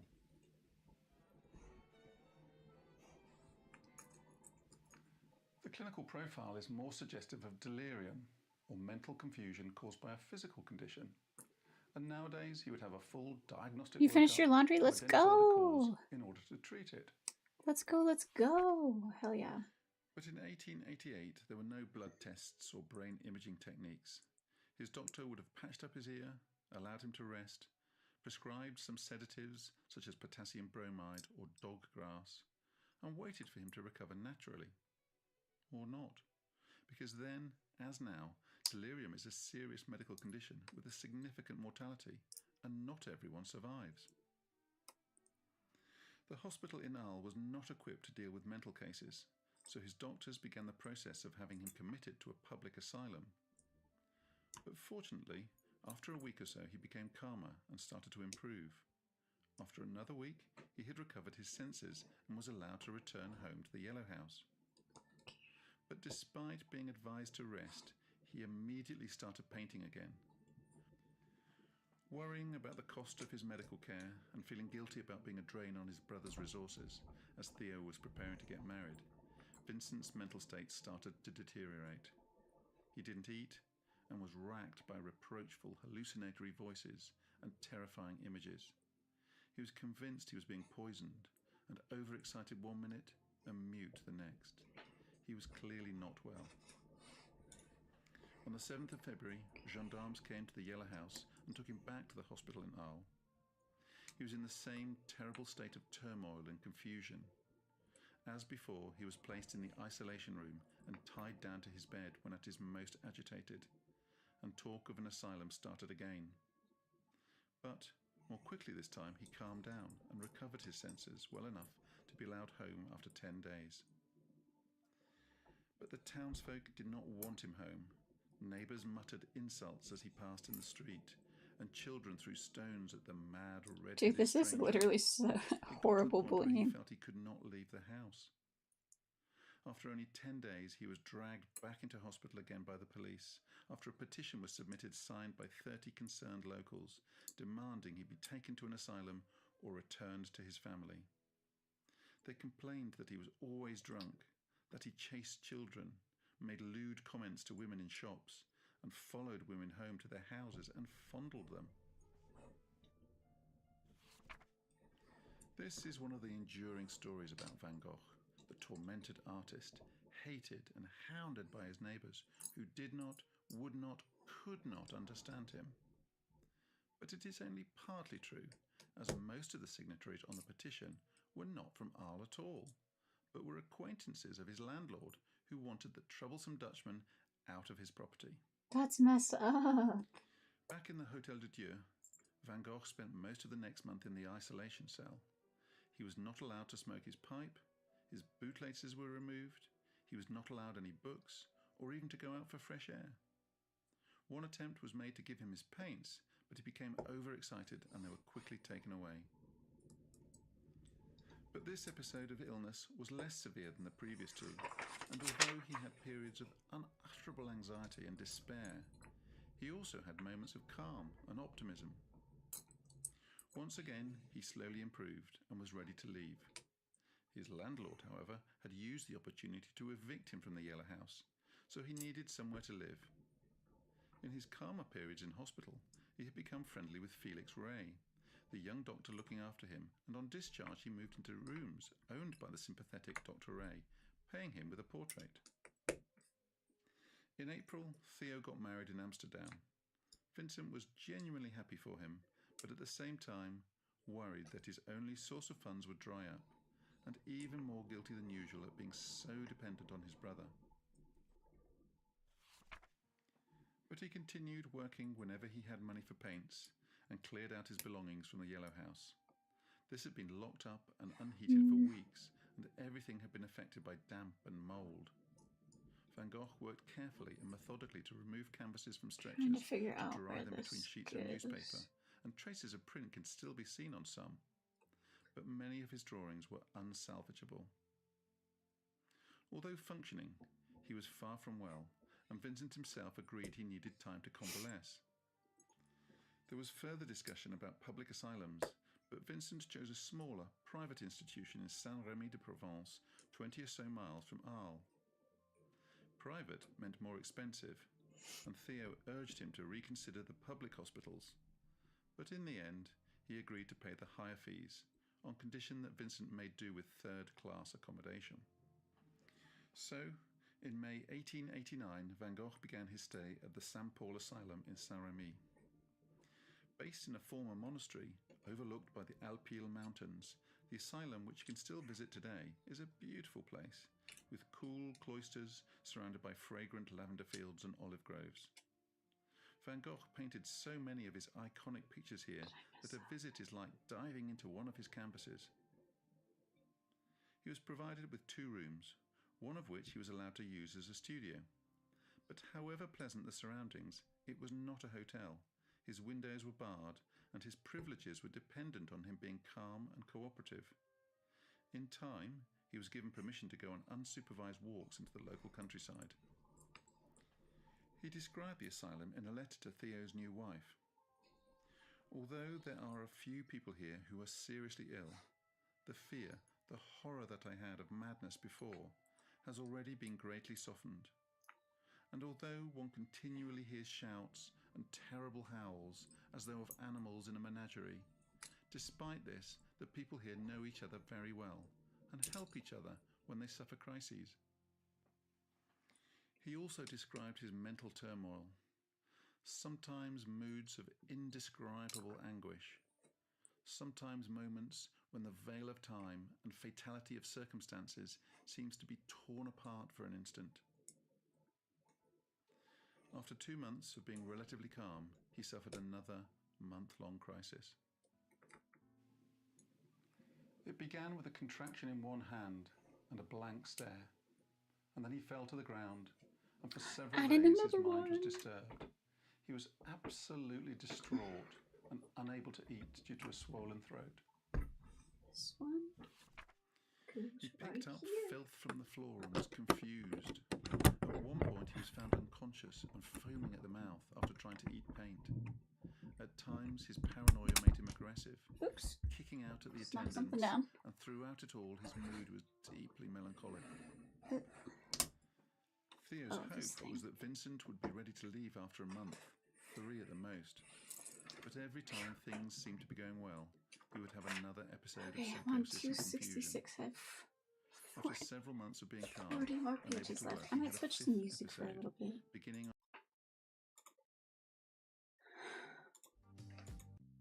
Let me get some water.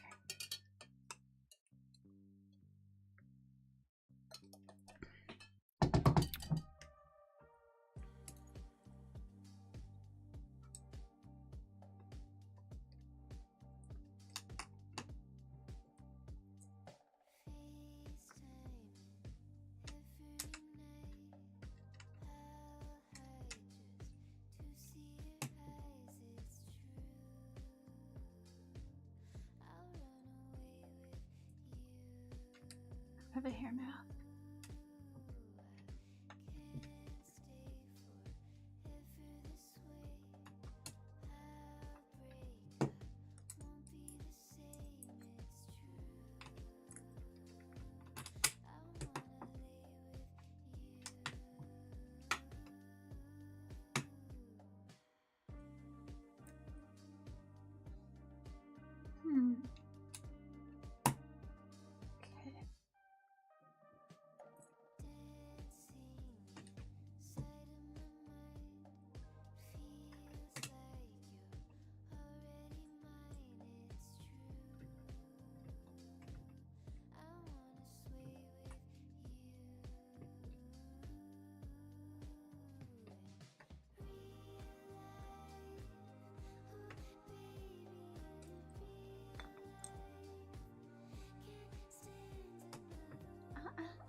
just knock something over.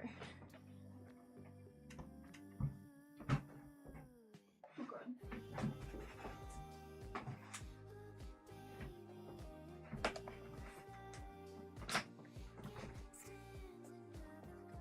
Huh.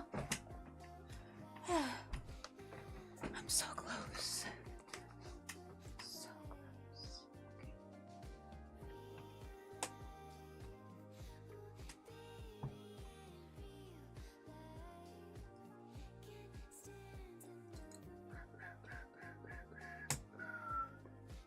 I'm so close.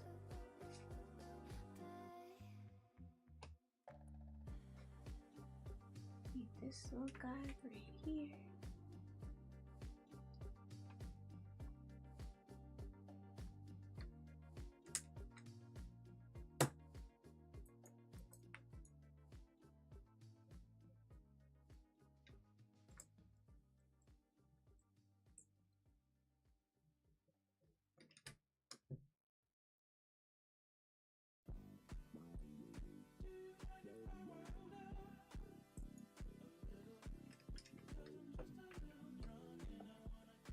Party with you.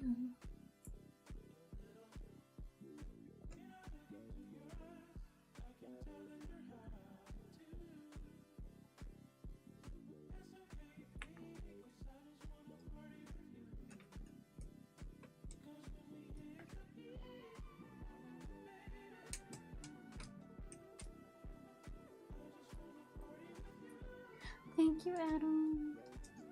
I need it. I need that encouragement.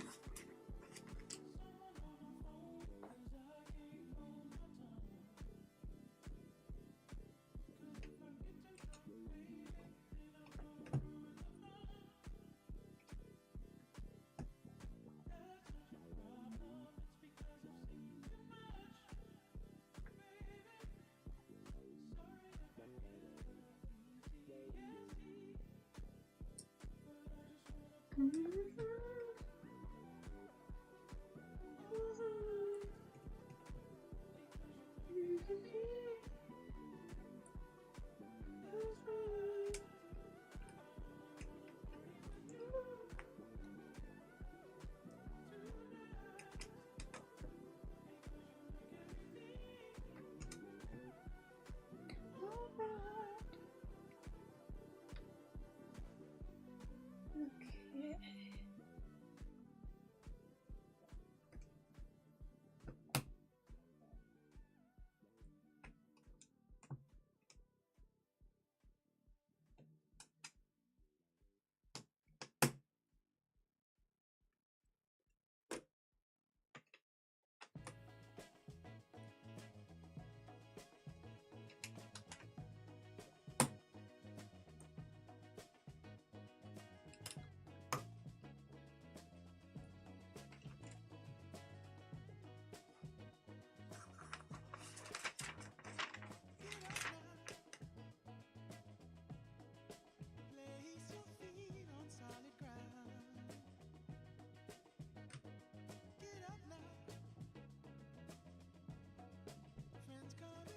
Oh, look at this piece. It's so different.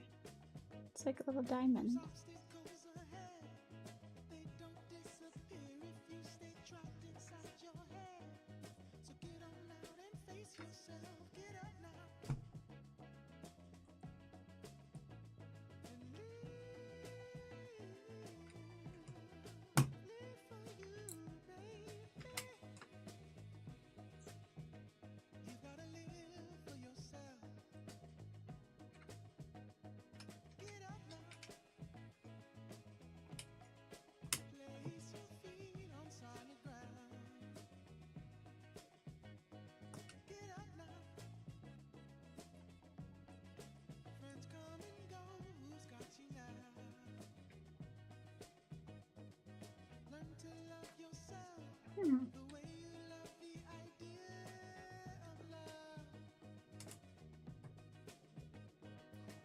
These pieces are angled a little different than what they're supposed to be.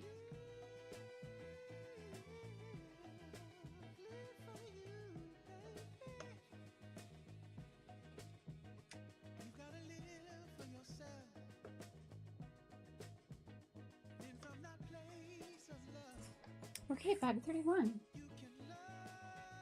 Oh, wait. Wait, this needs to go here.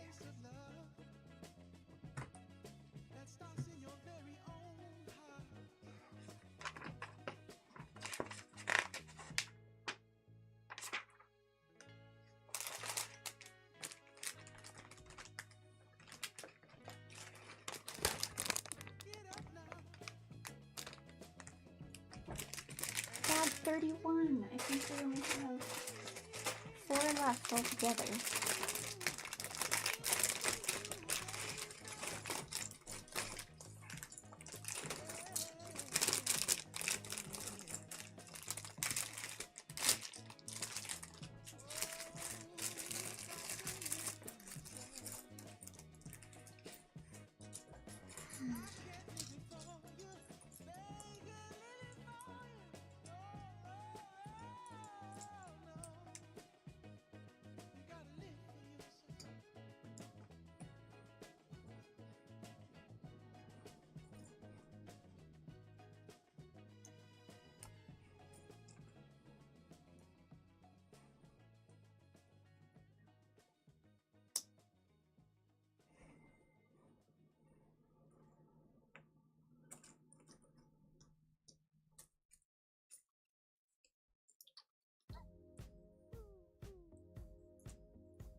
One, two, three, four, five, six, 7, 8, 9.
How cute!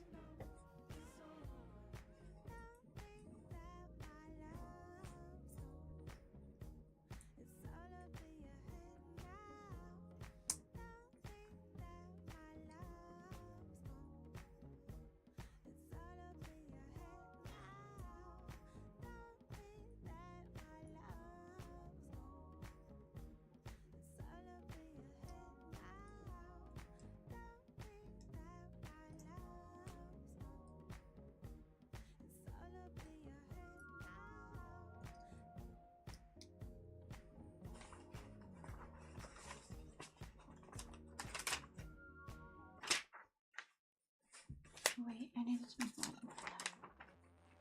2 of those, okay.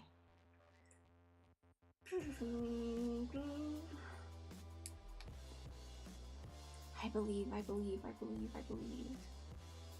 Only 3 bags after this.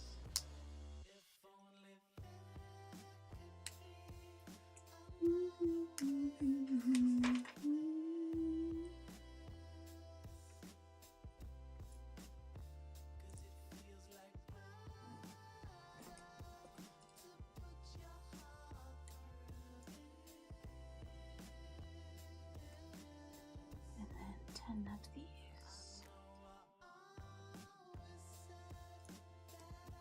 One.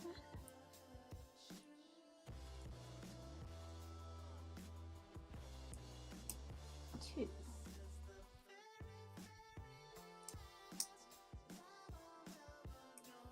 3.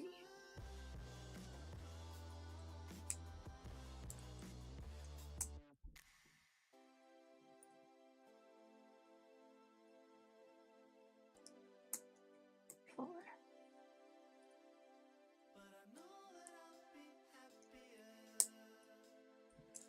5.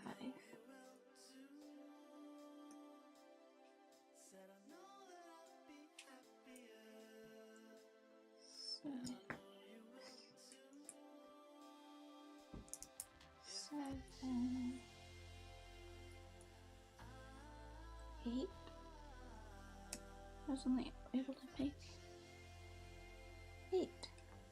That's good.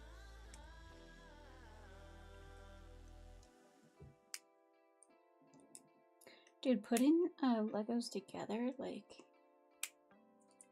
as, like, making sure all the pieces in the right bags and stuff, I wonder how they organize those assembly lines, because it must be, like, really tough, especially when the builds are so gigantic. Okay.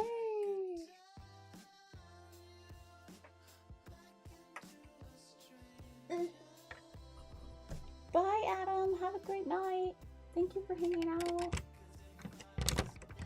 Here, here's the sunflower. I dedicate it to you.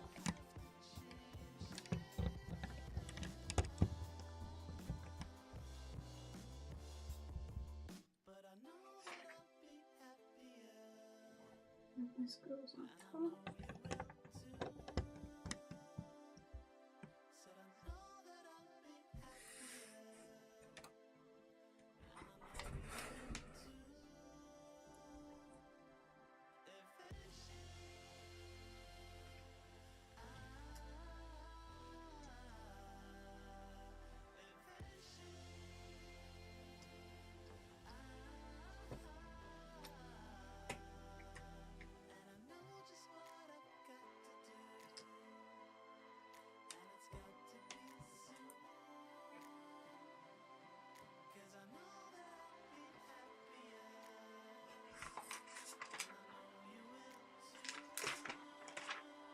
Okay, bag 32.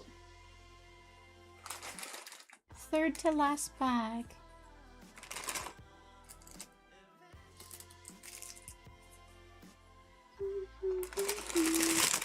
Bag 32.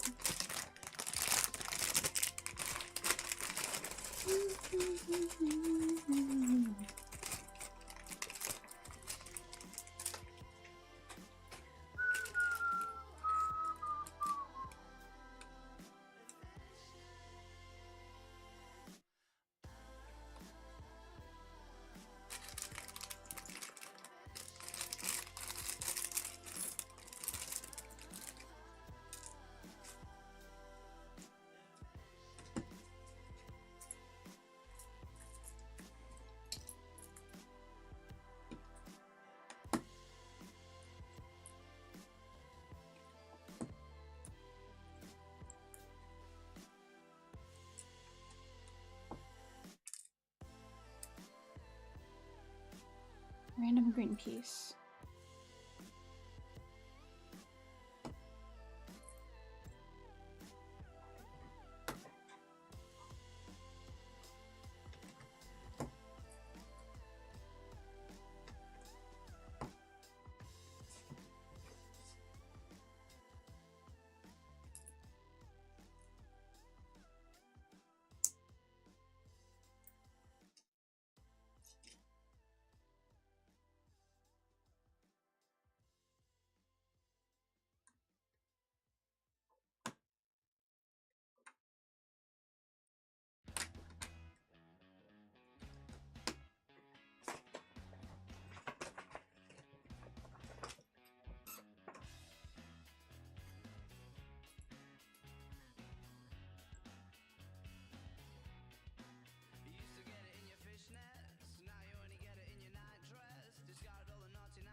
As deft as they seem.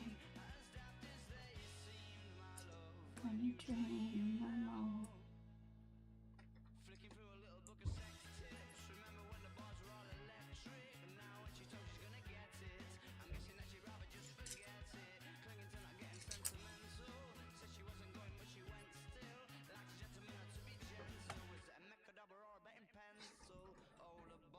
Okay, I feel like I'm losing it because. Oh, I see.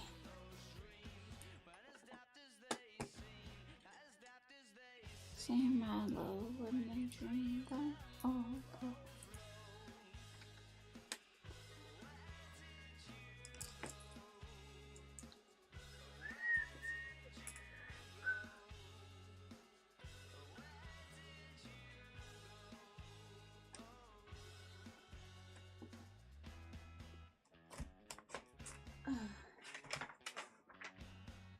Okay.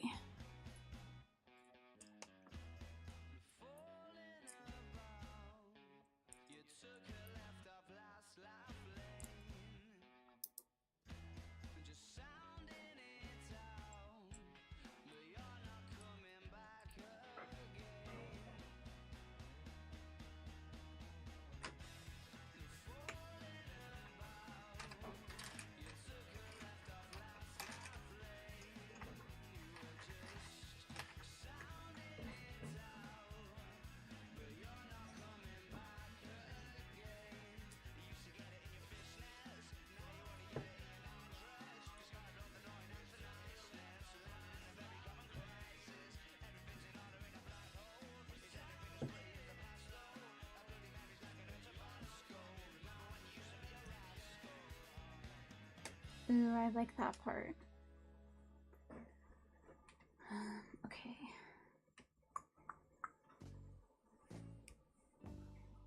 I do some more of these thingies.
Running away is easy.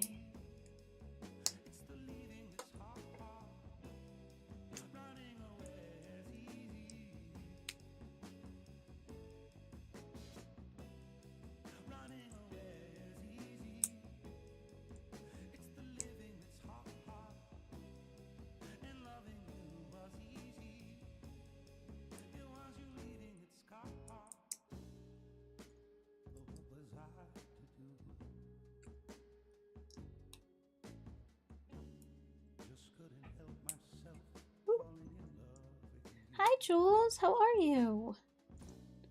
Hello, hello, hello. Happy Sunday. What have you been up to?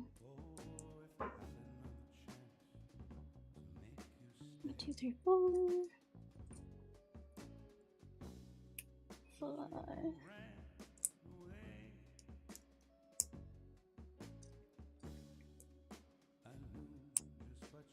I'm so close. I'm on my last 2 bags after this. 2 bags after this one. That's how I'm motivating myself. Oh shit. Of course I instantly break something. You took a fat nap? Yay! Yeah, you haven't been sleeping good, huh?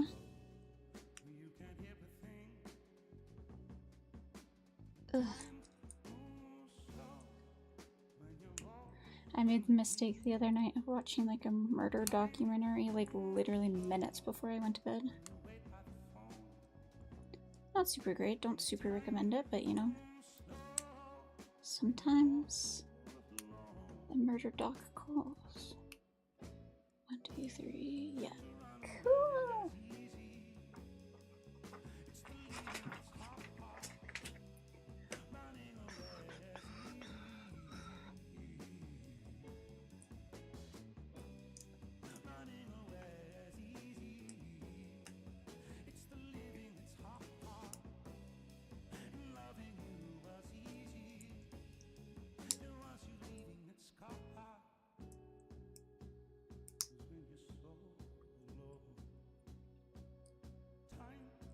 Oh my gosh, also, I hope I said I love you too, because I do love you too.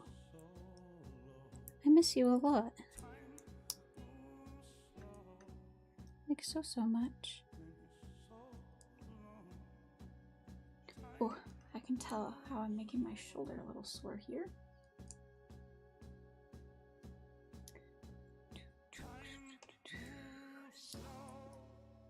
Okay. 7 of these. This is number 5. 6. 6, 7.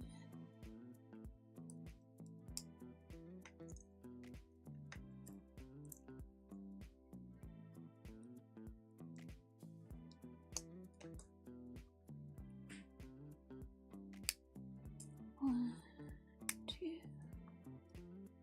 3, 4, 5, 6,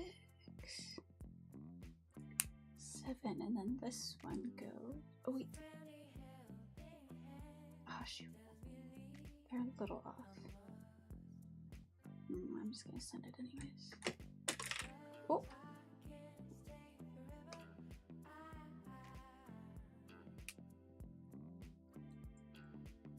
These are gonna have to be pushed up a little bit.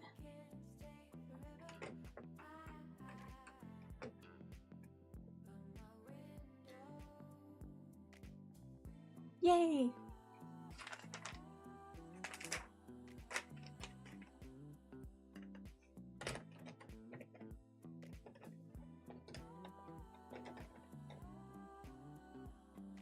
Huh.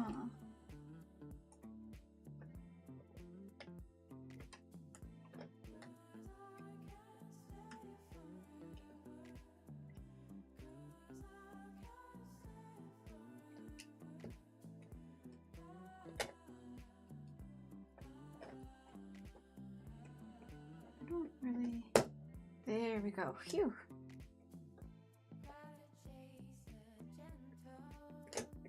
Okay, never mind. I don't really...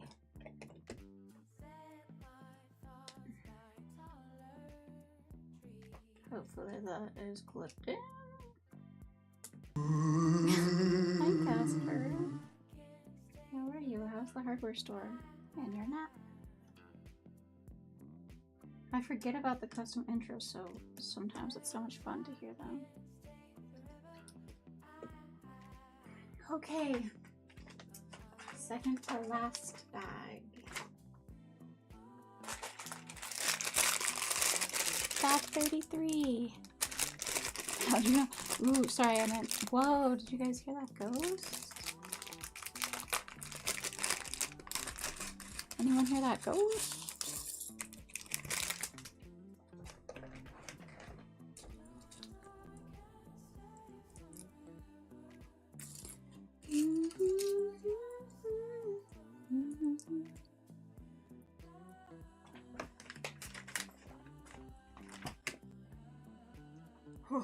It's getting hot in here from my PC being on for so long.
1, 2.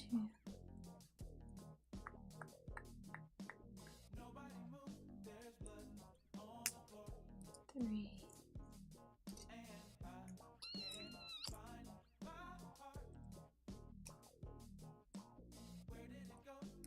4.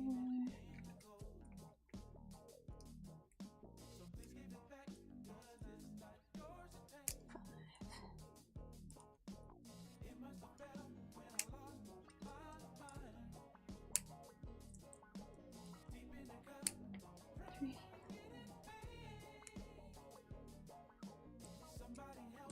4. 5. Nobody move.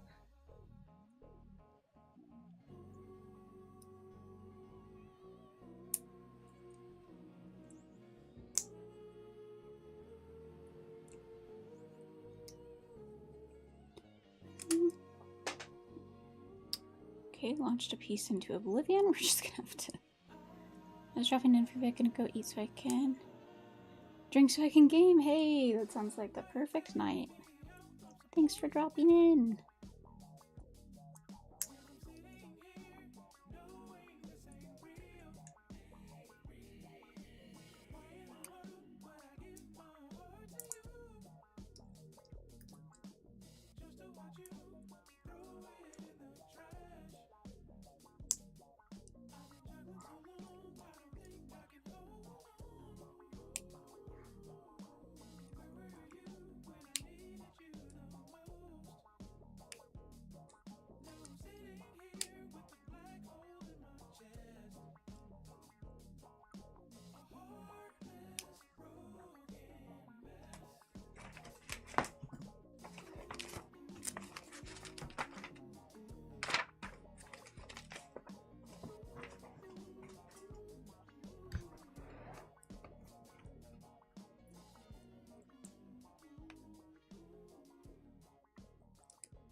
Oh, I'm so close, I'm so close, I'm so close, I'm so close.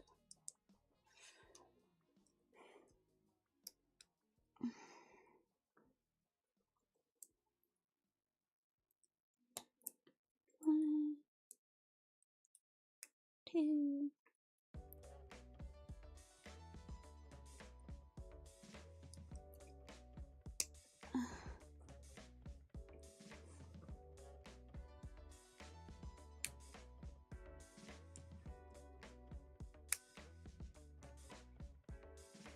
Okay, and then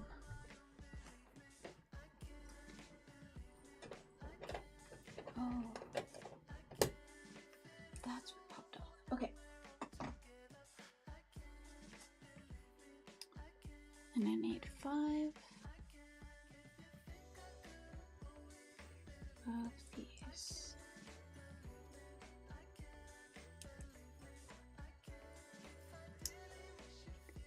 One,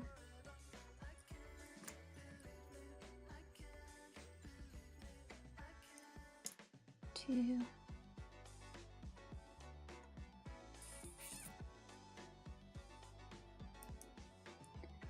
3.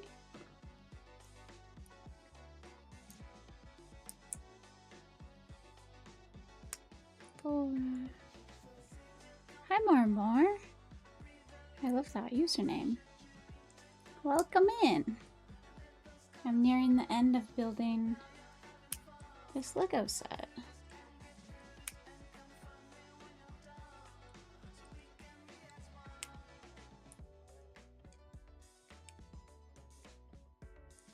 Oh gosh.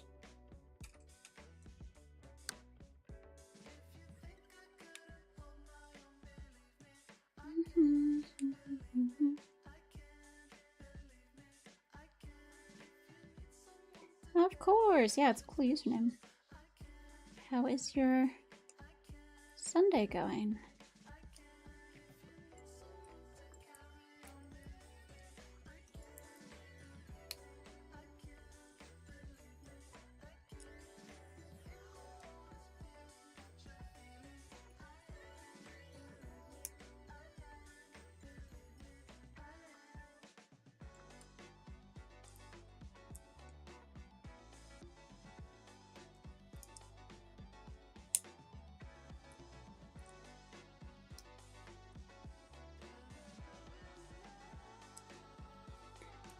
Yay! Okay, one more sunflower, almost done.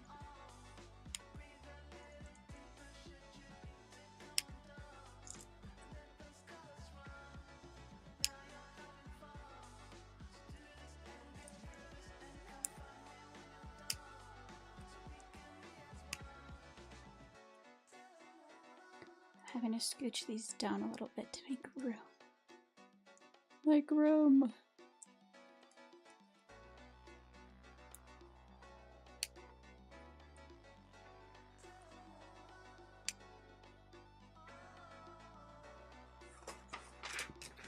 Okay, this one goes right in the middle here.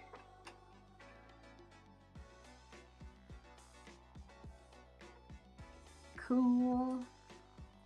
Put this guy on top. Maybe. There we go.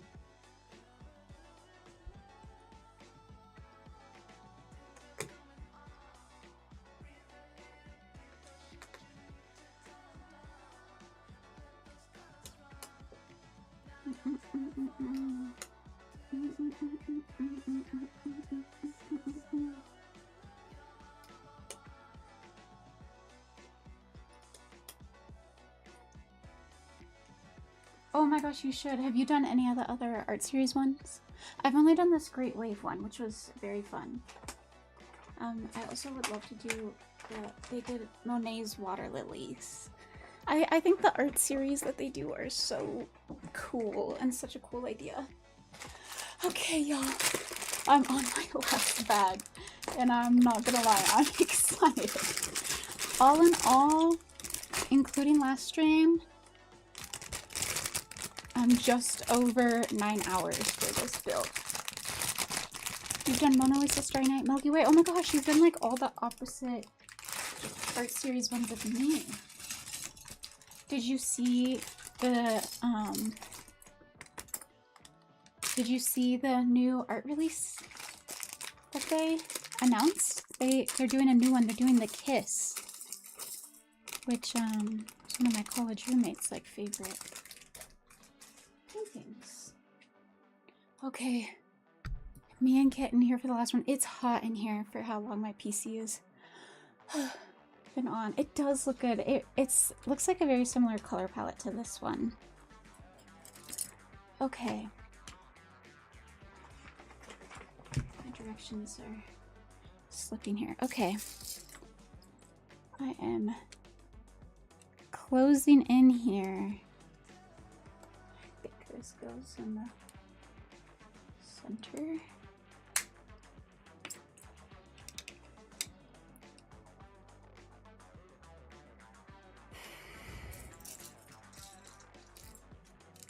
Last bag, holy shit.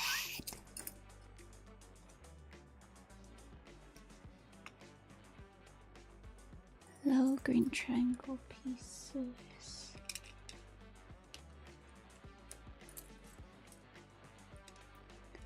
Last bag, I can't believe it.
Oh my gosh, it's so fun. I rated into someone doing Lego last week because I was doing this build, and so I rated out to someone else who's doing a Lego build, and I ended up watching them for a while too. It's really like peaceful, and it's nice too because you get to chat a lot.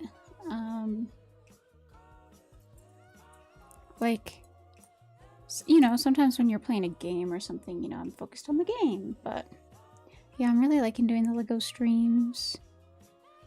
And I'll probably do more in the future. At least the Monet one.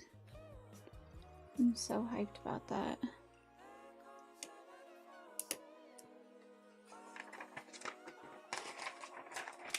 Never gonna cry anymore. Oh gosh, okay, now we put this on top. But it does make for a long stream. Yeah, there's a pretty great Lego community on Twitch. Do you do any streaming your Lego builds? Okay, we set this aside now, it looks like. Oh, getting sweaty.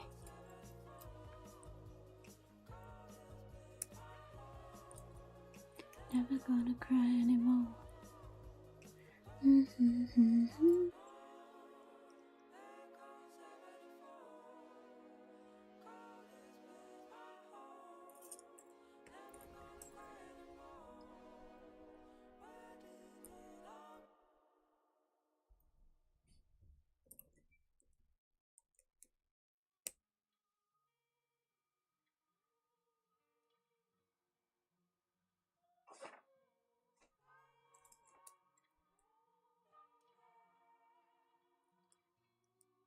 Whoa. Making a little chain. I mostly gaming these days, but I'll do a little more next week. Of fun. Ooh.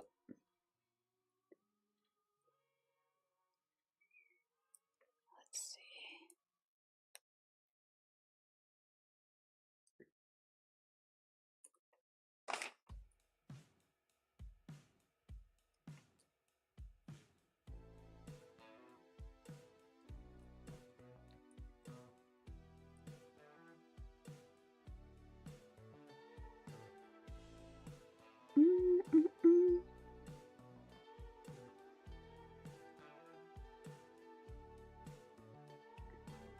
Confused. I feel like I'm seeing the same step twice in a row.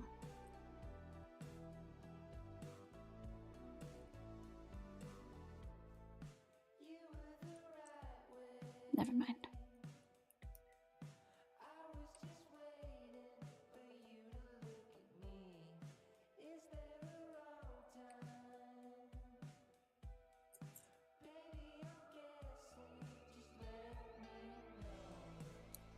Ugh.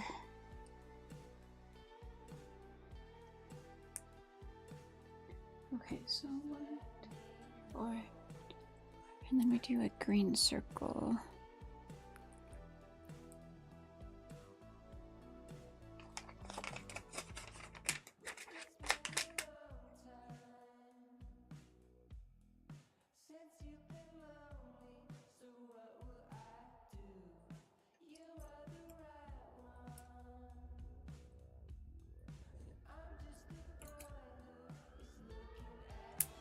Oh.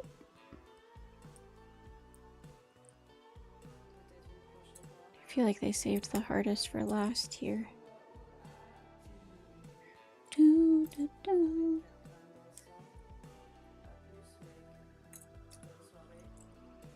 Okay, none of these match.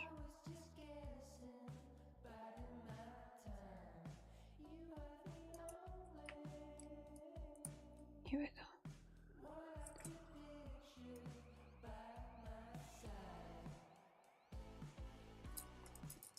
Ba ba ba. Ba ba. Mm. Mm, mm, mm. Mm, mm, mm.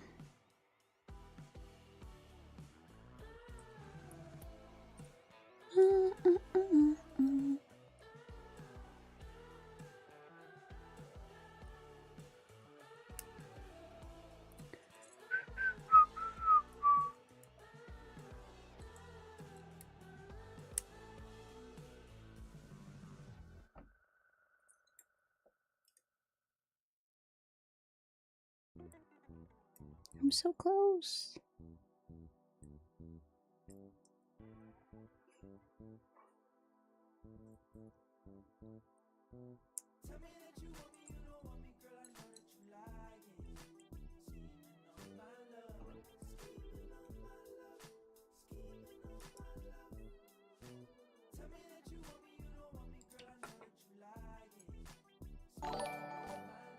Oh, thank you for the follow, more.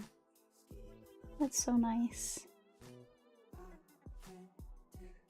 Help me to meet another Lego builder. Oh, hey, that helped me hit a follow goal too. How cool! How cool! How cool! How cool! Oh, here we go.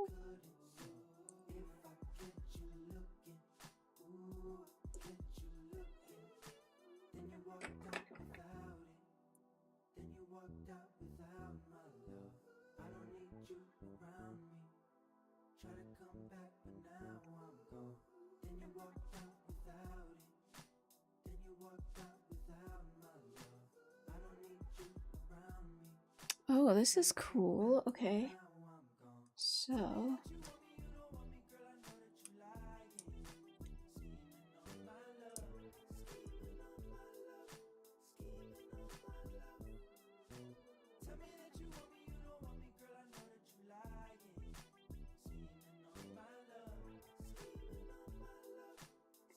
Cool. Okay, now this goes over the top.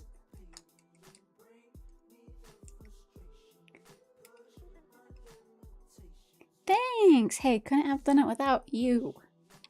Exactly without you. I keep hitting this with my elbow.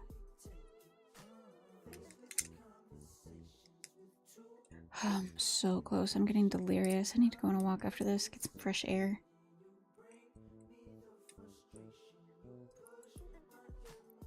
How long have you been streaming? Maybe like three or 4 years now? 3 years? I know October around is my anniversary. I actually recently just came back from like kind of a longer break because I got married. So I took streaming off for a little bit during that time because it was stressful and I had a lot of other stuff going on. It was a lot at once, let me tell ya.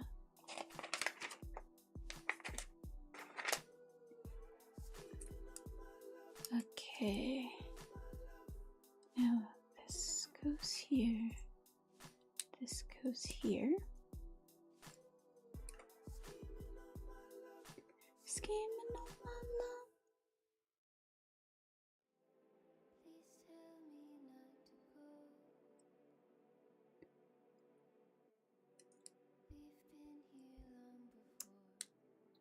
Shoot.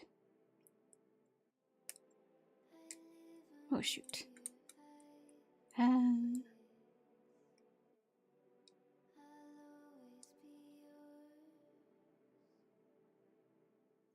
I don't understand how I'm supposed to be able to do one of these, but that's fine.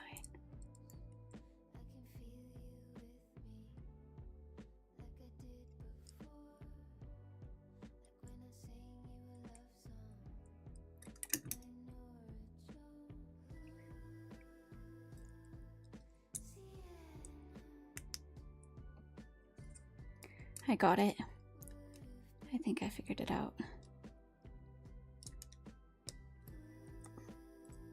Oh, I figured it out.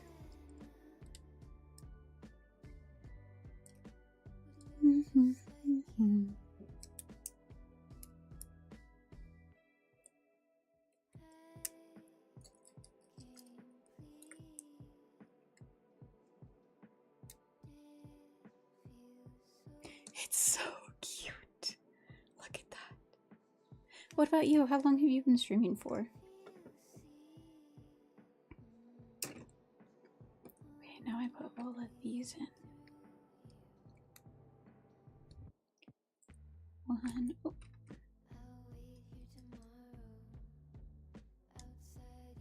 you.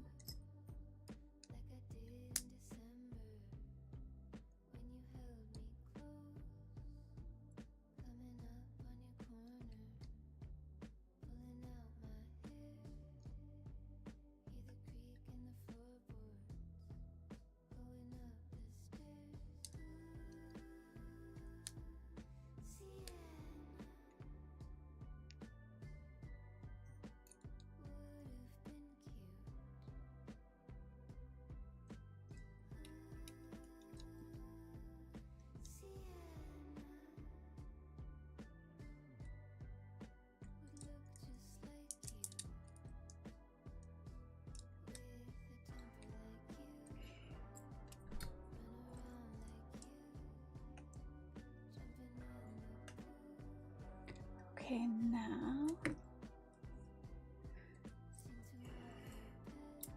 8 years, nice. Were you always doing Lego stuff, or has it been like more of a journey?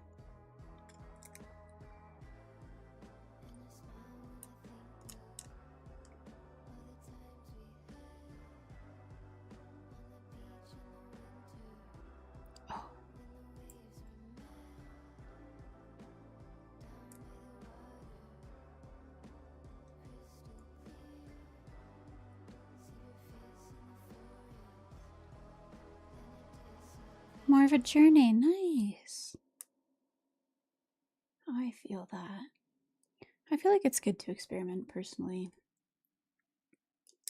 Shake stuff up, keep yourself excited.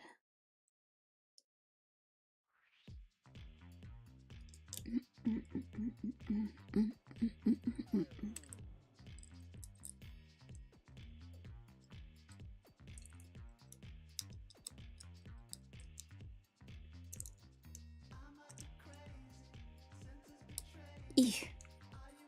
Okay. Now we put this on here.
Okay, and then I make another one of those.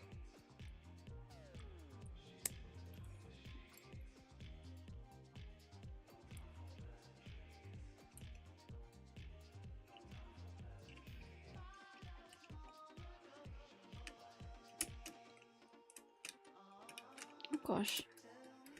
Yeah. I didn't clip things strong enough. Okay.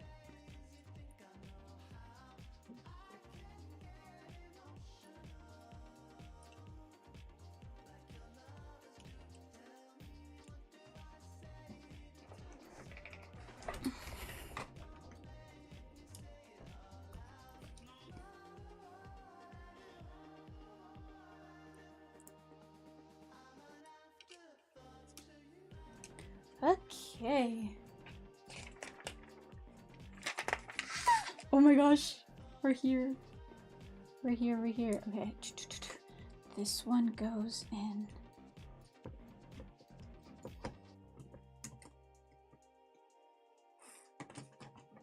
Oops.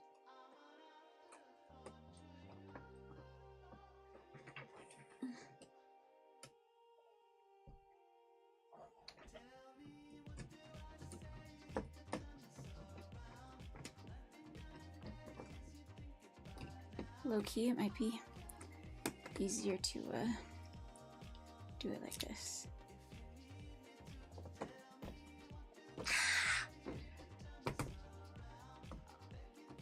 Oh my gosh, oh my gosh. Okay. Last step here. We're adding it in the frame. I can't believe it. I finally did it. Okay. We put this in here.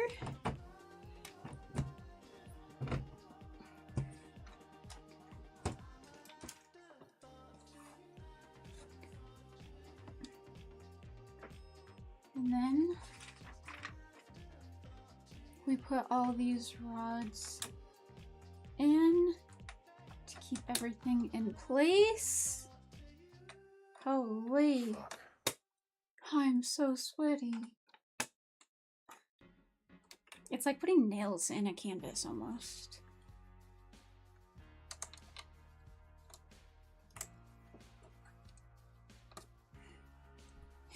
It really feels like it. They even have kind of like a flat head on them, like a nail would. Ooh, that one's a little hard to get in.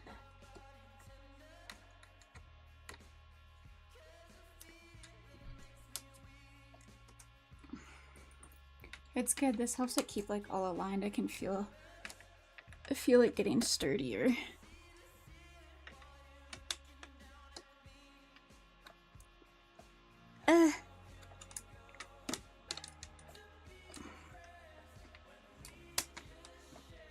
There's that one. Let's go back and try to get this one. I pretend.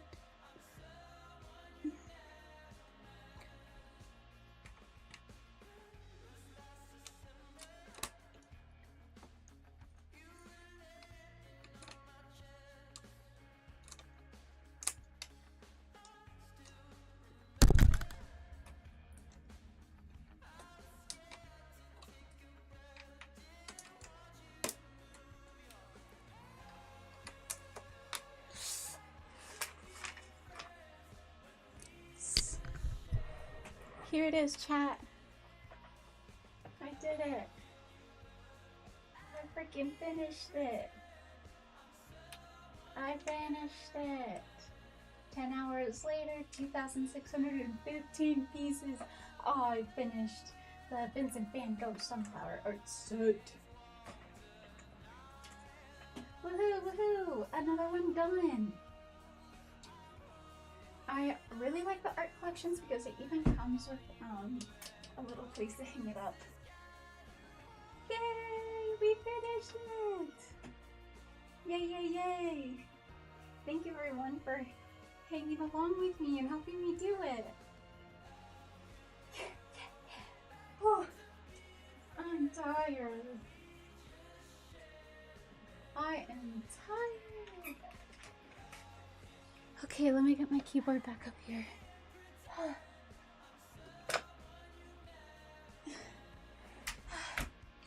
Holy smokes.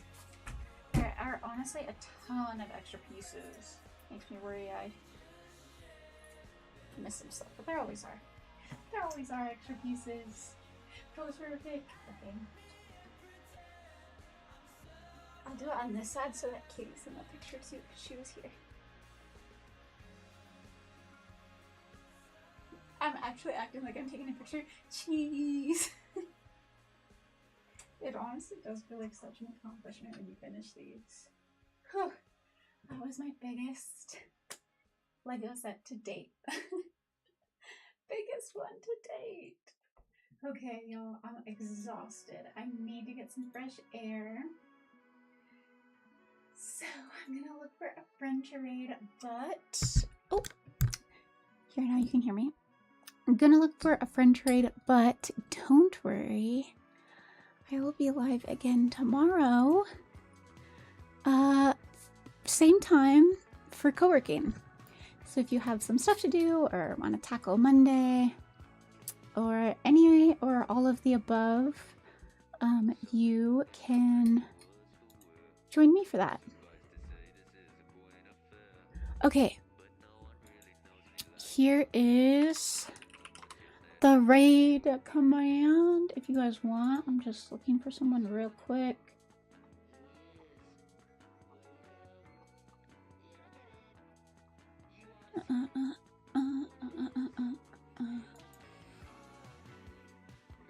Okay, I'm gonna raid someone named Baked Lake. I'm so tired I can't even spell raid right. Okay, there's the raid command if you want to copy and paste. Hopefully I can catch y'all freaking tomorrow. Thank you so much for helping me get to the end of that. And for all the people who followed and joined and all of the above, I really appreciate it. And hopefully I will see y'all again soon. Sorry to wrap up so fast, but I need water, I need food, I need fresh air. So I will see you soon. Love you all. Oh, and for any newbies, if you want to keep up, here is the oh my gosh, I cannot spell. Here is, holy shoot, Discord is what I spelled. Discord. Holy, I'm delirious. Okay. There's the Discord. Feel free to join. I give like alerts and stuff when I go live and whatnot. So hopefully I can catch y'all.